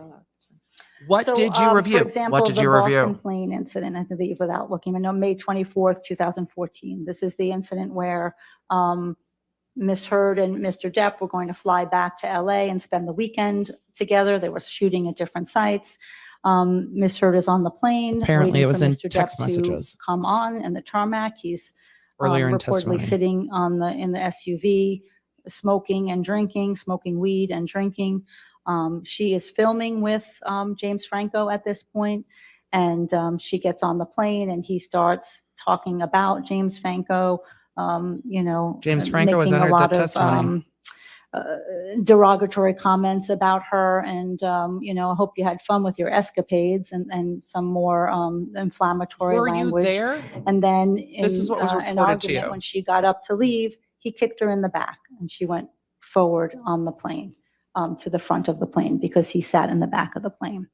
So She if I looks like look at she's what is reading the again. corresponding data to this, there's a therapy note, But- several notes in Bonnie Jacobs records Y'all that are saying talk now our about memory's good.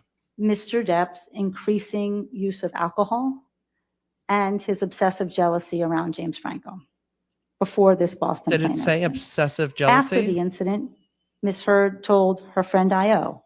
She told her friend Savannah. She told her friend Rocky. Ms. Heard did not go home. She was afraid to go home. So she went to a hotel because when Johnny was in these states, he would often show up because he's still in that drinking and drugging phase. And he talked about that. That was the roxycodone before he detoxed. He was still in that, high substance abuse phase that he would often show up at night, and that did not feel safe.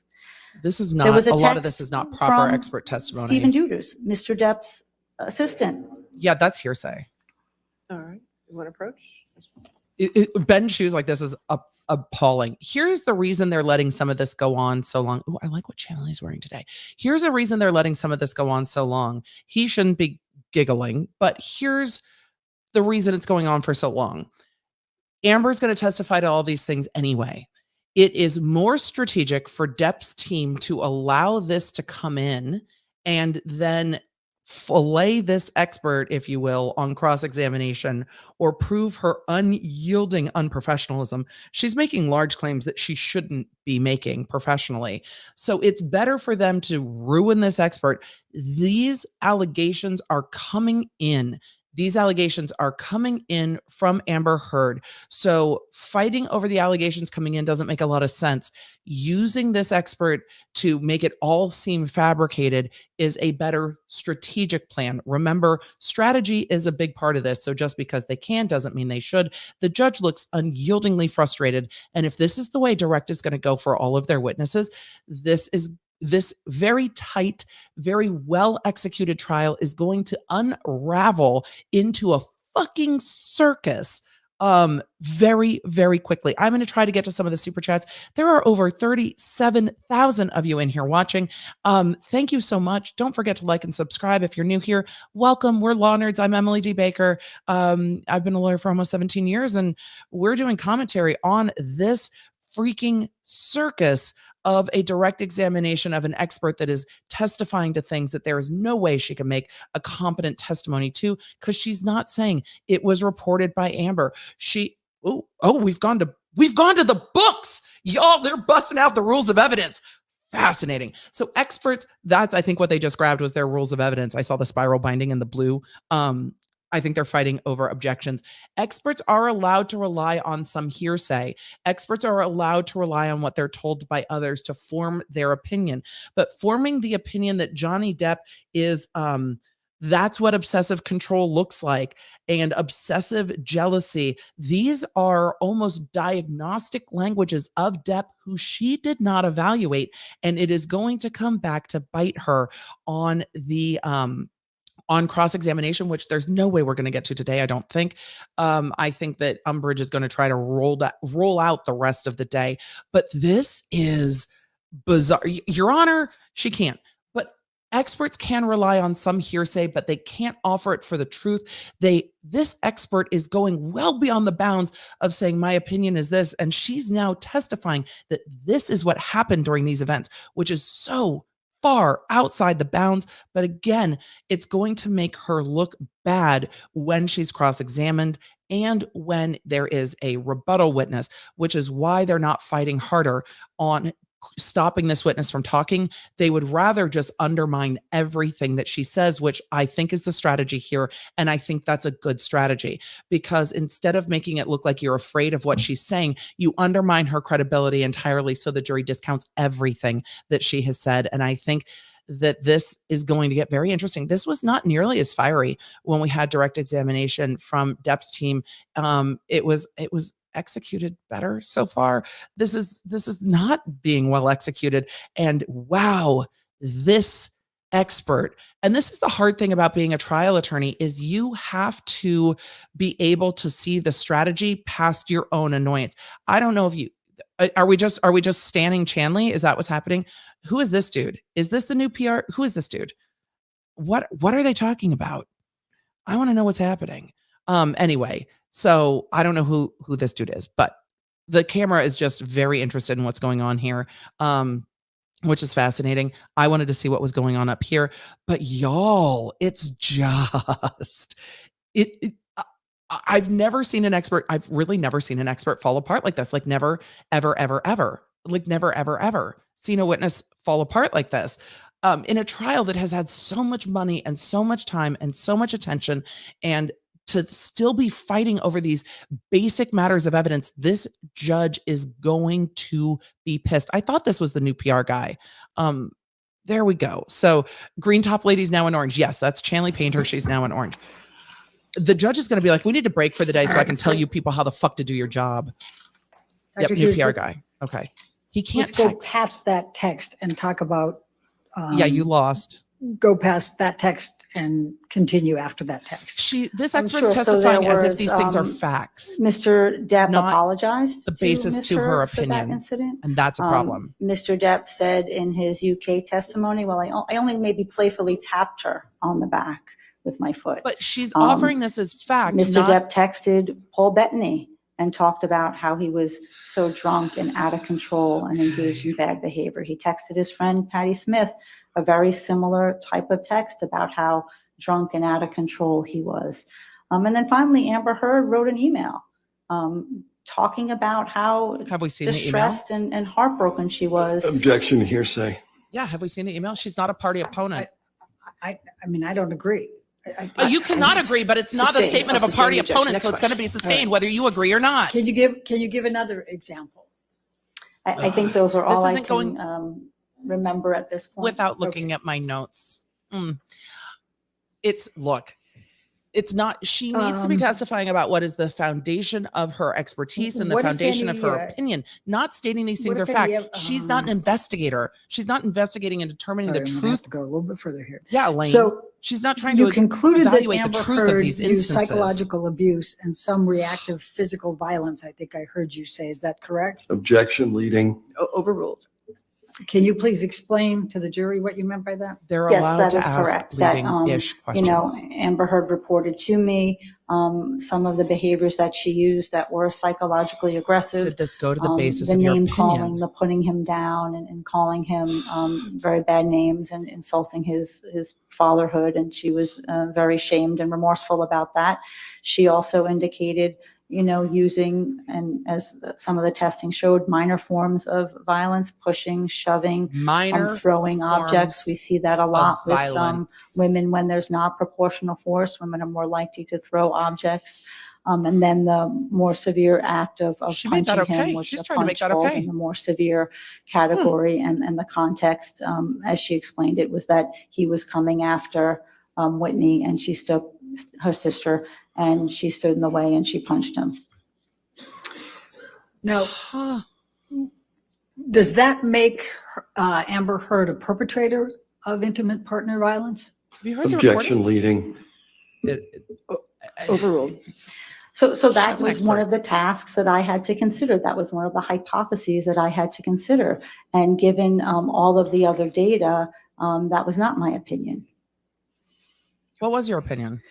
Now, you stated that you read a number of therapy records. Please tell the jury, why are therapy records important? Did you Therapy listen to the records are recordings? critical for a forensic psychologist. When we have the opportunity to go back in time and see what a person was dealing with, what the content of their distress was, and what the symptoms of their distress was, it really gives us a snapshot in time. So they become very critical as part of the overall forensic psychological evaluation, because we as psychologists understand how people sort of treat in therapy and what to look for. So in looking back at Ms. Heard's therapy records, we see sort of real time unfolding of this dynamic in this relationship.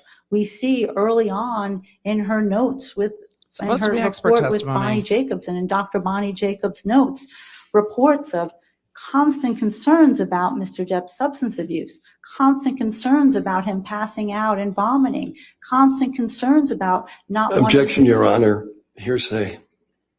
She can characterize that and say she relied on that. Overruled. She's not Thank saying you. she relied on it. She's saying it's a continue. fact. constant concerns about how do I get him into treatment? How do I get him help?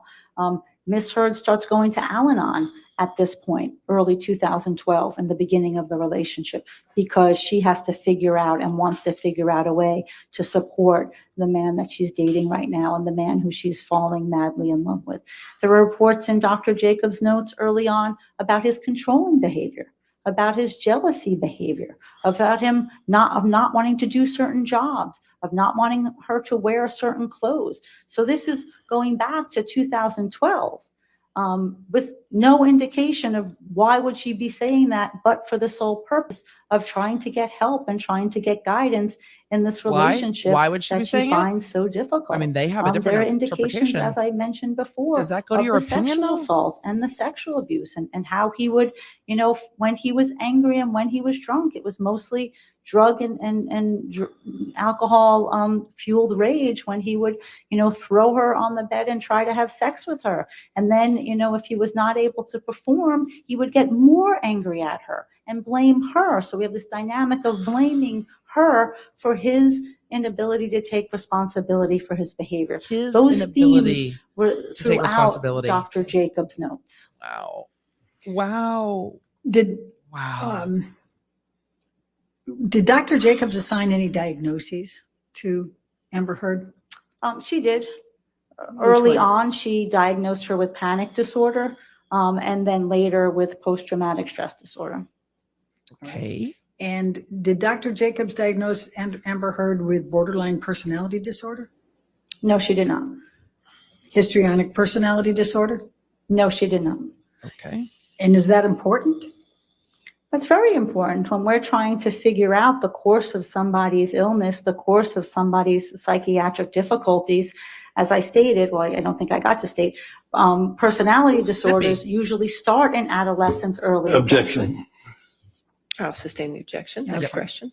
Okay. You also stated that you reviewed Dr. Connell Cowan's treatment notes, correct? Correct, And you also read his deposition testimony? correct. And you had how long of a collateral interview with him? I believe it was 2 hours. Is she Okay. going to just say what they said, or And is she going to say it's the basis for an opinion What of some did you sort? get from all of that data? So by the time that she How did gets it to inform your Dr. opinion? Connell Cohen, which is Woof. 2014, I believe, September 2014 is when Dr. Great. Kipper comes on the scene. Ms. Heard's psychological functioning is significantly deteriorated. She's suffering more anxiety, more sleeplessness, more agitation, more emotional dysregulation, this fluctuation in moods. And when you sort of look at the records of what happened in those first 2 years from Dr. Jacobs, and now we have up to Dr. Connell Cohen, and we see This is all of the wild. incidents that she was exposed to, including the sexual violence and the coercive control, it makes sense to me that her status, her psychological functioning has deteriorated.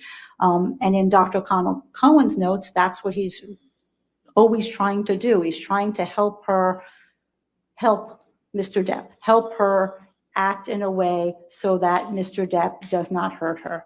Mr. Depp, Dr. Connell Cohen was very concerned for Amber Heard's She safety. can't testify to as was somebody else's Dr. Bonnie concern. Jacobs. Okay. Dr. Jacobs was They very need to concerned testify to for their her safety, concern. and She can continued testify to the notes. to talk about safety aspects for Ms. Heard, as was Connell Cohen.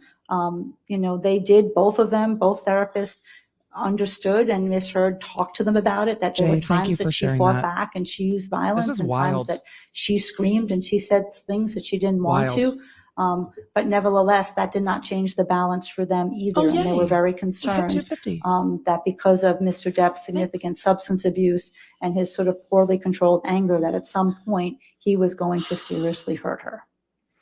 Did you listen to the Dr. audio Cohen recordings? Provide Ms. Heard with a diagnosis of borderline Yeah, we've heard personality no disorder? data. No, he did not. We've Did heard he no science at this point. Diagnose Amber Heard with histrionic personality disorder. No, he did not. Is that important? It's important that you have an individual, Ms. Heard, who's in therapy for over 2 years with one therapist and over 2 years with another therapist, and you're not seeing those characteristics of a personality disorder. If the manifestation of a person's difficulties and illness and symptomatology is better explained by another disorder, then you don't qualify for the personality disorder. You can't get the diagnosis. I mean, that's part of the criteria. So if it's not a pervasive pattern in a variety of You don't contexts, get and it diagnosis can't be is better interesting. explained by her trauma experience and the exposure and the symptoms as a result of that trauma, then you don't get a personality disorder. And that's why they didn't diagnose it. And this is why Johnny Did you Depp's read team has Dr. a Amy PTSD Banks' deposition testimony? expert. Yes, I did. And what were her findings? So Dr. Banks had She one sounds session, annoyed. Cross is one gonna be a couple session with mess. Mr. Depp and Ms. Heard. Dr. Banks is very reputable. She works up at the Harvard Medical School Cambridge Victim of Violence Program, which is a very Why are we well-known going into program her? for understanding. Why does that matter, though? Objection, Your Honor. Yeah, exactly. What's the objection? Relevance It's non-responsive to the question. and The relevance question was, what was the findings? All right. and relevance. Tell the jury who Dr. Amy Banks is. And Objection. just like I said, so she's relevance. somebody who has a wealth of experience in Still understanding not intimate partner violence and the relevant. dynamics of violent relationships. But she only had one session with the couple, and it was her determination when they were both there and the violence was talked about that Mr. Depp did not deny the violence that he perpetrated toward Ms. Heard. She also did, Interesting. as everybody has, all of our other therapists, because Ms. Heard admitted as such, that she also used low levels of violence as well. So Dr. Amy Banks had Low that levels of violence. opinion. Did you review Dr. Laurel Anderson's treatment notes and read her deposition?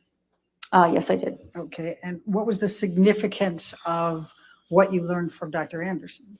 So Dr. Anderson similarly thought that there was violence and abuse in this relationship. She was the one therapist out of the 4 who qualified it as mutual abuse, which the termination I've talked to you about, I don't necessarily agree with.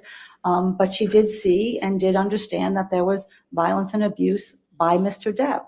What was most notable was that after the December 15th, Y'all, BRB, my kid forgot his key. 2015 episode, Ms. Heard called her in addition to calling Connell apparently. Cohen and reached out to a Don't number do of anything people. wild. But she saw Dr. Anderson Doc, in her office. Don't get wild. And Dr. Anderson saw 2 bruises on her face and told me, my husband told kicked me? me and he pushed me and he punched me in the head. And should I call the police? Objection, Your Honor, What should I hearsay. do? Yeah, that is not the proper basis Not of foundation. reading, Your Honor. She's stating not the saying that it's Sustain part the of objection. her Okay. opinion. Right. What were your, what conclusions did you make as a result of what you reviewed for Dr. Laurel Anderson? My take of reading Dr. Laurel Anderson's deposition and seeing her, redacted notes was that, from my professional opinion, this was a very serious incident and a very serious allegation of intimate partner violence by Mr. Depp. If a patient comes into my office with 2 bruises and alleges being pushed, shoved, and kicked by her partner, I'm going to be very concerned and I'm going to mobilize a lot more resources to help that individual. And for some reason, that did not happen for Ms. Heard. What are your overall clinical impressions from reading these notes from Amber Heard's treatment providers and their couples therapists?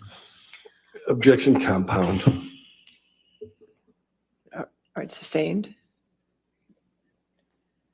What are your overall clinical impressions from reading what you told everybody you read? Objection, compound. I mean, I don't know how to get it less compound, Your Honor. Overruled, go ahead. Thank you.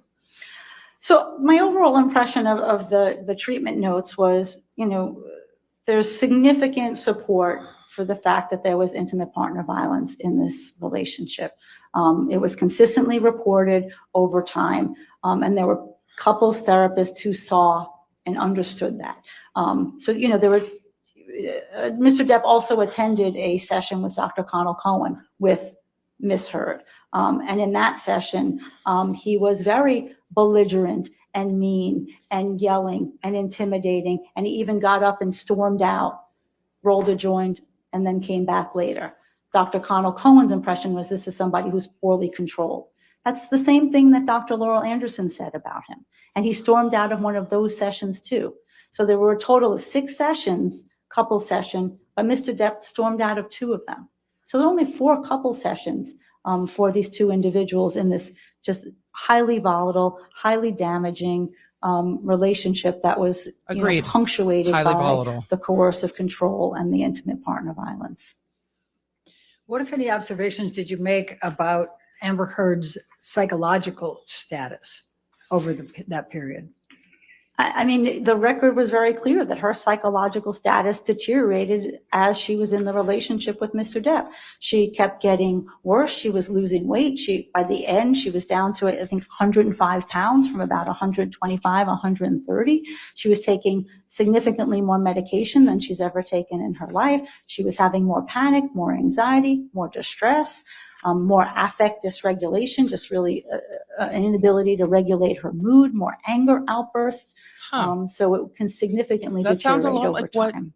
Dr. Curry You was talked saying, about though. weight. What, if any, diagnoses did Bonnie Jacobs make about Amber Heard having an eating disorder? There was no evidence in the record that Ms. Heard had an eating disorder. It was in her nursing notes. What, if any, observations did you make about whether Dr. Connell thought she had an eating disorder? There was no indication in his record that she had an eating disorder. I don't know how relevant it is, but it was Now, in the nursing notes what, if from this any, morning's testimony that Amber Heard observations reported that did you to make her nurse, about, and they were working on it. The impact So- of Mr. Depp's substance abuse. are they picking and So the choosing? substance abuse was a very relevant and complicating factor to this relationship. When you pair that level of substance abuse with the level of intimate partner violence and coercive control, it's a very, very disastrous mix. And one of the things that happens with the substance abuse is a very similar dynamic that happens with the intimate partner violence, that there's the lying, there's the hiding, there's the cheating, there's the obfuscation, the rationalization about the drinking, the rationalization about the violence, the trying to, promises, I'm going to do better, I'm going to get clean and sober, I'm not going to hit you anymore. Objection, Your Honor. Can I be heard? You're going to approach? Objection, Your Honor. Has she actually made an expert opinion, or is she just saying shit? Because right now it feels like she is just saying shit. However, they haven't yet asked that I've heard. They haven't yet asked if she listened to the audio. That'll come up on cross. It's been very interesting seeing this expert go, I think, beyond the bounds of saying, this is my opinion. This is what the test showed. This is what the research shows. She's sitting there chatting like, oh my God. And then this one time on this plane on the way back from Boston, they totally got in a fight and Johnny was like in the car and he was like smoking weed and drinking and stuff. And then when they got on the plane, he kicked Amber in the back. She's not giving any clinical diagnosis to that. And she's not saying, I heard this story, I accounted for these things, and it factored into my opinion in this way. It's just very odd testimony from an expert, because she's not saying that it was part of her, like, I made this finding for this reason, and I took these things into account when I made this finding for this reason. That's not what she's saying. She's saying this happened. This happened. She is not the fact finder. And as a forensic psychologist, she shouldn't be the fact finder. She should be investigating the factors at play within Amber Heard, and not all of it. She didn't diagnose Depp. She didn't work with Depp. And yet she's leveling very large conclusions, his directions, which is kind of wild to see. She talked about obsessive jealousy and saying that it's based on, notes, but notes from who? It's very interesting. I think, oh God, we've got about 15 minutes left of court today. I don't think we're going to be done with direct. Wow. This is just wild, wild stuff. And the way she's presenting it seems like she's presenting facts. And this is just very, very interesting stuff. What, if any, dynamics and coping styles are connected to the substance abuse by Mr. Depp? So they share similarities. There's a lot of lying when somebody's a substance abuser. There's a lot of hiding. There's a lot of concealment. Bored. There's a lot of her affect has rationalization. Changed. That's There's interesting. A lot of blame. Blaming your partner for your inability to stay clean and sober. There's a lot of the promises to change and the promises to get better. So a lot of these dynamics sort of co-occur, in a situation of substance abuse and domestic violence. They're very similar. The difficulty in this relationship was that the majority of the violent episodes and the sexually violent episodes were in these alcohol and drug-fueled rages. That was predominantly when those happened. When he wasn't in those stages, we still saw the excessive jealousy and the coercive control and the possessiveness. That still persisted. But when the alcohol and the drugs came together is when Amber Heard was more in danger of being hurt by him. Interesting. Why didn't Amber Heard leave the relationship sooner? What is your opinion? You know why. Objection, speculation. Yes, it is. What is your have you formed, based on your experience and based on your 29 hours of clinical evaluation of Amber Heard, what is your understanding of why Amber Heard didn't leave the relationship earlier? That's objection, a much better beyond question. the scope of the disclosure. That's not beyond the scope. It clearly is not. I mean, it's clearly in the disclosure. He said beyond the scope of the disclosure. That's interesting. Point to where you say it's not. you mean, point to where you say it's not. Point to where you say it's not. The disclosure means Jesus, this is a mess. The disclosure means this is not beyond the scope of what an expert can testify to. Is bro wearing sneakers back there in court? Like sneakers. This is beyond the scope of disclosure. Sorry, I'm so flabbergasted. I've got to slow down and explain and not just be in the moment of being like, oh my God, oh my God, oh my God. Beyond the scope of disclosure means this is an opinion that is beyond what was disclosed to the other side that her opinion would be. The reason that's a big deal is because you have to do an expert disclosure. The expert's going to testify to this, this, this, and this, so that the other side can prepare. We've seen gamesmanship from Heard's legal team in court documents with regard to disclosures and discovery. And it looks like this is not going well from who the judge is looking at, going with, you've got to disclose it. You cannot make an opinion if it's not disclosed to the other side. So now they're sitting there flipping through this particular doctor's, she's going to sustain the objection. I saw her say it. So this is not coming in. That's some fuckery right there. She's going to move on, and she does not look happy about it. But that's something that they should have disclosed. You indicated she had to move on. Opinion she had to move on. Amber Heard's that's a big loss. Violence and abuse in her relationship. Because why didn't Amber Heard leave? Now is left with what dangling. Is known as intimate partner violence. Wow. Correct? That's correct. Okay. She's going to try to do it another way. Why did you believe try to end that Amber Heard? What formed your basis of that opinion? She's going to try. Asked and answered, Your Honor. Yep.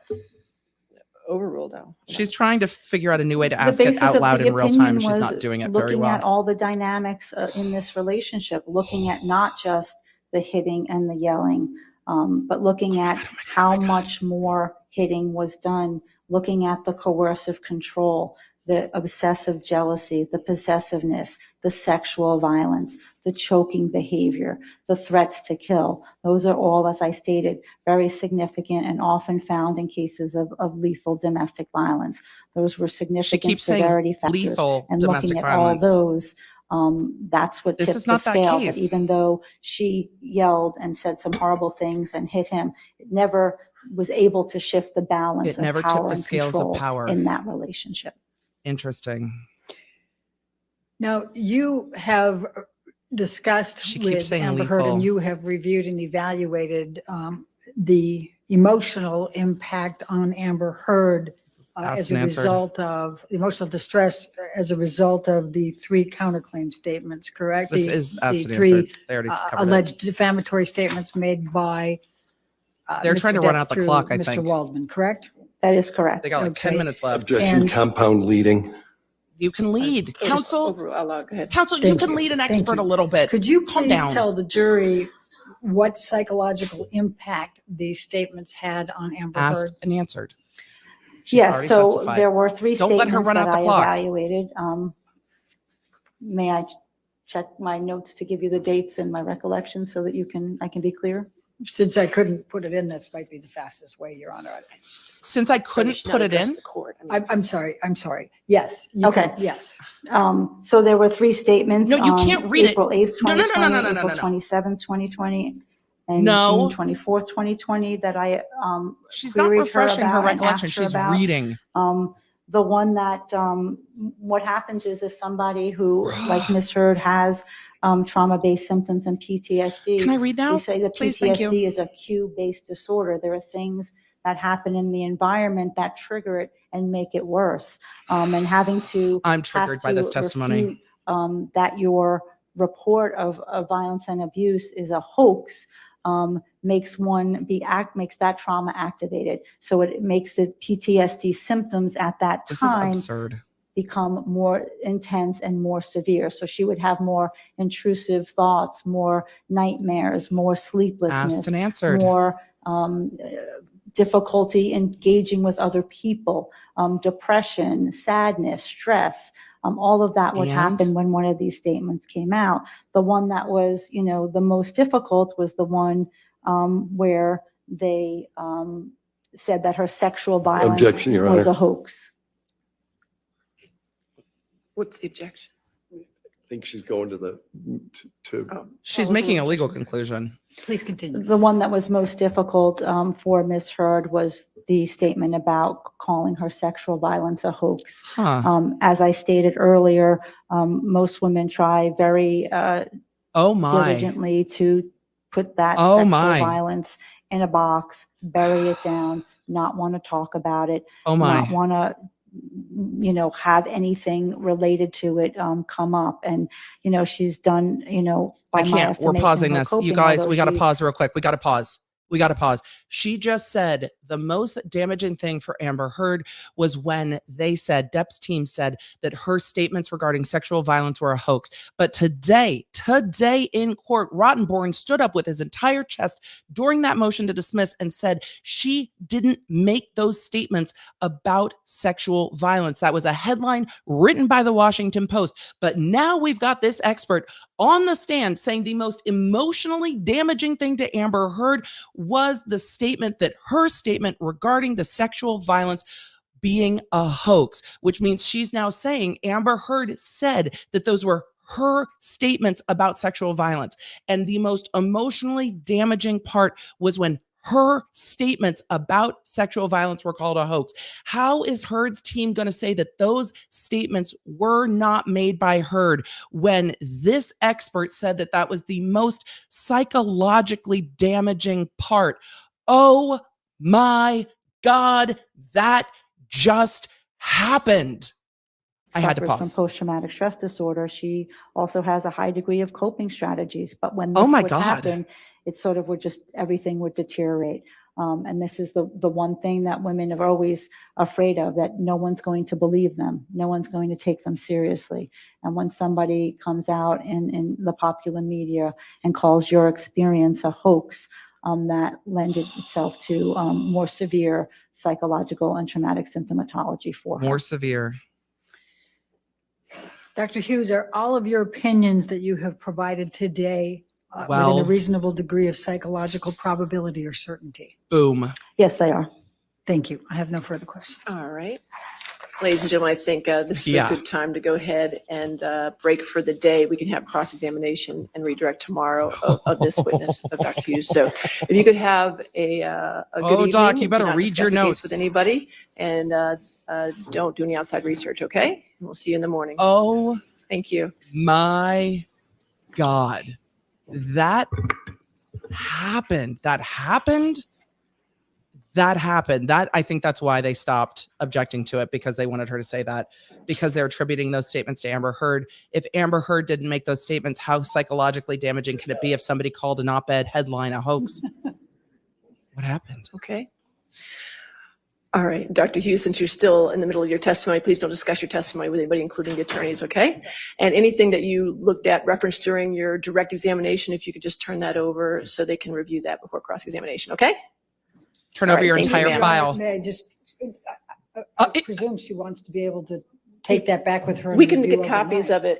of it. We'll get whatever it is. Okay, good. We'll make sure you get copies of it. So make sure you get copies of it so you can keep her Oh. originals. Okay? Yes, thank you. All right. I have copies of everything that I looked at. Other than Okay, my. well, no, Oh, no, now we're they're not fighting. talking right now. Court's in Other session. than my Thank you. post-it note. All right. Court's So in anything session. else then? So we'll Expert. see you tomorrow at 10 a.m., correct? All right. She said, Thank you have Good copies evening. of everything. And he said, no, we don't. And the judge is like, court is in session. This is not what you are going to do. So now she needs to turn over her entire file. And this is going to become a problem. They are going to have to get copies of that right now. And these lawyers are going to be doing it. They're probably going to walk up and say, let me see your file. And they're going to flip page by page through every single thing she brought with her to make sure that they have it, which is absolutely what they should be doing. Yeah, don't eyeball the expert. He kind of did. But the jury's already out of the room. This is absolutely a staggering mess. Oh, we binged. I want to see what's happening in court, but where do we bing at? We binged at 250. We're going to do a we binged, but I need to look at I want to see what's happening in court before we move on. There were some fucking bombs that were dropped this afternoon. And wow. And we're seeing a bunch tighter hairstyle today on Amber Heard. I think we'll see that again tomorrow when we get to her direct examination. I expect we will see Amber Heard testify after lunch tomorrow, would be my guess. If I had to make a guess, you guys, we are at over 41,000 law nerds in the chat. So if you enjoy the coverage, There's been a go lot ahead of and do, things that we have I guess agreed we're on. done. Go as ahead I and do the likey, subscribey things. I would very, very, very much appreciate it. I'm going to go see if any of these other feeds are covering what's going on in court at the moment real quick. We're going to get to questions. I'm going to give you my thoughts in just a moment because this is just absolutely staggering that this doc has said that she made the statements here. We're going to unfavored network, but they are still running the court feed. So that's where we're going. I'm going to keep the volume off, but I do want to see the court feed as everybody leaves for the day. I think it's important to see. So I am just absolutely staggered by how many of you are here, and we're absolutely going to be doing all of the questions and stuff. I just wanted to see these legal teams and their interactions. This got bad today. This got real bad today. There's this PR dude is well, A, don't wear sneakers to court, but B, he's going to have a big day to discuss this. So wow, we have a lot of super chats to get through. We have a lot to do. So let us just get started on everything we need to do here. I will be back tomorrow at 8:50 before court starts. This week, I mean, tomorrow's Wednesday. We're going to get into Heard's testimony, and the rest this week is going to be Amber Heard's testimony. Wow, today. So the biggest thing I took away at the very end of that testimony was that Amber Heard was most emotionally devastated that the statement called her claims of sexual violence a hoax. That was staggering because Amber Heard's team was arguing that that should be dismissed because Amber did not make those statements. If Amber did not make those statements, how can she be the most emotionally devastated by those statements? Answer, she can't be. So they're not going to be able to end route that. They can't turn around and argue it. They're arguing that that was the most damaging statement. So if that's the most damaging statement, then she must have said it. Woo! That is just. And you guys are saying the judge said 10 a.m. Yes, the judge said 10 a.m. I am here at 8:50 a.m. Central Standard Time. Court starts at 9 a.m. Central Standard Time, 10 a.m. Eastern Standard Time. So the court can still do some of their other work. I'm sure this court starts at 8:30 and the judge does some of their other cases for an hour and then does this. Wow. That was a moment. I've never seen an expert kind of crumble like this on the stand. I've not seen an expert testify about things that she can't make factual determinations about. And we saw that with Dr. Curry. Dr. Curry said, I can't make that factual determination. This is what I reviewed. This is what I was told. These are the tests that I did. These are the conclusions that I made. This expert was making factual based statements and making very large statements about Johnny Depp when she didn't evaluate him. Tomorrow's going to be very interesting. Tomorrow is going to be very, very interesting. And I, for one, cannot wait to see what happens on cross. I can't wait for Amber Heard to testify. I can't wait. Let us do the things. Amber Life said, newer sub, can the Milani makeup be brought up? I talked about that in the morning stream too. It depends on how Amber Heard testifies, whether it will come up or not, but it's going to very much depend on how Amber testifies. As a juror member, hypothetically, I would discredit her by vocabulary alone. We all know that women aren't always the victims. BB Turner, we will see what this jury decides to do. I can't wait for Chu to point out the gender bias. Chu will not be doing the cross. It will be the guy who's been doing all the experts, the other tall gentleman that stands in the back. I cannot remember his name. So far, she's doing a good job explaining terms, although very gendered. But for me, it falls flat if she didn't do an assessment on either Depp or Heard. And I only heard a few assessments, and she kept saying the clinician. And I don't think she was trying to say the clinical assessment. I was getting the sense that she was saying the clinician did this.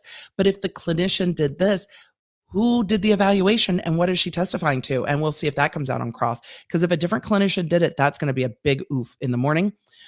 Bad move to use her before Amber Heard because she's basically describing Amber Heard's behaviors towards Johnny, also very gender biased. I think this is what Heard wanted.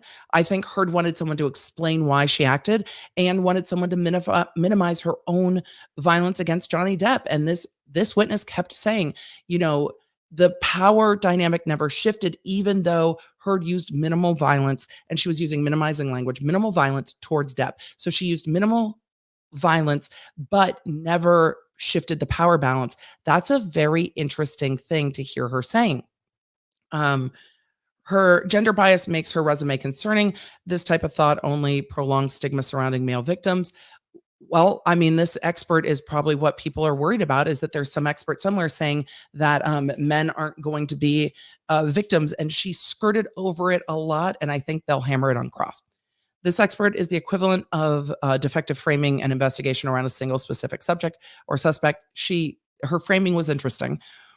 She's so biased, women don't do this, they do that. Lady, have you seen the movie Monster? It's actually based on a true story. They're going to absolutely get into it on cross. It's very sad that she's using she, her to describe a victim. I mean, she clearly it seems like she sees the world that way, or that she's framing it that way for the jury because she wants the jury to see the world that way. So I'm not surprised by that, because she wants the jury to see the world through her lens, because she wants the jury to see Amber Heard as a victim. It could be intentional. It could be intentional. Arguendo, the research is deficient due to historical underreporting by men. That's a very good argument as well. Sierra said with a mainly male jury, they may feel the prejudice. They may. Statistically, we have more reports of men abusing women. Her inability to use non-gender terms, they, them, victim abuser, sounds very tone deaf after audio and the last 3 weeks of testimony. And maybe that's why they didn't object to it. Of course, Amber Heard didn't want to leave money and fame while she's bringing other men to her rent-free penthouse. And I'm sure the other men will come up. They will ask about that on cross. Did you review video? Did you review audio? We'll see all of what she reviewed on cross. Hashtag me too. Someone else said it. I'm not that, or men too. I said it. I'm not that clever. Let's get that trending. It was earlier in the trial, trending for sure. Violence. And again, she didn't really talk about violence in non-heterosexual or non-heteronormative relationships, but interpersonal violence and intimate partner violence happens across all different types of relationships. And I wonder if they stayed away from it because of the reports that Amber had been abusive to her ex-wife, and that's why they didn't try to talk about it. I think it would have been more powerful if this witness had addressed the fact that Amber Heard has been arrested for domestic violence out front. I think it's going to be a gotcha moment on cross-examination, and you don't want to have a gotcha. You want to put the most unflattering things out there with your own case so that you have your own control of the narrative. They didn't bring it up at all. Doctor, did you review the police report from when Amber Heard was arrested for domestic violence? No. Wouldn't that have fed into your perception of whether she is a perpetrator of violence or whether Johnny Depp caused all of this? Because these behaviors were present in this past relationship. Did you review any of that? Does that matter? Is that relevant to you? Did you discount it? It's all going to come up, and it might be a very gotcha moment because the jury has not heard about Amber Heard's domestic violence past yet. They haven't heard about it at all. They're not aware of this case the way we are here on the interwebs. So that might be a big moment that the jury first hears that Amber Heard's the only one in this case that's ever been arrested for domestic violence. And that's not a moment I'm going to leave to the other side. If I'm counsel, I'm bringing that up and getting it out of the way and addressing it immediately. And because she could have addressed it. She just gave Amber a way out to lie and say that she wouldn't remember things like being the one that was physically violent. I mean, that's what this expert is for. Is it just me, or is everyone getting the sense that she's actually helping Johnny Depp's case? She might be. Many of the points she made describe his behaviors. Some, I just took my property final and feel like I did terribly. It always feels that way in property. Don't worry. Don't worry. Property always feels that way. I'm sure you did fine. Why is this witness using she, her, not victim, perpetrator? I don't know. I don't know. It might be intentional. She found someone she could fool. Maybe. Hello from Nashville. Hello from Nashville. Thank you for breaking all down for us. Your commentary makes it so much more interesting to follow. Thank you. I got heated today, and now I'm actually sweating. Rue said, as a scientist, the way this expert talks seems very biased. I don't think it's very beneficial.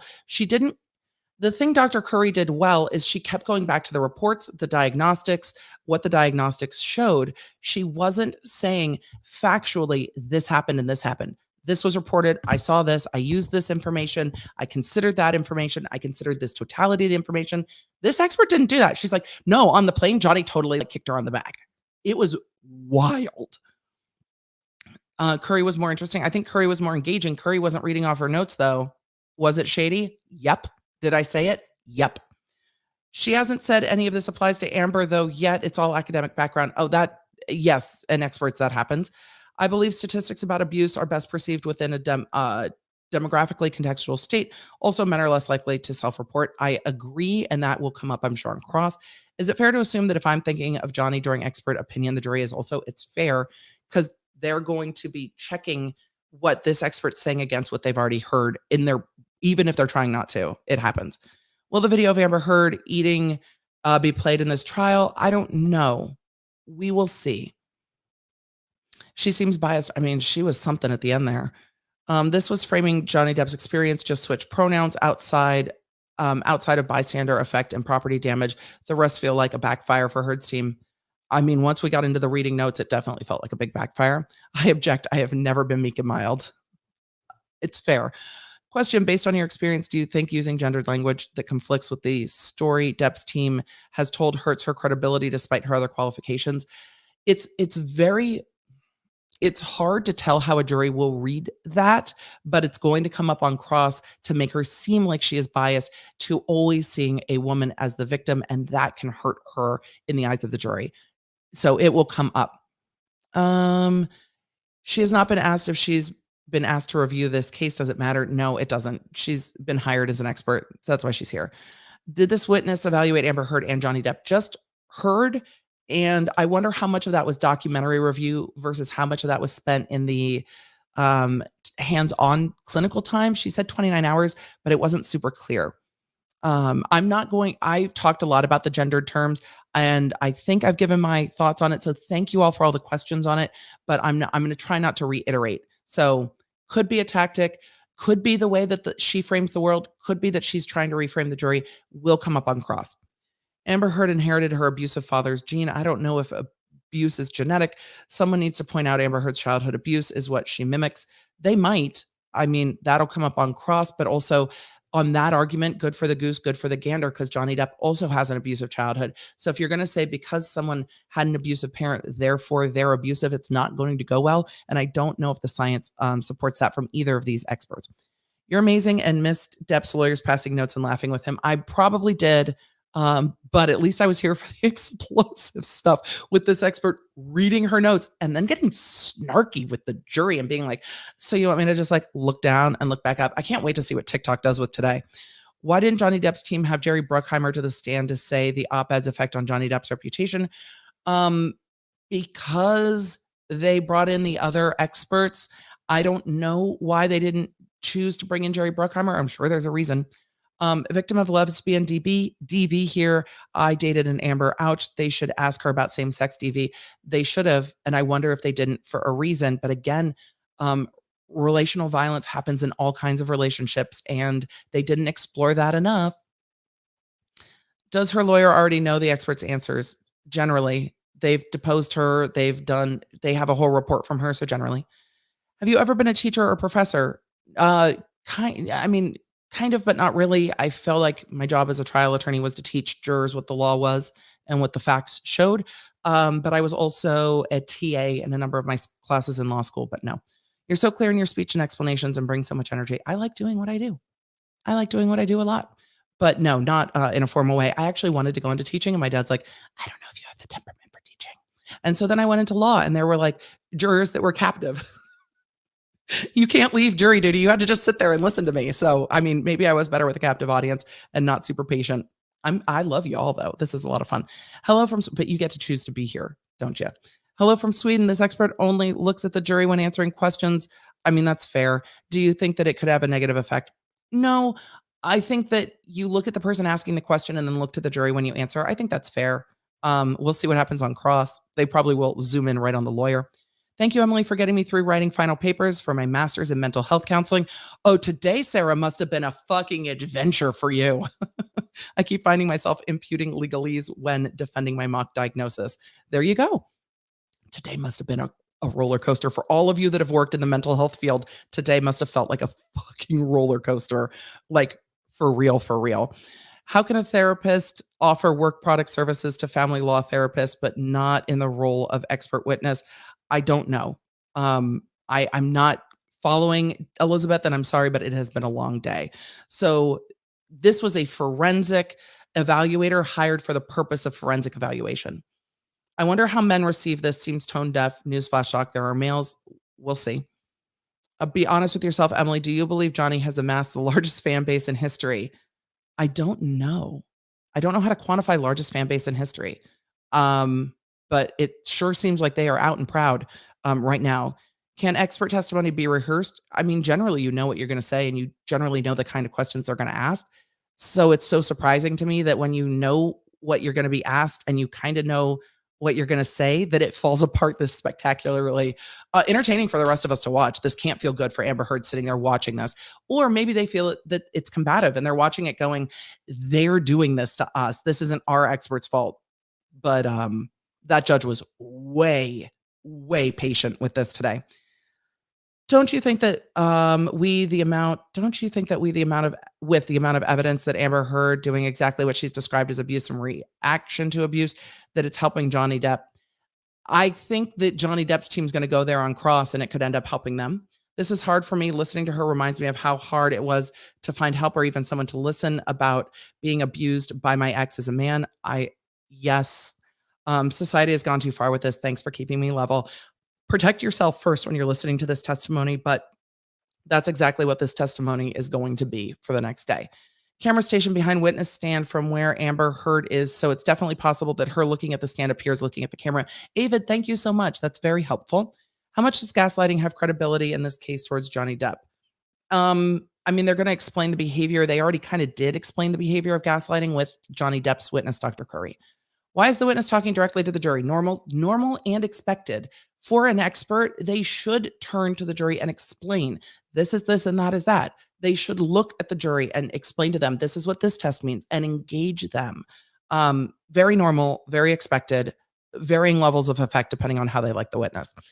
Amber was forced to be evaluated by the judge. Yes, she claimed emotional distress and PTSD. Johnny Depp did not, so he never got evaluated. I think that's probably in response to the chat, but her claim of PTSD is why Depp's team was able to get a court-ordered PTSD expert and force her to be evaluated. Her specialty is in female victims. Of course, she's biased in speaking that way. She has a very special perspective. It shouldn't be discounted. It is her perspective, but we have a trial where both are alleging abuse. So it's going to be commented on. I understand why she is gendering abusers and abused, but I don't like it. That's fair. She can get to her point across and help Amber's case without discounting male victims. She's not going to do that, though. She wants the jury to see Amber Heard in the same way. Did it bing? It did bing. We're at 250. I can't even believe it. Do we know the gender makeup of the jury? Largely male. I'm not sure the exact numbers. I mean, they're going to get into any bias and cross. Is there any way we can be notified once testimony is over? It's very triggering for me, and I would love to hear afterwards. Peggy Cole, I'm sorry I didn't pull this up, but this doctor is going to be testifying about this until Amber Heard takes a stand tomorrow. I feel like an educational video on DV, and I was supposed to assume it was referring to Amber as the victim, but the whole time I thought of Johnny. I mean, that's very possible too. And the jury might be doing the same. It's all the expert testimony still applicable if the accusations are a lie? That is a question for cross-examination. Do people lie? Can these be lies? Aren't you just relying on what you've seen from her? She started to get into, I need to look at the other evidence, but she never said what that other evidence was. She said she reported it to her friends, but I want to know if she listened to the audio recordings or watched the videos. I found the weighted difference matters who is the abuser statement interesting, implies the smaller people attacks insignificant, not as damaging. She definitely minimized it. I hope JD lawyers ask her opinion about the defecation Amber Heard did. Maybe. It would be interesting to hear. I'm sure it'll come up. Dr. Curry plus Post-it equals big oof. Yeah, that wasn't a Post-it. That was a stack of papers. Did Amber Heard invent Post-its? She invented the glue. She invented the special glue for the Post-its. And she went to her class reunion and told them so. I feel sick. I can't seem to escape this anywhere, so I'm going to watch Mean Girls. Check back at the end of the day. Peggy, come back when Amber Heard testifies tomorrow, but even tomorrow's testimony is going to be like this. Can they dismiss this expert? The jury can discount it. Can she remove this woman as an expert for these shenanigans? The court was not inclined to do that, and it will make it worse if they did. It's better for the case and less of an issue on appeal if they just let this ride and see how it goes. It's much stronger on appeal if it's like, we let her testify and what happened on cross happened on cross. But again, if this expert is seen to be hiding things, when and if it comes out that Amber Heard didn't turn over cell phone evidence, et cetera, it's just going to get worse from now. Ruby Woo, isn't that the name of a lipstick color? I think it is. She knows she wouldn't be there if she didn't say Amber Heard had PTSD, right? Yes. How much is she being paid? Referring to notes. All of that's going to come up. All of that's going to come up. I feel like I'm watching my cousin Vinny right now. Honestly, could this feel any more rehearsed and, dare I say, scripted? And then there's me going, if she didn't make the statement about sexual violence, then how is it the most damaging? Can the fact that she had testified hundreds of times as an expert and yet doesn't seem to know basic procedure be used to impeach her credibility? Yes. And I want to see what, I think she said 50 times. I'm going to have to go back and look. I mean, there's going to be so much. My podcast summary next week, covering this week, covering today would be like an hour. But I think she said she had testified at least 50 times. I need to go back and look, but oof. And I've got a note in my notes that says, that's not a sticky note. That's no sticky note. That's not a moon. Anyway. Did I make a Star Wars joke? Yes. Am I a nerd? Yes. Why is the judge allowing this? Because Johnny Depp's team is not asking for her to not allow it in a way that is going to get her yeeted, because this is good for them too. Amber's team made this circus, not the cameras. Facts on this one. Oh my God, you can totally hear her notes on the desk, right? So many notes. I thought she'd make it up with this expert. I have no words for this expert. I'm actually sweating. Like this actually stressed me out today. I was like, what is happening? I'm very deeply invested. I feel like she has to keep refreshing her memory because something in those notes is not completely truthful, or because she didn't do the evaluations. I don't want this to be a memory test, she said. Guess what? You're an expert witness. It kind of is. Did you do this work or not? Do you hold this opinion or not? It was so telling. Moment of rant. It was so telling that this expert was able to retell the details of Amber Heard's perspective of the fight, but not able to retell the not experiments, but the evaluations that she did. So she couldn't talk to the evaluations. She couldn't talk to the methodology. But when it came to, oh my God, and Johnny was smoking weed in the car with some drinks, all the details were flawless. Very, very interesting. Very interesting. Hello, Vancouver Vixen. Does she have a full file box up there? Yes. I yelled so loud about this, my dog flew off the floor. This expert copied Curry's testing class. I mean, Curry understood the assignment. If she's such an expert and has testified so many times, could this also play her part to torpedo Amber Heard's case? I mean, Depp's team will try to point that out. Again, does the jury understand the problem with this witness? I don't know, but the jury understands that something's up. During the USC water polo coach college admission scandal case, the judge made a note to the attorneys saying the jury was joking about how many times we're going to go to sidebar today. And the judge was kind of annoyed by that. The jury notices that during Dr. Curry's testimony, they weren't up at the bench talking at all. And during this testimony, there's a lot going on and they're up at the bench quite a lot. The jury is noticing all of that. Even if they don't know exactly what it means, they know that something is amiss here. I can't wait to hear the perspective of those in the courtroom when this jury was taking notes, when they stopped taking notes, and how they were behaving vis-a-vis Dr. Curry, because they were taking lots of notes during Dr. Curry's testimony from reports on Court TV. Objection. Umbrage made me drop my laptop over all the Dr. Curry callouts and the notes I needed for my upcoming boards. Don't drop your laptop. I feel like I'm watching a train class crash in slow motion. It was slow. And I think I was worried that this expert might do some harm to Mr. Depp. I mean, this expert's there to bolster Amber Heard's case. I don't know if she's done that. Does it seem like Amber Heard's team coached her? They shouldn't have to if she's a good witness. I mean, she knows what she's there to testify about. Was Amber Heard a victim of, IPV or not? She's an expert reader. It seems that Amber Heard's team is all expert readers. That's what they do. Did I read that right? Oh my God, would you have died? Would you have died if she's like, hold on, did I read that right? We would have died. We would have died. Could this expert have needed the notes in terms of accessibility? Would that need to be disclosed? Yes, it would have been, because she referred to her notes so much. She needs to say, I need to refresh my recollection. She can't just surreptitiously read, which it seemed like she was doing. Can the jury research witnesses outside of the court? No, they can't research anything. They get what they're presented in court, and that is it. They don't even get my sassy testimony. Imagine how boring for them. This is the worst setup Amber could have gotten before taking the stand. Agreed. This is not good.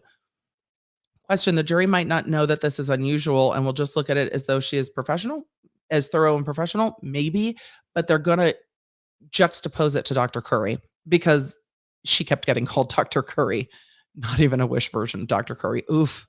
You guys are as snarky as I am. Cross-examination is going to be a bloodbath. Words used from earlier in the trial, period. And she continues to read, oh my God, the hottest muffin mess ever. Oh, this is going to make muffins. This is going to make muffins seem like not. We're all going to wish for muffins. This expert is going to wish muffins were the biggest fucking problem for her. She is going to be wishing that muffins were the issue. So not only did we get the she, him, but we also read a script. Yep. Do you think that she was paid just to read what they wanted her to read? She shouldn't be. She has a very impressive resume. She should care more about her professional reputation to not be a total disaster on the stand. Her integrity should matter more than what she's getting paid for this case. And we'll see what happens on cross. They can't just read what she actually wants. I think she was paid after Dr. Curry's testimony. She started working with Amber well before that. So I don't think she was paid after Dr. Curry's testimony because she would have been disclosed. I think they changed the order of the witness, but I don't think she wasn't added after Dr. Curry testified. The reason Dr. Curry was able to testify is because there was an expert that was going to testify that Amber had PTSD. It's why Amber had to sit for an evaluation with Dr. Curry, and the court forced that to happen. And Dr. Curry is a PTSD expert for this reason. So Dr. Curry is going to rebut this PTSD witness when Dr. Curry comes up in rebuttal, which is absolutely going to happen. Oh, and because Dr. Curry is an expert, that's why she gets to sit in court and watch this. It's all part of her expert opinion. That's why she's sitting there. Do you think this will affect Dr. Hughes' reputation in her field as a future expert? Potentially. I mean, everybody's watching it. So did Amber Heard submit false photographs in this case? We don't know because those photos look digitally altered big time. We don't have the metadata. Just a question I need answering. I do too. It's also illegal to submit altered photographs. If the lawyers know they're altered, could it be a fraud on the court? I will think about that. But there's been a lot of evidentiary issues. I have a video about it on the channel. Petty Me is loving this wreck. Same. I mean, look, I want to see how all the evidence spills out in this case, and this is not spilling out well. This is not a clean start to this case. It is not a good look. It does not look prepared. It looks scattered. Question: would the jury might think, what's the big deal? Why didn't Curry do this? They might. They absolutely might. But with the amount of sidebars, that's tough. Very, very tough. Did she just rubber stamp the treating docs? Yes, she did, but that's her prerogative. Does she get jury instructions of how bad this is? No, they don't. They get argument from the lawyers. Law and Crime had Dr. Curry and her side by side. I'm sure they did. I'll go back and watch some of that. I tend not to pull them up because they have tried to issue copyright strikes on mine and other channels. And I get a little salty about that. When you come from my YouTube channel, this is what I do. Those notes look more like a diary to me. I mean, they were a lot of notes. She's still reading from her notes. Oh my God, no. I know she was crazy. I wonder if her assessment was before or after Curry's. It seems like before. If it was after, Amber might have altered her responses. It seems like it was before, but some of the timing got lost for me. I'd need to go back and look. Dr. Curry's was very recent. This started in 2019, I believe she testified to earlier. If Dr. Curry actually evaluated Amber Heard in person, doesn't that carry more weight than someone who just read what she said? She said she also evaluated Amber Heard in person, and I hope we get clarification on that on cross. Every time she glances at her notes and puts her glasses on, Can we have merch with still reading? I mean, we've meant to. And it's just generally, I mean, my merch is going to be keep reading, because I say that a lot, because I'll say something and then get further down the page and be like, ah. But yeah, she smirked, made faces at the jury, and was talking to the jury while the lawyers were up talking to the judge. What the fuck? I need to go back and look if she was talking to them. I saw her smirking, and that's not okay. I'm literally yelling at my TV. This is farcical. Well, I was yelling on the internet at my screen as well. I've watched some bloopers, and Johnny can dissolve into giggles, or he can set someone else in giggles. He needs to rein it in, though, in front of the jury, because they might not play well. She shouldn't need notes if she's such an expert. Question: if an expert has a disability related to memory or recall, would they be allowed to use notes? No, they would need to refresh their recollection just like any other witness. Or would this make them ineligible? It's a choice on the party that's hiring them. But if they have a difficult time testifying, it's going to be hard for them to be an effective and convincing expert. But if they let the attorney know that, it can be, I will need to refresh my recollection. And then they refresh their recollection. There is a proper procedure for it. She didn't want to follow that procedure, it seemed. I'm not taking words she's saying after that. I mean, and some of us definitely shut down. While her presidential year may be problematic, as she will have to overcome this ridiculous embarrassment. I wonder how it will be perceived. I don't think the lawyers were being overly picky with her. I really don't. I didn't like the leading objections because she's an expert and there can be some leading. I didn't love that. But the rest of the stuff is a problem. Did she just say punching is mild violence? Yep, she did. She said punching is mild violence. Well, she seemed to indicate that punching from a woman is mild violence, or punching from Amber Heard in this context is mild violence. She sure did have her CV resume. My sixth grader would be better. It seemed that Brett Hoff was struggling to kind of find her footing after some of those objections. Cody said being ignorant of court etiquette, and the jury too. It seems ridiculous that reading a report is irregular and not allowed. Can you explain how this is bad to an ignorant jury? No one's going to explain it to the jury. But the evidence is the testimony. You can't just read things into the testimony. You have to remember it. And if you don't remember it, you have to say you don't remember it and refresh your notes. Or the notes get admitted into evidence like they did with the nursing notes. And they didn't enter these notes into evidence. So then if the notes aren't entered into evidence, the witness testimony is all you got. When do rebuttal witnesses come? After Amber Heard rests her case. Why would the judge allow this? Because the defense wasn't fighting it too much. Can you explain impeachment? It is proving that what somebody said on their direct examination is not true or not credible or biased in some way. So it's undercutting essentially their evidence. Why aren't witnesses allowed to look at their notes? I just answered that. I cannot wait for cross-samesies. If I was the jury, it would confuse me how someone could testify 50 times but still laugh like a child when she breaks the rules and is told to stop. I mean, that's an observation for sure. Do you think they will try to strike her testimony? No, I think they're going to try to discredit her so that it makes everything look ridiculous. I think that's probably more powerful. She's going for the I want to be a meme too. I mean, she might be bitter about the muffin memes, and this is just me being snarky. She might want her own muffin meme moment. Why is the judge giving favoritism towards Amber Heard? I don't think she is, by letting the expert read from her notes. I think that the judge is protecting this case from appeal.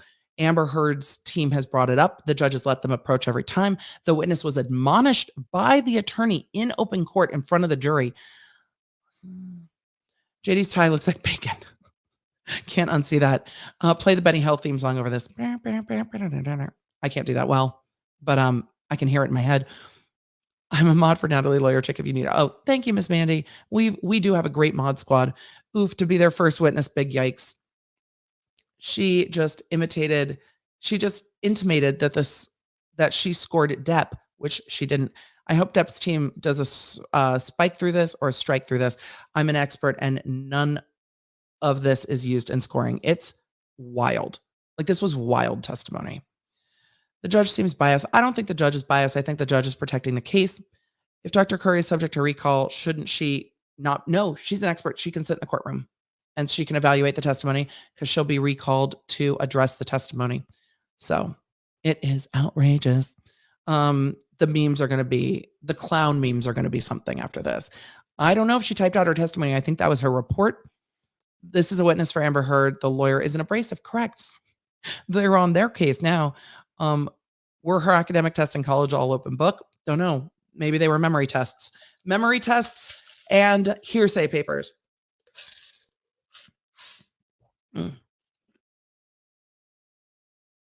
Sorry, I forgot I needed a straw when it gets that low because then I get ice and then I don't want to chew ice and make you all listen to it.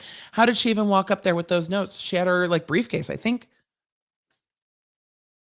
Depp's team will be very interesting on cross. They need to be calm, they need to be thorough, and they need to go step by step, and they need to let the witness look evasive. They need to let the witness look combative. The lawyers can't come out combative. The lawyers need to make the witness, because she was already getting a little feisty. They need to lean into that. I don't understand how she's allowed to read. We talked about it. She's not. Can they recall Dr. Curry after Amber Heard rests? This isn't part of a name test. I mean, I think the psych should compare her notes with Dr. Curry. She seems to have missed the assignment here. I would love to see Dr. Curry's face too. I'll go back and look for some of those. Clinician administered PTSD scale is the actual name. Yes, but she kept talking about the clinician that administered it, I thought. And so I'd be interested to see who administered it. Now they have the notes. But yes, I know it's the name of some of the assessments as well. It isn't a post-it note, so couldn't her saying that it is be perjury? Not really. She might have had one part on a post-it note and the rest on something else. Why is the judge allowing this? I think it's, appeals. My secondhand embarrassment, it was a lot. Ben Chu is a full mood. He really was today. His face is very expressive. Can you commentate the OJ trial? No, it is old. I've talked about the OJ trial in so much as I was an LA County District Attorney. We did do training on the OJ case. I've given my thoughts in our members only live streams. If you want to be a member, the members only live streams in the I Have Thoughts podcast are over at lawnerdsunite.com. I actually should share that with you guys. I can share that. We can share that right now if you're interested. I want to take a minute to remind you that it's the beginning of the month, and that means we have a members only live stream coming up for all of you in the Law Nerd community. If you have not joined our Law Nerd community yet, now is a perfect time to do so. LawNerdsUnite.com will get you to our Law Nerd community on Patreon, and you can choose what level of membership you would like to not just support me and support the show, allow me to talk about topics that are not always the YouTube friendly, and to get behind the scenes and additional content and behind the scenes conversations with other law nerds on the topics that are happening. It's where I put up the members only I Have Thoughts podcast, breaking down the things I have thoughts about. Sometimes it's behind the scenes. Sometimes it's a deeper dive into the topics we're covering, not just the law, but also my thoughts, my feelings, confusion, pondering, all the things. And we have monthly members only live streams, which is a great way not just to interact with the Law Nerd community, but to interact with me as well, because those live streams have just the members on them and we really get to dive into topics. There are more DA story times there and a lot of fun. So if you've been considering it, come on over and join the Law Nerd community right now at lawnerdsunite.com. Memberships start at just $3 a month. I would love to have you, and don't forget to say that the podcast sent you. Let's get back to today's show. So they did try to harp on Dr. Curry not being board certified as an issue for credibility. I think that's going to bite them in the butt because Dr. Curry didn't testify from her notes. And when they said, I would love to see my notes, they said no. So it's going to be very, very interesting to see how that goes when we get back round to cross-examination and saying, no, we don't want you to refer to your notes. What do you remember? What do you remember? What do you remember? So let's keep going. Did she evaluate Johnny? No. She's relying on other testimony. If I were on the jury, I'd be cackling along with Depp. I mean, maybe. And this jury's been very stoic. On cross, can they move to strike her testimony? No, they would have had to have done it now. I think it's clinician administered test. It is, but I'm also the way she said it, and maybe it really is the clinician administered test. The way that she said it in testimony just struck me odd. As did she administer it? Because it wasn't clear in that moment to me. The name of the test, also the CAP 5. That's fair. Can Dr. Curry review and testify to Dr. Hughes' results? Yes, and that's why she was in the courtroom. This witness was definitely not as good as Dr. Curry. I don't think I think she went a bit far afield in some of her findings. So, and if she's not the clinician, it will come up. Would Amber Heard's team prepare her on what to say, expect? Yes, but also if she's testified 50 times, she should know. This is not, it's a standard process. Like an expert, you give your resume, you give your findings, you testify to the things you can legally testify and ethically testify to, and that's it. Hi from Chile. Thank you. This testimony was weird. She looks incredibly unprofessional next to Dr. Curry, and that's, I think, going to come. We'll see what happens on cross. Did this doctor evaluate JD? She didn't say she did. And JD was not made to take an evaluation. I can't imagine she evaluated him in any way, but she made a lot of conclusions about him based on someone else's statements. And that might go to, see, Amber believes this about him, but it's not true. And that might hurt them too. Amber believes this, but that's not what it is. Because Amber's belief and what Johnny can be or not be diagnosed with are two very different things. She might get asked about the clinician when she gets cross-examination. She might, if it's a thing. It might have just been the way that I heard it. She's the generic brand of a board-certified psych.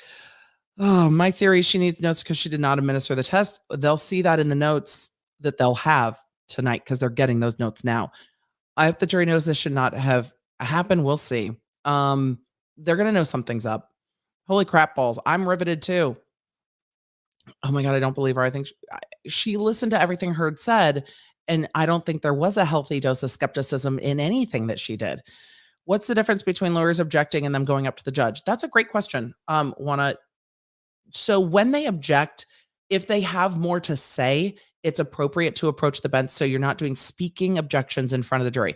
Your Honor, this goes to bias. This is inappropriate, blah, blah, blah, blah, blah. What the lawyers say can impact the jury, but it's not supposed to. So it's very important when you need to argue out points of evidence that you approach, and that's the respectful thing to do. We've seen that a lot from Depp's team saying, can we approach, instead of just spewing it out in court. What we've seen from Heard's team is more of the just like speaking out in court. And it's so funny when they make an objection and she's like, I don't think so. Girl, what you think doesn't matter. I don't think it is. That's not a legal grounds to deny the objection. Objections have legal grounds. So objection, hearsay. Hearsay is the legal ground. Your Honor, it's not hearsay because it falls under hearsay objection, because it's not offered for the truth, because it's basis of expert opinion. You give the legal definition, not because I said so, for fuck's sake. Can you move to strike testimony due to hearsay? They can, but they haven't been. I am not going to comment on her acting skills. How can she testify for Amber's experience? I don't know why they were letting that go on so long. I can only imagine the strategy is it makes her look tremendously unprofessional and it will give them more to go on Christ. She sounds like a treating psych, not a forensic. She sure did. She sure did. She sounded very invested. Oh my God, did you see her face? There were a lot of faces happening in that courtroom. Mine was one of them. I was not in the courtroom. My face was going like this. Not flattering at all. Caps, yes, name of the test. Been away for a couple hours. What's going on? Oh my. Hopefully the chat filled you in. Anyone else catch the moment where Amber Heard noticed the camera right on her right before Emily said? That's the most emotion we've seen from her. I think she noticed. I think she clocked it, but we're not sure. No, she did not evaluate Johnny Depp. She didn't even say she did. A hot bag of damn. That's what this has been. It's been a clusterfuck. Her testimony is embarrassingly anecdotal. Yep. Depp's team is going to, they're going to shred her. Can we please not make jokes about Amber fake acting right now? This is traumatic. I mean, the testimony is traumatic, but Amber's face in court is also part of the evaluation here. So I get it. Yeah, it is traumatic testimony. And the testimony is fairly awful. It's just with everything that's come in, the way this evidence is presented makes it almost not believable at all. It's very, very odd. Okay, we need more throat spray. The throat is definitely getting tight. This stuff, the throat 37 is so good. So sorry about that. She seems really emotionally attached. Is that normal? Not for an expert. She seemed very emotionally attached. But again, Dr. Curry brought muffins and had dinner. And so they're going to say that she's biased. This is going to get way far afield of that. I'm a therapist, and there are times in which I refer to myself in the notes as the clinician. That's fair, but I totally understand the potential confusion. No, Casey, that's totally fair. I think they should clarify who administered the tests better, and I might have missed that. Um, Childhood violence speaks for development of BPD, and I think they're going to ask her more about that too. She's testifying to Amber Heard's allegations. Yes, from childhood events as facts. She is. She can't do that. Agreed. Agreed. She sure did. Strange that she hits high on all the factors of PTSD. I mean, again, we're going to get the rebuttal from the PTSD expert. She's the clinician. She, I know there's clinician and patient administered. It's just, again, the way she said it. With note gates, is there anything defense can do to give credibility back, or is that gone like the dodo? I don't know. I don't know if there's much that can be done. 30K in here without liking the stream. I mean, it happens. Go ahead and like the stream. Like and subscribe. I can't believe we're at 250. She wrote out answers to questions. She knew they were coming. She knows the questions. And that's not odd that they know the questions, because the questions are all going to just cover the report and they're open-ended. What did you find? What did you rely on? What did you diagnose? What do you think? What is your findings? And those should all go from the report. It's interesting. Dr. Curry was like, my report was this long. I don't remember hearing that testimony, but I might have missed it. But it should be very linear down the report, instead of, oh, there was this one incident on the plane. The fact that she was testifying to facts like a fact finder was off-putting to me. So she does know the questions are coming. That's not inappropriate, though. Interesting strategy to go from umpteen witnesses saying Johnny Depp wasn't physical, no injuries, to Amber Heard straight to a doctor saying Johnny Depp was high risk to murder Amber Heard. Yeah, she kept saying fatal domestic violence, like a lot. But the only medical records we've seen so far from an injury are Johnny Depp's. So that'll be interesting too. Why are they allowing the cheat script? I mean, they brought it up a number of times in front of the jury. They're going to use it to make her look bad. Did she open the door for previous relationship? Yes, she did. She absolutely opened the door for that to come up. I hope at some point it's brought up that there's no such thing as mutual abuse. She kind of got to that about the structure of power in the relationship. She did. And she placed Amber on the victim side. It feels like Dr. Curry was an unbiased expert, and this chick sounds like Heard's friend that stayed at a Holiday Inn Express last night. I mean, it was something. She sounds biased towards. She definitely came across different than Dr. Curry. Is it possible that she personally did administer the test and that's why she's unable to remember? It is. It is possible. It will come up now that the defense has the notes, or now that Johnny Depp's team has the notes. Not sure if you saw my chat, but I'd be cackling along with Depp. We did. I saw it. It just took me a minute to get to everything. This witness had issues with expert testimony, looked her up on Lexis, lots of objections against her. Interesting. Interesting that that's who they picked, knowing how the internet is the internet. Did she just open the door for past DV? Yes, she absolutely opened the door. Why am I getting defensive over her trying to discredit my babe, Dr. Curry? I felt that way a little bit too. Thank you for explaining all of this. But that's her job. I mean, that's her job. They're messing up so soon into this already. This was not the best first foot. They were very long chats at the bench. God, I wish I was in there. No, I don't. I get so curious about what's being said at the bench, and I want to know, and I can kind of guess, but I don't know.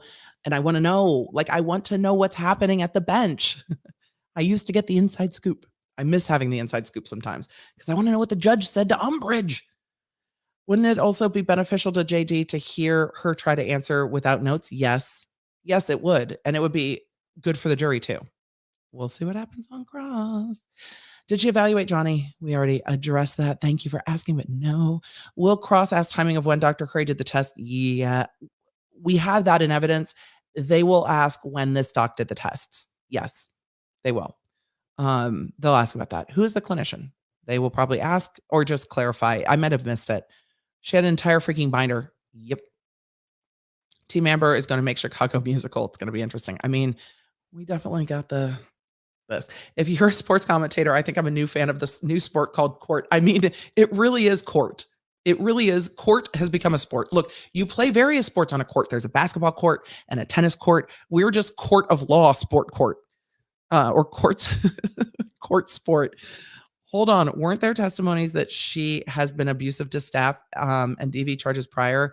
What is she talking about? There have been, and they're going to ask if that mattered to this expert. And this expert might say, no, it didn't matter to me. And they thought Alejandro was bizarre. I mean, right? I've never seen an expert read their notes like this. At least I get where Alejandro is coming from. Alejandro is like, bitch, I'm tired of all of you. I'm going to vape and drive off. Like, this is causing me stress. I am tired. Everybody's got problems. Leave me alone. I get where Alejandro's coming. I don't get where this woman's coming. She's being paid to be there.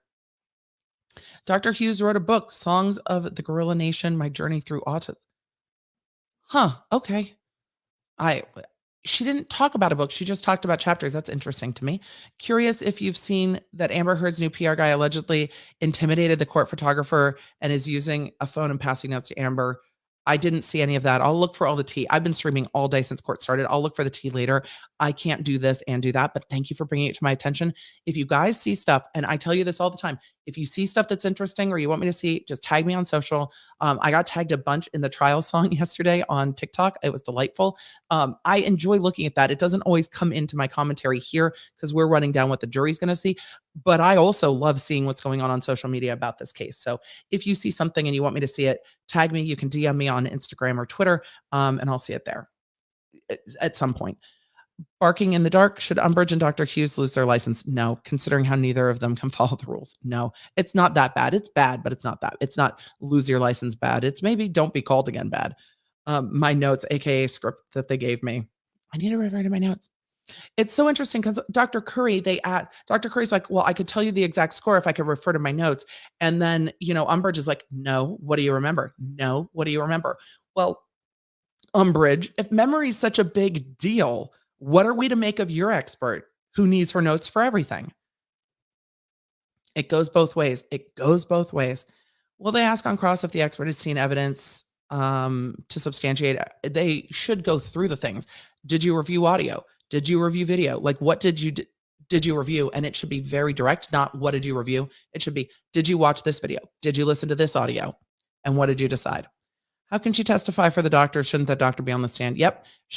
Some of that was hearsay, and she wasn't getting into, this was the basis of my opinion, and that was really annoying. Watching from the UK, thank you for your coverage. Hearing your side's really interesting. Thank you. It felt like shambles today. I'm interested to see what everybody else thinks, because we're just here having our own little conversation. What happens if there's a mistrial? I don't think there will be. Don't think it applies to civil cases. It can apply to civil cases. I don't think it will. I think the judge will just grant a lot of leeway. Which movie, ma'am? Yeah, right? I love psychology, but I keep zoning out. Kind of sad. This witness was hard. This is an example of someone who is a well-educated person who knows nothing about real practice, in my opinion. She had a very impressive resume. What your resume looks like on paper and how you testify in court can be two different things. Every time this expert looks at her note, I think if Dr. Curry pulled the date out of her memory before the lawyer could find it in her notes. Yeah. It seems to me like the paper is the real expert here, and it shouldn't be. Where is the expert in all of this? All she does is regurgitate what Amber Heard told her, and the jury might think that too. Thank you for the super stickers. I think we need DEFCON Brown for how full. I mean, this expert did give a lot more than opinion. She was stating facts as things as fact, and that was odd. Jasmine, Emily, you're my absolute favorite. Well, thank you. Why is it not justified as hearsay if for this doctor for Amber Heard is not a PTSD expert? You're wonderful. I think I'm following, but some of the things Amber told her are not admissions of a party opponent, and they're not the basis of her opinion. That's why those would be hearsay. Some of this is basis of opinion, and you can base your opinion on things that are hearsay. So this doctor is not a PTSD expert, but she still is a psychologist. She still is a forensic psychologist, so she can make that determination. It's just going to get kind of undercut by Dr. Curry. Did you get the impression this witness was lying? I don't think she was lying. I think she believes what she says. I think she was exceeding the bounds of proper expert testimony. It would be a lot for me to say someone's lying. Do I think she exceeded the bounds of proper expert testimony? Yep.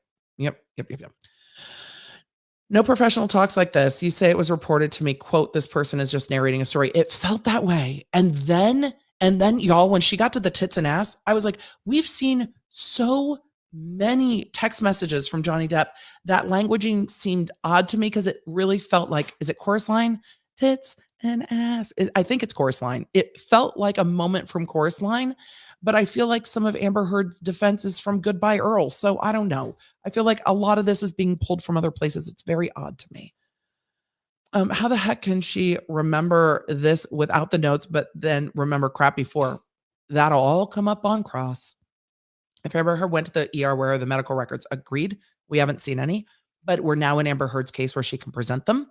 So this is not something that can be impeached because it is all her info. Nothing independent seems very prejudicial. It is fairly prejudicial, but this witness is allowed to be prejudicial. It's the expert. How it goes on cross, we'll see. Was she there? She's talking like she was. She did talk like she was there. Happy birthday, Mom. She's 70 today. She loves you. Death Baloney's mom. Happy birthday. Hopefully she saw it streaming by in the chat and sees it now. The lack of objections make me think the cross is about to get real.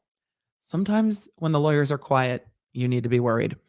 How does she have all these degrees and can't figure out that Amber Heard is taking her for the ride of her life? Her job is to, I don't know. She might believe Amber, and there might be things in Amber's. I don't think everything in Amber's story is untrue. I think they did get in screaming awful fights. We've heard them. The extent of that is what this person needs to parse, but they're hired to tell Amber's story. And that's why they're going to say, well, Dr. Curry's hired to tell Johnny Depp's story. Who do you find more credible, jury? And we're going to see who the jury finds more credible, aren't we? When she is telling about them, her voice is different than when she talks about the facts. It was.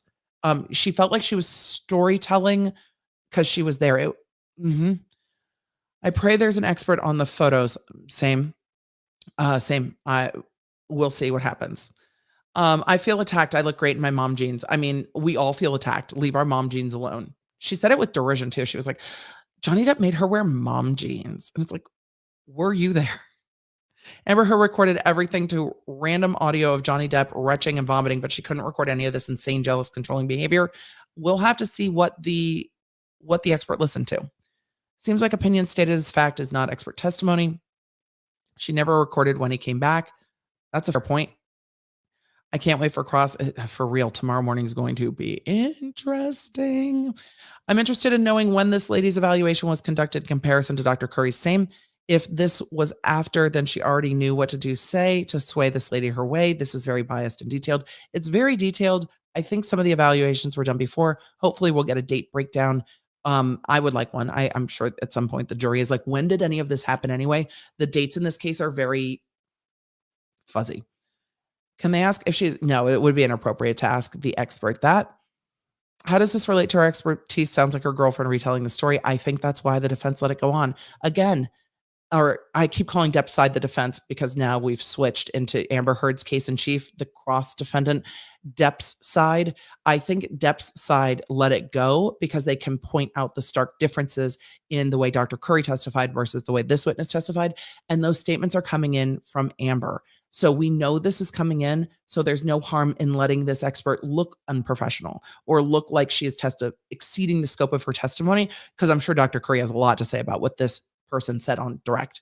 What the heck are we watching? Felt that way. Do you think Johnny Depp's team is letting her use her notes so they can crack down on her using them? Probably. Or at least to say she doesn't even remember. She remembers all these facts because that's what mattered to her more. What Amber's story mattered to her more than her scientific evaluation or diagnosis. That would be my argument. She can't remember what she did to evaluate Amber Heard, but she remembers the stories Amber Heard told her. She can't assess JD. She shouldn't be giving any assessments to JD. Is she allowed to watch the trial, know what Isaac testimony? Yes. Experts can review all the testimony in the case. It sounds like Amber Heard took a survey of abusive behavior and just circled. Well, that's what was indicated by Dr. Curry, the feigning. But this doctor said they didn't see it. I'm sure we haven't heard at least 50% of the instances she's mentioned. We haven't yet, but we're just here. How come she didn't have any of this on recordings? I don't know. If we did, I'm sure they would have come up in cross of Johnny Depp. Ripped off her nightgown like it's 1943. I mean, that can happen. I don't know what we're going to see about that. Depp's denied it. Heard says it happens, and that's what the jury's going to decide. I wonder if the actual context here is Depp knowing what happens to women behind closed doors with specific people in the industry. Maybe. If this is all based on what Amber told her, how is this allowed? It's expert opinion, and it's allowed to be based on her evaluation, including interviews. Is she a therapist or Amber's bestie? Fair point.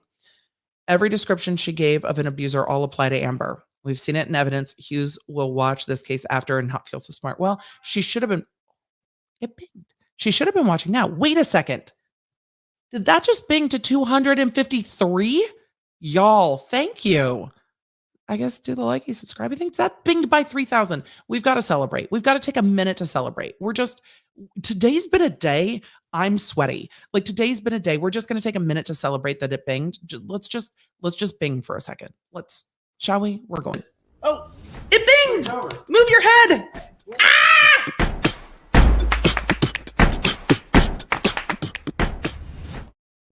I mean, y'all, it binged. So for those of you that are new law nerds, the resident law nerds will absolutely fill you in on the bing. They will let you know. I can't believe it. I mean, thank you guys. Thank you. I genuinely love doing what I'm doing.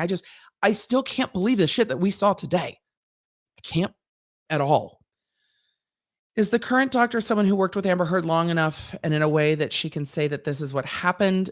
And when without a doubt, she is leading the info, no, she's the forensic evaluator. She's relying on the evidence she gathered. She's supposed to be a forensic evaluator. Is reporting what Amber told her hearsay? We did talk about why. Why is it so uncomfortable how the expert witness is testifying it is? Is she allowed to talk like she was there in the room? She's not supposed to. And I think Dr. Curry will smash on that exceeding the scope of her professional testimony. Unusual testimony according. We'll see what the jury thinks. Is there proof, pictures, rape kits? We don't know. We will see. Is this even expert testimony? A lot of it exceeded the scope. And Diane, yes, Amber will say these things. I think they put this person on first to tell those things first. And then it seems like Amber is, it seems like the testimony is bolstered because now you're hearing it from two people. Both sides are doing that, not just Amber's side. Depp's side is doing that too. So Depp's side is saying, look, here's Depp's testimony. It lines up with these other testimonies, and that's what they're doing here too. Nurse testified that Amber said she is jealous of Johnny and didn't want him to work. Amber is really acting sitting there. I mean, we saw the nurse's notes. And interestingly, they said no one ever diagnosed Amber with an eating disorder, but Amber self-reported that she had eating disorders to her nurse. Those notes were in this morning. I now understand why some of those notes were in this morning in that video deposition are relevant because they're saying, well, none of the doctors diagnosed her with this, but Amber was reporting that to her nurse. So why isn't that relevant too? I think these little inconsistencies are going to come back around. Seems like they are having this psychologist provide the details they know Amber can't provide. Well, Amber will probably provide them because she provided them to this doctor. The witness needs a mega pint. She probably does tonight. Was this told to her private doctor nurse? Some of it was. And they talk about which treating physicians were told this. Are expert witnesses allowed to testify to the truth of incidents? No. Amazing how she can remember all of that. Yes. Why didn't Dr. Curry testimony have specific incidents, but this one does as if it's a fact? Because Dr. Curry stuck within the bounds of proper expert testimony, in my opinion. Why is she testifying as if she was there? It's weird, and she shouldn't have been. Can we call her Dr. Hughes because of all the BS she's spilling? I thought pew pew like Star Wars. No, we're just going to apparently call her Dr. Curry, not Dr. Curry. Dr. Curry and not Dr. Curry. The face looks the same when she saw the laughing videos. I'm not sure what that's in relation to because of the timing of these, because I'm an hour or so behind in the chat. Do you think Johnny's lawyers are allowing her to continue as if it's factual in hopes of being able to strike her testimony? No, I think it's in hopes of not in hopes, but I think it's in plan to show how unprofessional it is because Amber is going to say all this anyway. This is all coming in. Now we just get to show it's unprofessional. I thought she was an expert, but doesn't sound like she's giving her expertise. Agreed. She does sound like she's trying to defend a friend. Cross-examination will point out to the jurors that there's something objectionable here or something questionable here. So Johnny's team could object more. I think it was strategy. How does she remember all these details? Yeah, I agree. Are members of the jury instructed to evaluate different testimonies in a certain way? Yes. We will go over jury instructions about how to evaluate experts. They are told that experts can consider more information and they can rely on their opinion or not, but not to give them any more weight. Where is she getting this info from? Amber and the other doctors and the notes, it seems. Question, what is fetch? Fetch is what the defense keeps trying to make happen. It's a Mean Girls reference. Nurse notes, high proof male without husband knowing. I guess it's the nurse notes. How about rightful jealousy? She was cheating. That will come up on cross, just like on the cross of the other doctor. They said, well, if somebody's believing someone's cheating, isn't that a sign that they can be abusive? And it's going to be like, well, what if somebody is really cheating? Wouldn't that be a sign of this and that? That will come up on cross. She's just too detailed explaining what she learned from Amber Heard, almost like gossiping. If she wasn't saying the basis of my opinion is this and this and this. Law mom, this seems slick and rehearsed. We'll see what the jury thinks. Not all of it felt slick. Some of it felt very fumbling. Egads, now I'm suffering. Such a confusing string of words coming out of her mouth. It was hard. And some of that testimony is, she was talking about very deeply traumatic things. And she's like, rape and sexual violence and this and this and that. And I was like, what is happening in the way she's like, it was all very strange. And I have not processed it all yet. It was all very strange. How much would an expert need to be paid to put their credibility? I don't know. There's never enough money to put your credibility on the line. It's all you have. We'll find out how much she's paid tomorrow. I think they are waiting for it to play out. I agree. She remembers all the stories, but not her tests. Look, if it's this striking to all of us, it's going to be this striking to the jury. I see the judge talking to Umbridge a lot. Yeah. The judge was trying to explain to Umbridge that this is not how this works. The expert is not the finder of fact. So weird. Doesn't sound like she's talking about them to me. Why would Amber Heard buy him a knife as a gift if this were true? I bet they'll ask about the knife. I hope they bring in the picture and ask about it. Unforced error on Amber Heard's part. JD's legal team can destroy Amber Heard's abuse claims with the ick factor of interrogating without the ick factor of potential. This is a great comment, Lisa, and I'm reading it horribly, and I'm sorry. Unforced error on Amber Heard's part. Johnny Depp's legal team can destroy Amber Heard's abuse claims without the ick factor of interrogating the potential victim. Yes, they can shred this expert, and it doesn't feel nearly as yucky. This is an excellent point, Lisa. It doesn't feel nearly as yucky to the jury as if they're trying to shred Amber Heard. That feels yucky. But shredding this expert? Nah, the jury will probably be like, oh, okay. Witness, I'm an expert, also expert. I need my notes. Johnny crackling to the jury. What the fuck? Books of notes, it seems. She's not coming across as credible. She showed her bias towards men. I mean, she's said things. Do you think this expert is opening the door for Johnny Depp's side to drill into areas of Amber Heard's side may not want to go into? Yes. She opened all of the doors, flung them open with a wrecking ball. I can't believe I'm watching this trial. I can't believe watching this trial is free. It's shocking. Thank you for helping make sense out of this from Canada. You're welcome. This doesn't add up. No medical notes, physical exams, recording pictures, impression evidence, etc. If Amber Heard is establishing or fabricating any of it, isn't this a disservice to victims? I mean, that's the undercurrent of this case. And we will have to see what third-party evidence she considered as an expert. And hopefully she will get into that on cross. Like, what else did you consider? And she said, well, Amber's friends. But we didn't hear much else. This reeks of eyewitness testimony. It does. BPD people can get so out of control that it is embarrassing for years. Likely Amber has PTSD. I'm not going to diagnose. We've got dueling diagnoses, and the jury might not consider the dueling diagnoses. They might just take it in as information. It's really up to, did Amber lie about the abuse? And some of those diagnoses seem to explain maybe why she would do that, but maybe not. It's up for the jury to decide. After this testimony, I'll be pouring myself a mega pint of wine. Fair. Love you and your Chrissy words. Well, thanks so fucking much. You're welcome for the commentary. I love it. Is it possible they didn't want to pay the rate for this clinician to administer the test and she was only paid to review the test? I mean, it's possible. She should have said it. I don't know if she did or didn't. PR guy with the sneakers. In the words of Johnny Depp, were you there? I kept wanting to say that during this testimony, and that's not a good sign on expert testimony. The question shouldn't be, oh my God, but were you there? Maybe Umbridge should have spent a little more time prepping her witness and a little less time trying to hunt down the Muffin Man. Maybe. Does the jury see it? They see all the sidebars. The exact opposite of Dr. Curry. This expert is a dumpster fire. At the end, it really felt that way. I really wanted to I gave her all of the benefit of the doubt going in, but woof. The testimony was just odd. If Johnny was abusive or obsessive, then why was he always running away from her, getting extra rooms to stay? The jury's going to get to consider both stories. That was at the early part of testimony. Isn't her testimony all hearsay? She's allowed to base an expert opinion on hearsay.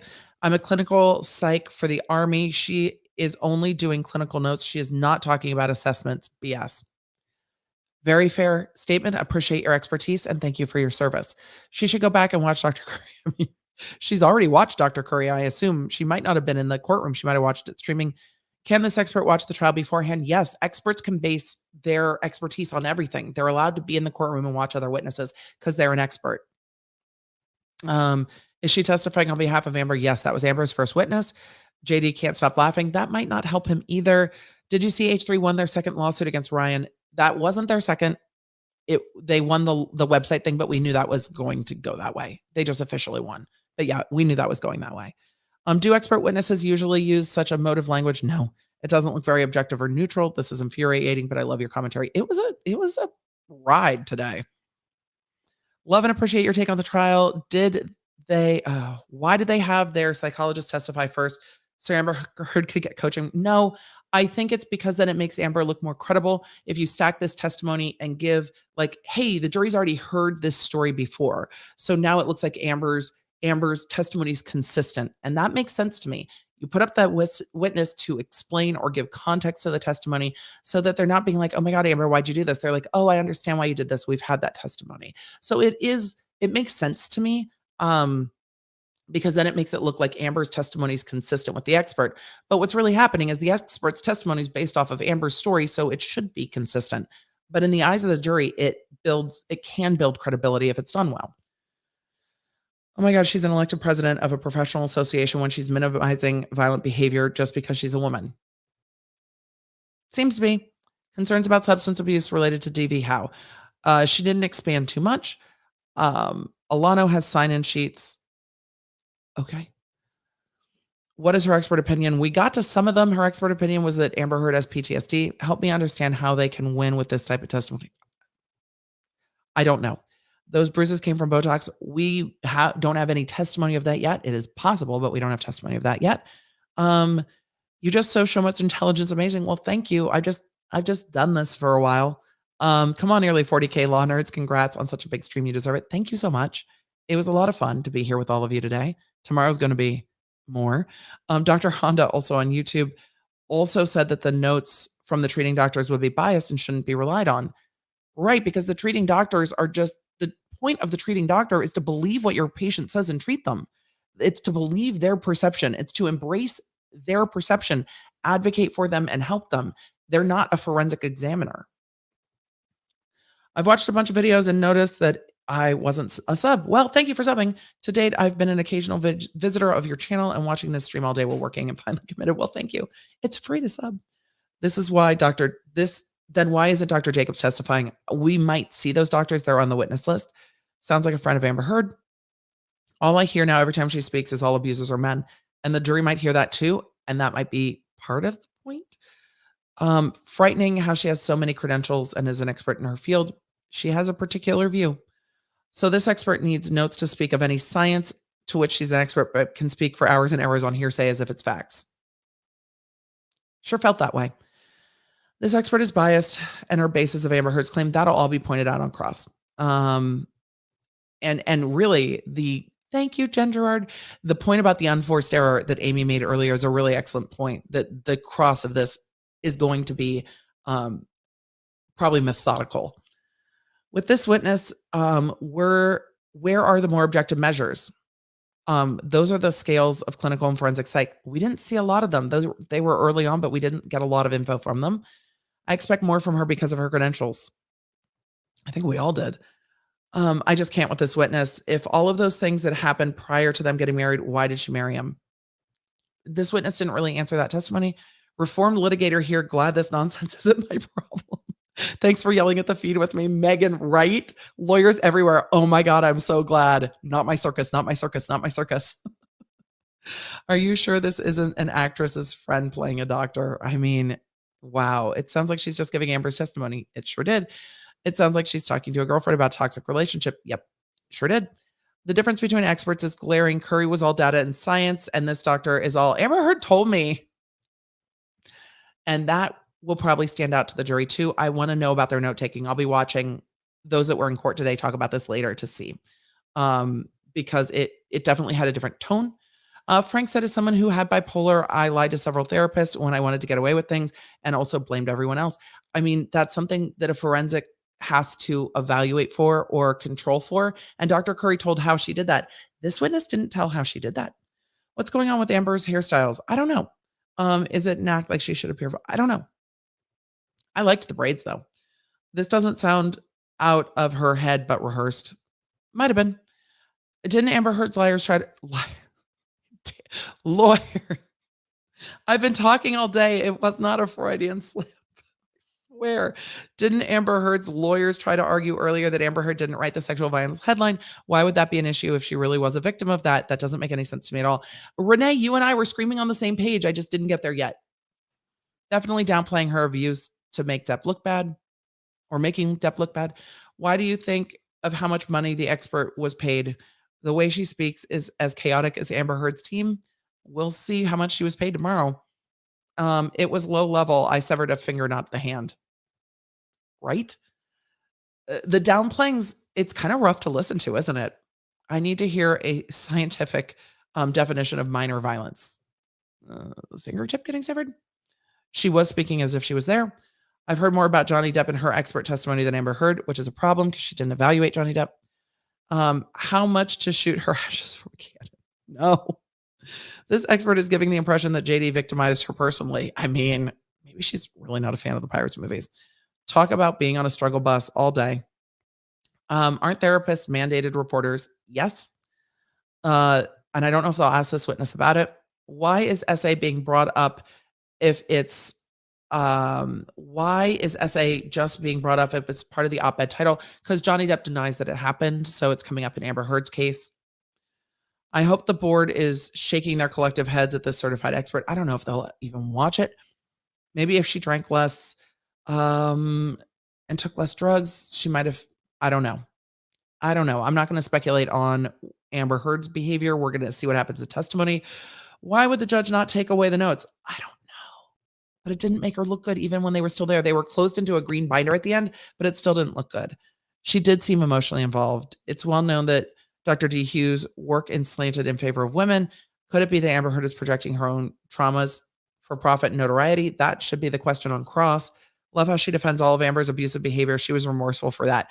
And how does she know? It was so weird hearing her say, oh, she was very shameful and embarrassed of that, but it was minimal violence. It was very odd. JD's team seemed very unstressed. They seemed amused. I think they know that it's over on cross. What do you think? They seemed amused.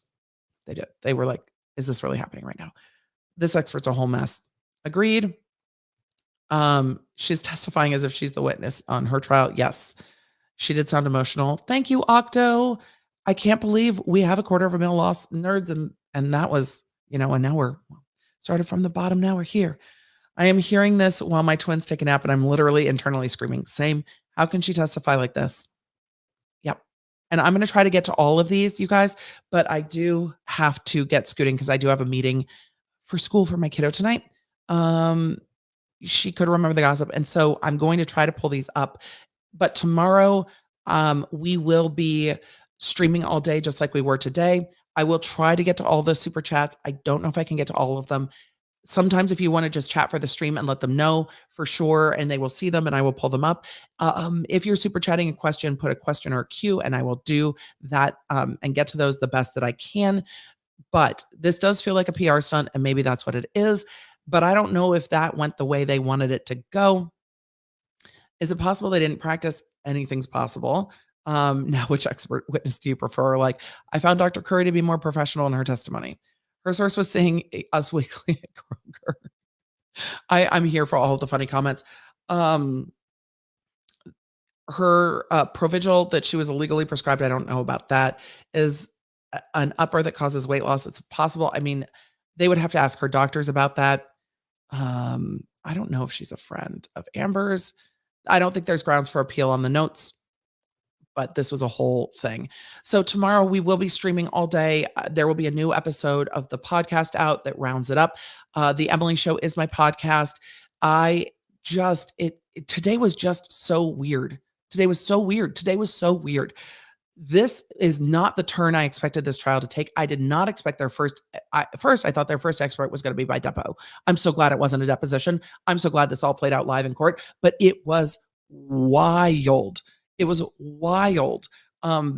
She definitely labeled Depp, but didn't really talk much about him. Woo!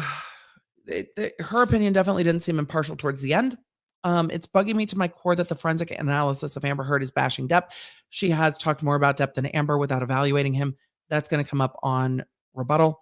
Umbridge also keeps calling her Dr. Connell Cohen, Dr. Cohen Connell. She was seeming flustered. For sure. I'm glad you're all yelling with me. We talked about hearsay much, much earlier on. Emily, how would you deal with this testifying style if you were cross-examining her? Would you show the jury this is more facts than opinion? I would start kind, and I would ask very direct questions. I would ask about the professional scope of testimony. I would ask about the fact that she's testifying like she was there. And then if she started getting combative, I would go in. That's where I would start. But I would start out going through the bits. I would also probably point back out that the headline was the most damaging. I would probably ask about that again. JD's experts were more factual. I would also really ask about the tests, maybe a little bit. I don't know. Isabel, thank you for sharing your experience. Maybe Dr. Hughes knew she ruined her credibility. I don't know about that. She seemed a little defeated when she couldn't use her notes, though. This woman wrote a book titled The Art and Science of Expert Witness Testimony. Any chance she has been paid extra to testify like this? No, I don't think you can pay someone for all of this. I mean, the fact that she was confused about not being able to use her notes was odd to me. Like, that's the basic, like you can't use your note. Like, that's basic. You can refresh your recollection. Whoo. New PR president wearing white sneakers to court. I mean, if you're going to court with the legal team, you should probably look like the legal team, but that's my opinion. As a Dr. DSW and MFT, she's off the rails. I mean, the testimony was definitely off the rails. Objection, Amber's face. I mean, we can't object to her face. People have tried to object to my face. I understand that. If it was lethal domestic abuse, then why did she give him a Bowie knife? I have questions. I wonder if she didn't know. She's probably going to know on cross. Thank you so much, Emily from Australia. I would not be able to watch this without you. You're truly amazing. Well, thank you so much for the compliments. We'll always take compliments. It's double star day at Starbucks. I didn't even have time to go to Starbucks today. Warrior Empaths Healing from Narcissistic Abuse. Thank you for your super sticker. I found Dr. Corey more believable, and the jury might too. Very well. I've been watching other streams till now. I can't believe I missed yours. I'm hooked. Well, thank you, Stephanie. Welcome. What are you drinking tonight? Probably water to rest my voice, and tea. I think that was a well-timed objection to get the jury's attention, probably. Thank you for the super chats. She wanted to bury her sexual violence experience, so she became an ambassador for sexual violence and domestic violence. Roxanne, this is a great question. If she was very embarrassed by it, why write the op-ed? I understand the importance of an op-ed when the op-ed is truthful, but the two don't coincide with she wanted to bury it and she wanted it in the Washington Post. I agree. It's a fair question. People definitely shit the bed today. She has her back to the judge to hide the reading. I don't know about that. The judge might not be able to see. The judge sits up above. So the judge might still be able to see down. I think she was trying to look at the jury. Excuse me. Greg said, how, as an expert in IPV, dare she downplay any sort of violence against a partner? I'm so furious at this testimony. What's going on? I hope it comes up on cross. It was kind of startling for her to downplay Heard's violence. And I mean, I understand you can explain cycle of violence and you can explain power dynamics, but it was odd. It was odd. Opinion on Umbridge direct style. She seemed perfectly pleasant on direct. I know people here are Team Johnny Depp, but how can we be more sensitive when talking about Amber's sexual abuse? Yes. It must be traumatizing to have this so public. Yes. I think part of the question is if it happened, and that's part of the question here. Some of the timing is difficult, and some of the timing when she's talking about a broken vodka bottle and stuff like that, or the broken bottle, did that happen after Depp severed his finger when there were multiple people in the house? Like there are some things here that timing wise, maybe don't fit. And we're going to see that. Do you think her defense caught that? I don't know. Did you notice the camera accidentally caught the juror looking back? I didn't see that. If looks could kill, I think she does not believe the doctor. I didn't see that. And they shouldn't have caught a juror, but I didn't see that. That might have been Depp's team leaving. Can Amber Heard side fire or not pay her for such a horrendous job? No, they normally pay in advance. So no. Because again, that would be seen as you can't pay them for how they perform. You have to pay them for the time because otherwise that's huge bias. Hi, lad. Tomorrow's my day off. This will be fun. Oh, tomorrow's gonna be the beginning of Heard's testimony. Question: can the jury react like laugh? They shouldn't. When Jonah turned around earlier trying not to laugh, why is that bad? I'd be laughing so bad. It can seem really disrespectful to laugh out loud in court. The jury can make it seem like you're not taking it seriously or you're deflecting. It can read really badly to a jury, especially a jury that's been stoic, and this jury's been pretty stoic.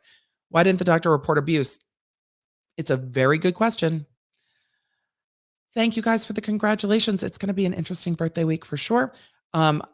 We talked about why the laughing. I personally think the laughing is a problem. The jury might be along with him for the ride. I don't think it's a great look. So now Jen Gray says JD was crazy, jealous, and paranoid conveniently on the eve of her new memoir. I haven't seen that. One thing that is interesting was the expert didn't describe any of her scales except the life event scale. She didn't go into much detail about any of her clinical work. She went into details about things that happened when she wasn't there. Who will win this? I still don't know. I still think they both could lose. I hope they find something juicy in those notes. Something's going to happen with those notes. Doctor can't interact and review any comments online. Correct. Including bad. Correct. She's testifying. She can't review that stuff or shouldn't be reviewing that stuff. On cross, you claimed finding Amber Heard suffered from PTSD, but you also stated that you made no diagnosis for Amber Heard. So which is it? She said no personality disorder diagnosis. So I don't know if PTSD counts or if that's the distinction. I'm not sure. I think Amber Heard looks remind me of a ringmaster on Circus today. Big lapels. I liked the hair though. I really did. I'm not going to lie. Can clinical notes describing physical sexual abuse be hearsay? Yes, they can, but hearsay is allowed to go to the heart of an opinion. The fact that she was testifying about those facts was kind of a mess. But again, it's better, I think, for them to make the expert look bad than to try to block that coming in when Amber Heard's going to testify to it anyway. I think it was a strategy, and I think it was a good one. If Dr. Hughes had attitude today, wait till cross. She was like, so what? I looked down, and then I just said, it was off-putting. Do you think this expert witness could lose her licensing? No. She might not get hired as much after this because this is all videotaped and it'll be used against her on cross in the future too. New here, love your work. Thank you. Hopefully this case brings more help for men who suffer in silence. I hope so too. I hope so too. What happens if Amber can't afford the judgment? They can attach her earnings, try to force her to sell homes. We'll talk about all of that later. Congratulations. You're welcome. We definitely work hard over here, but it's fun. How will Amber Heard not commit perjury when she takes the stand? Don't lie. Don't lie. Has Dr. Curry made a statement yet about today? She shouldn't. Dr. Curry shouldn't say shit until this case is done. Dr. Curry should not be on social. I mean, she can look, but she shouldn't say anything. Dr. Curry should wait till she's recalled as a witness. Zoom, zoom, zoom. What is the definition of an expert in Virginia? This expert was qualified. I thought it was people bringing data, not a lot of IMHO. She was qualified. She referred to prior witness testimony. Is it okay to watch? Yes. Could her testimony be tossed due to not turning over everything in discovery? The jury could be instructed, which I think is more powerful. If the jury's instructed that Amber Heard's side didn't turn over everything, it feeds into Depp's theory of the case that Amber Heard lied, hid, and made stuff up. So I think letting the testimony come in and getting that jury instruction is probably better for them. If Elon is paying for her legal team, I don't think Elon likes her very much. I have no idea. Why did they not have copies of those papers before? They should have. While you were gone, she used Johnny Depp and Amber's names in an example of abuse she was giving. Oof. I was sorry I had to leave, but I try to honor the commitments. The so-called expert mentioned briefly that DV can happen in a same-sex marriage during your interview. Well, at least she brought it up a little bit. Amber Heard lawyer gave her PR a doc. Is that allowed? Yeah, it is. He's kind of part of the team. Watching from Scotland, riveting, hoping Jason team pull this witness apart. We'll see what Johnny's team does. First super chat ever. Thank you, Julie. This trial keeps giving me the To Kill a Mockingbird Primal Fear vibes more and more each minute. It's been an interesting trial. How does a clinician who is a mandated reporter to a certain degree not report potential abuse? It needs to come up at some point and be argued. It started a little with today's nurse, but we didn't get much into it. It's interesting. Katie, no worry. I figured out what you mean. Autocorrect does that. I saw that they won the stuff about the website, which we knew they were going to win. What do you think of the name calling from JD towards Amber Heard? I think he name called her, and the jury might find that abusive. I think she name called him. I'm not sure how they'll interpret that. Philly D sent me your way for coverage. He was so kind and so supportive of the channel. Can't imagine being a juror on this case right now, and you can't talk to anyone, not even each other, about what's happening. I know, Liz. It would be awful. You go home and it's like, what happened today? It's like so much crazy shit, but I can't say anything. Like stuff happened, but I can't talk about it. Yeah, it would be awful. I would bet that this woman holds all the positions she does for some political reason. I mean, experts tend to hold those positions. It bolsters their resume and bolsters the work that they do. I'm not surprised by that. Lots of experts hold lots and lots of degrees and positions and things like that. I'm not surprised. Dr. Curry is probably livid with this testimony. Oh my God, just saw on Reddit screenshots of a live stream with the expert and Dr. Curry split screen. I'll go look for those for sure. I'm sure there's a subreddit for this trial. I haven't seen it yet. I think Amber Heard thrives on drama. Maybe. Maybe. So this drama might be very interesting. Elaine was upset they're getting her notes. That's discovery. You have to turn that shit over. That's not new. Do you plan to explain SCOTUS? No. When there's a final ruling, when I have a chance to read it, I will. But until I have a chance to read it, I won't. I'm not going to speculate on it without reading it. I want to read the whole thing. So I'm a doctor, not a sticky note. Fair. So no, I talked about my thoughts on why I will cover it and when early on the stream this morning. Just wanted to donate, but my Lord, what a huge mess. I was thoroughly entertained when I wasn't angry. It's fair. And it's also fair to be angry with some of this testimony. Our feelings are our feelings. How can she testify on what was said? She's an expert. She's allowed to. I think she was paid to say what she said. That's what they're going to say about all the experts in this case. Is it okay she watched Isaac? Yes, as explained earlier. They say the clinician found. Could that mean someone else?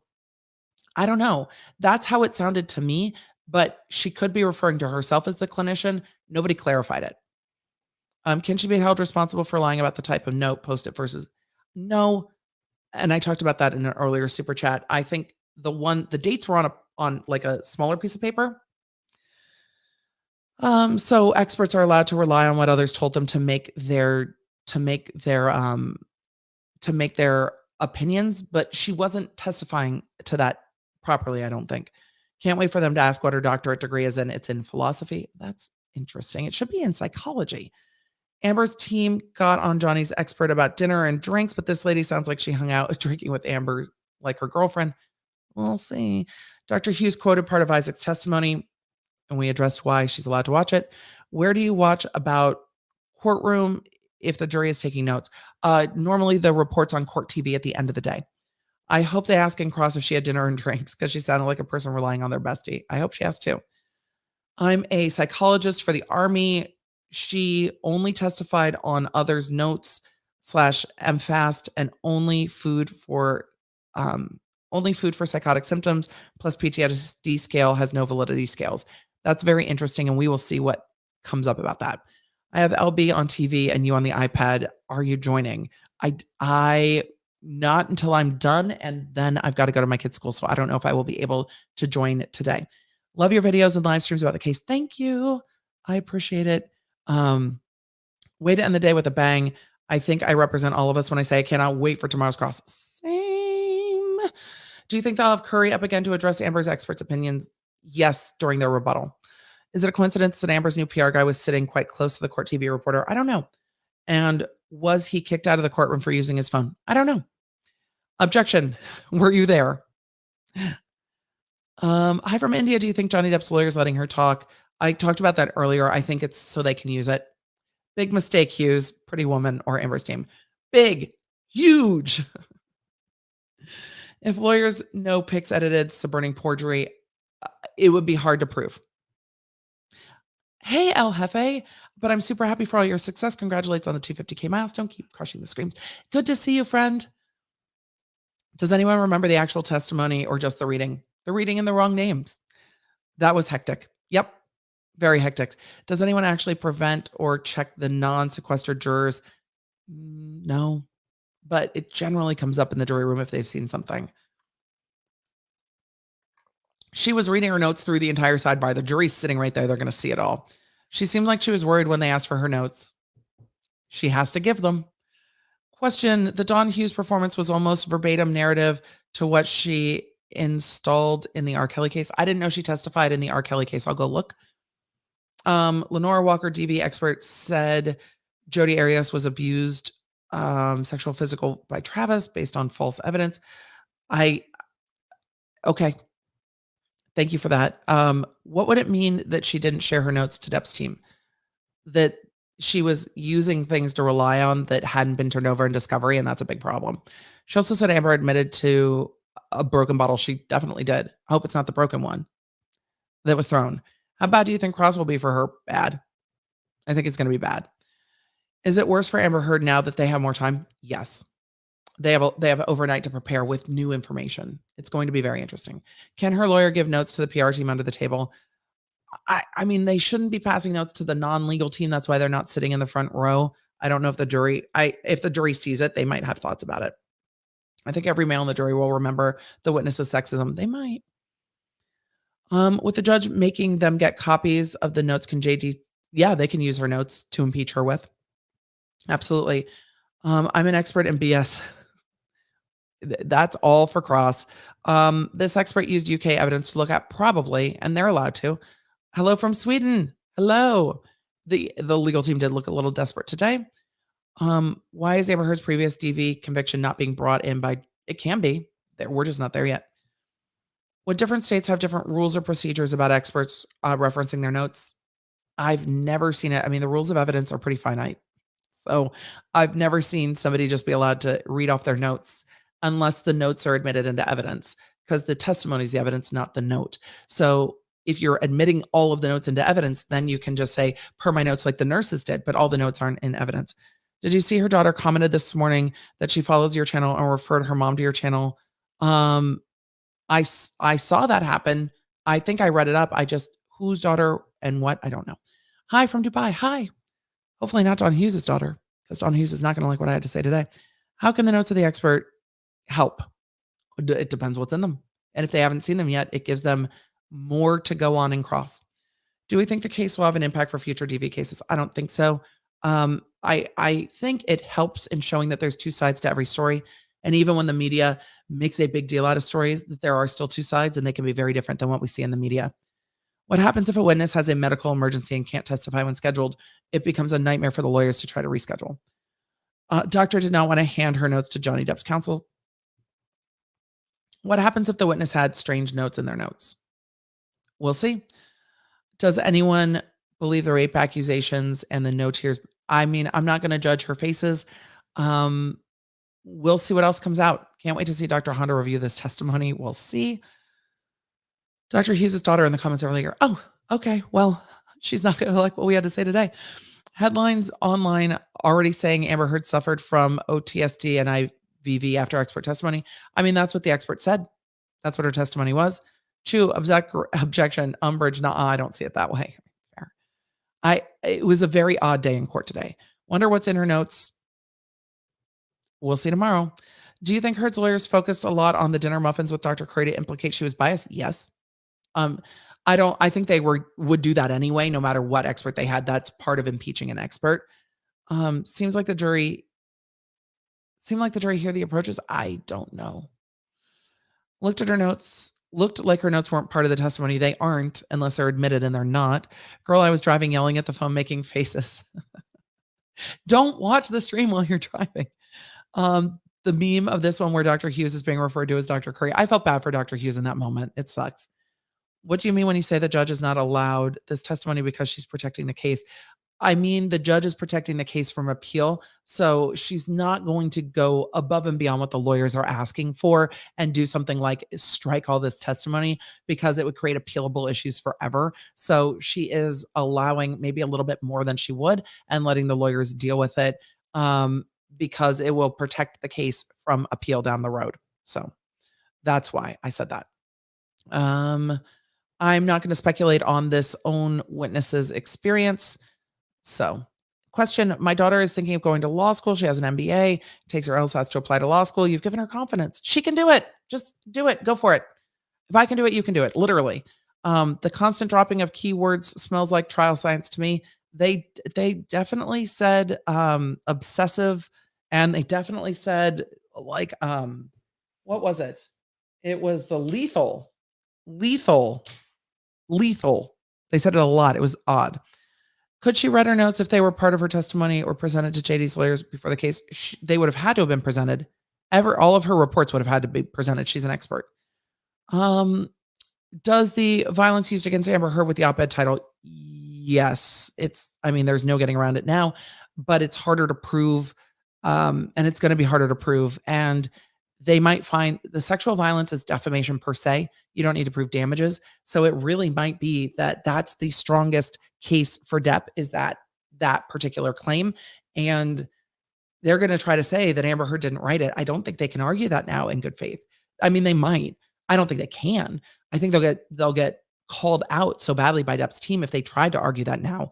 Because if they tried to argue that now, what are they going to do? She said that was the most damaging psychological part, that her allegations of sexual violence weren't believed.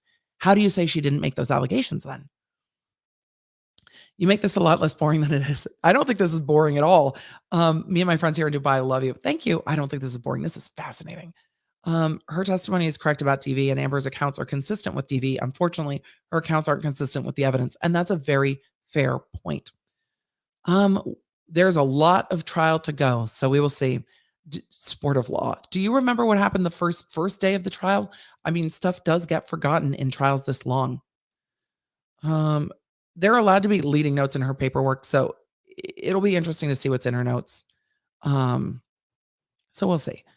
Do we hear what couch means yet? No, we haven't. We might get that from the treating physicians. Do you think the judge allowed her to keep her notes because they agreed Johnny Depp's team could look at them? Well, they have to be turned over in discovery.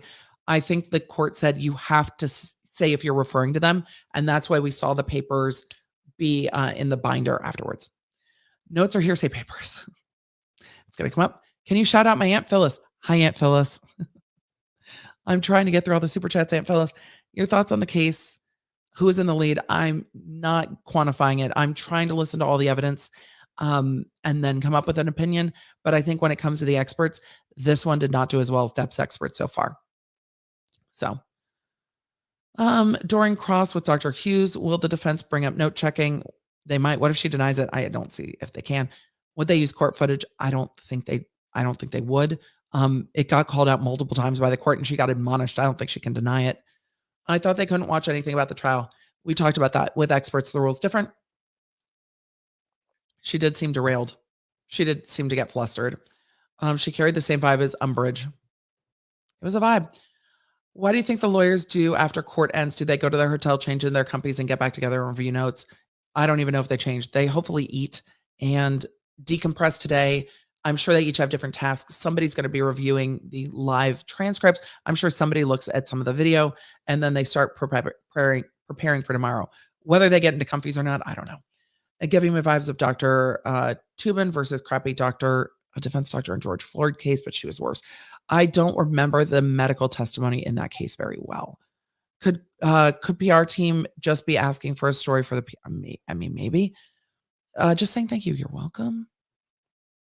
I don't understand why Depp's team asked for the psych notes at the end. Weren't they given notes before she testified? They were supposed to, and they said we don't have all of these, and that's why it became an issue, because they said we don't have all of these, and they would have known. That was the attorney in charge of the experts, and he's like, I don't have these notes, and they were going through them at the table. So I tend to not say who I think's in the lead, but I definitely think the experts for Depp have been stronger.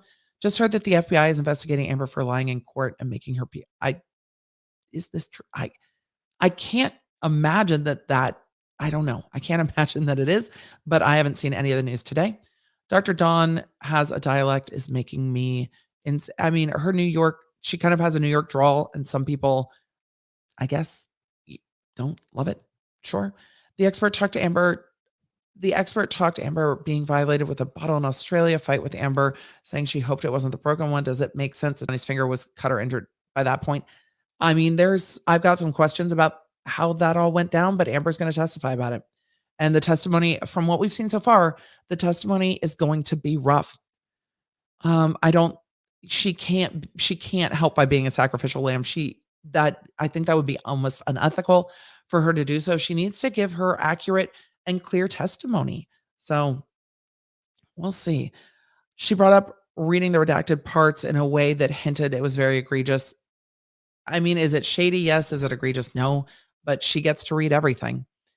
Makes me wonder about the statement that was made about Curry only being there because her commentary benefits JD. I mean, that's why you've got to be careful crossing experts, because they're going to cross yours. If Amber's on the stand as long as Johnny Depp and she starts tomorrow, then she'll be there without her lawyers for 10 days because court won't be in session next week. Can that hurt her? Well, she won't be able to talk about her testimony. Can I just tell you, I'm in California and I've been setting my alarm for way earlier than I ever wake up so I can tune in and watch. Thank you. Can a lawyer and PR pass? No, they shouldn't be passing notes with people not in the front row who are part of the legal team. I'm a facts girl on with Dr. Hughes' testimony. I struggle to believe she wouldn't immediately contact the authorities. She was the forensic, so the treating doctor should have done that. A forensic should come in after all of it's done and review everything. The treating doctor should do that. What's the difference between the test done by her and Dr. Curry? I don't know, because I still don't know what test she did. It's confusing. We're going to see what happens. That's all for argument. Dr. H got my anxiety level, had to pause. Fair. I know it's JD and Amber Heard all day, but thoughts on SCOTUS? I addressed that earlier. Dr. Hughes seems scripted, paid by Elon. I don't think everyone's paid by Elon, but experts tend to know what they're going to say because it's based on their reports. It was very interesting, Rosa. It's been well noted. It was very interesting. Witnesses shouldn't be terrible on purpose. I think it would be hugely problematic. Thank you so much for doing it. You're welcome. You're welcome. You're welcome. JD laughs when he's uncomfortable. It's how the jury reads it that matters. Can expert status be revoked? No, they've already been qualified. Repeat chat questions equals asked and answered. I mean, that's fair. I'm a little behind, but are Amber's lawyers allowed to coach the witness tonight? No, they can't discuss her testimony with her. Did they just invent a new court procedure? Attendee participation. Jane Doe, it's your turn to come on down. I mean, I don't know. So I guess Amber did choose the op-ed title. And if she didn't choose it, she at least co-signed it because it was very offensive to her when it wasn't believed. So I think it shows how badass Dr. Curry's testimony was, that her being in the courtroom has flustered Elaine. She sounds like she's flustered everybody. It makes sense that she'd be in the courtroom, though. That makes sense. She should be. She's a rebuttal witness. Yes, it's normal for her to address the jury like that. I think she said she saw Amber Heard for 29 hours in 19 and 4 hours in 21. I don't remember. I'd have to go back and look at the testimony. Could there be something in the doctor's notes that's new? Yes. Yes. Yes. Did you see the video of Amber Heard's attorney sneaking notes? No. She used the term choking when it's actually called strangulation. Strange. She did not say strangulation. I think most of the time she said choking. I don't know why she would have chosen that phrase. We'll see what the testimony is. It might be the words Amber uses. And she's testifying to what she was told because she wasn't there, so she can't know. So, but it is strange. And expert didn't want Johnny's teams getting the notes. They said they already turned it over, so I'm not surprised. I'm not surprised that they were like, come on, we turned him over. But we've had discovery issues in this case a lot, so I'm not surprised Johnny Depp's team is very on it about the discovery. How is this expert allowed to keep looking at notes? Yep. Do you feel the doctor opened the door? Yes, I do. Mild violence equals severing extremities. It was odd that she called it mild violence. Is it a bit risky to say basically it's always the men? It is for her, I think. Is this witness opinion today any different than the people that said Amber pooped in the bed? I'm not I'm not sure. I'm not sure how to answer that because I'm not quite sure what was meant. So apologies. If Amber wins and Johnny loses, I think it could be devastating for DV victims. I don't know because, again, this is more about celebrity defamation and the definition of abuse. And so if they find it's not defamatory, then they're finding a very broad definition of abuse. And we heard testimony from Johnny Depp's side that there was mutual verbal abuse. And if the jury said, yeah, that's abuse, then maybe it's not defamatory. There were some hints today, and when I get to do a summary, I'll talk about it, but there were some hints today about the abuse, or about her reporting the abuse, and that being the TRO. So they're trying to come up with these different avenues to make it right, or different avenues to make it not defamatory. And they're going to keep talking about that in ways that, yeah, she did report abuse. She did go and do a TRO. And so they're going to keep saying, see, it's true. She's saying it's literally true. And that's, I think all of this is messy, but I don't think it's going to impact DV victims as a whole outside. It will give some room for abusers to continue to say, see, no one's going to believe you because nobody believes her. And that's a problem. If Depp's note team found something bad in the file's notes from the expert who's reading them on the stand, could it be used? I don't think they want a mistrial. I think they want to disqualify this expert at the worst. If Amber Heard was sexually assaulted, we don't know. We haven't gotten to that testimony yet. So jurors have to be away from TV, internet, papers, everything, because this trial's everywhere. Yes, basically, it's going to be hard for them. I'm a survivor of grooming and DV by a man, even with that past. Her only saying she made me so uncomfortable and almost angry. Kimberly, thank you for sharing your perspective and your experience. I'm sorry that you went through that. Can the lawyers consult Curry to prepare for cross? Yes, they can. Hi from Long Island. Hi. I can't stop watching this case either. I'm obsessed. Why is any of the DB abuse relevant to the case at this point? Who lied is what's relevant. It's hard to be objective with Johnny. He's too cool. I mean, the jury's probably not going to be swayed by that. So mandatory reporting being narrowed, Susan. But what's interesting is this witness kept saying lethal domestic violence. And that is a very interesting quirk to it because we haven't heard that before. So this witness, this doctor kept saying Amber Heard was at risk for lethal domestic violence. Well, okay, then why didn't any of these treating doctors see that? I think there's a fair question there. No, if it turns out Amber Heard's lying, she can't go to jail. Did I hear her say she saw someone else's testimony? Experts are allowed.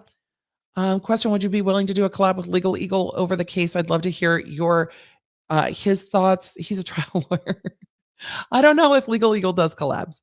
But we're always up to talking to Devin. Couch, was Amber Heard ordering JD to sit on the couch? It was one of the audio tapes explaining to what couch meant. I think it seemed like a therapeutic term, like sit down and talk, but we don't know. I'm a neuro and forensic psych. Dr. Z, thanks. I don't think the shrink, I don't think it's the end of the day. I don't think the shrink today did a good job. Her tests were mostly self-reported, and she presented Amber's reported incidents as facts. That is the most succinct summary of why today sucked, and I appreciate you providing a succinct summary for why today sucked. She presented all of Amber Heard's reporting as facts, and she didn't really talk about her tests. That's all Dr. Curry talked about. That's what forensics are supposed to be, tests. Are court transcripts available? Not to us, not now. She sounded like she was gossiping, yes. How would you score Amber Heard's defense team on a scale of 0 to 10? I don't know yet. We're going to have to keep going. Am I the only one? And some people might find them both to be abusive to each other. You guys are saying we're going to bing again. Tests. Dr. Nicholas, if you don't see the abuse, there is cause for abuse. There can be, but you've got to look for all the facts. And that's what they're looking for. Y'all, we are done for the day. I have got to pop out because I have family stuff. I do have 2 kiddos. I know that some of the other law tubers, I'm sure, are still streaming. I will be back with you tomorrow at 8:50 a.m. Central Standard Time. I'll populate the stream and send it out. If you are in the text crew, if you're in North America, textemily.com. I will always let you know the links and where I will be live and when. I will let you know if I upload shorts on my shorts channel, on Instagram, on, TikTok and the things. You're welcome to follow me around the interwebs at the Emily D. Baker. The Emily D. Baker is where you can find me. I am so glad you are here. Don't forget to like and subscribe. I will see you tomorrow. It has been a day. It has been a day. A huge, huge thank you to our moderators for holding it down. A huge thank you to my producer, Tech Valor Miguelina, for literally helping me run this. I couldn't do it without her. You all are the best. I cannot wait to see you tomorrow. It is going to be wild. Buckle up. Tell a friend that this is where we're watching it. We're all going to chat. We're all going to have a chitty chit chat chat about cross-examination tomorrow because shit is going to be wild. I'll see you tomorrow. Connect with me everywhere. I'm at the Emily D. Baker. If you guys want to join the text, just textemily.com. If you want to join the channel, lawnerdsunite.com. Happy to have you. Support what we do here on the YouTube.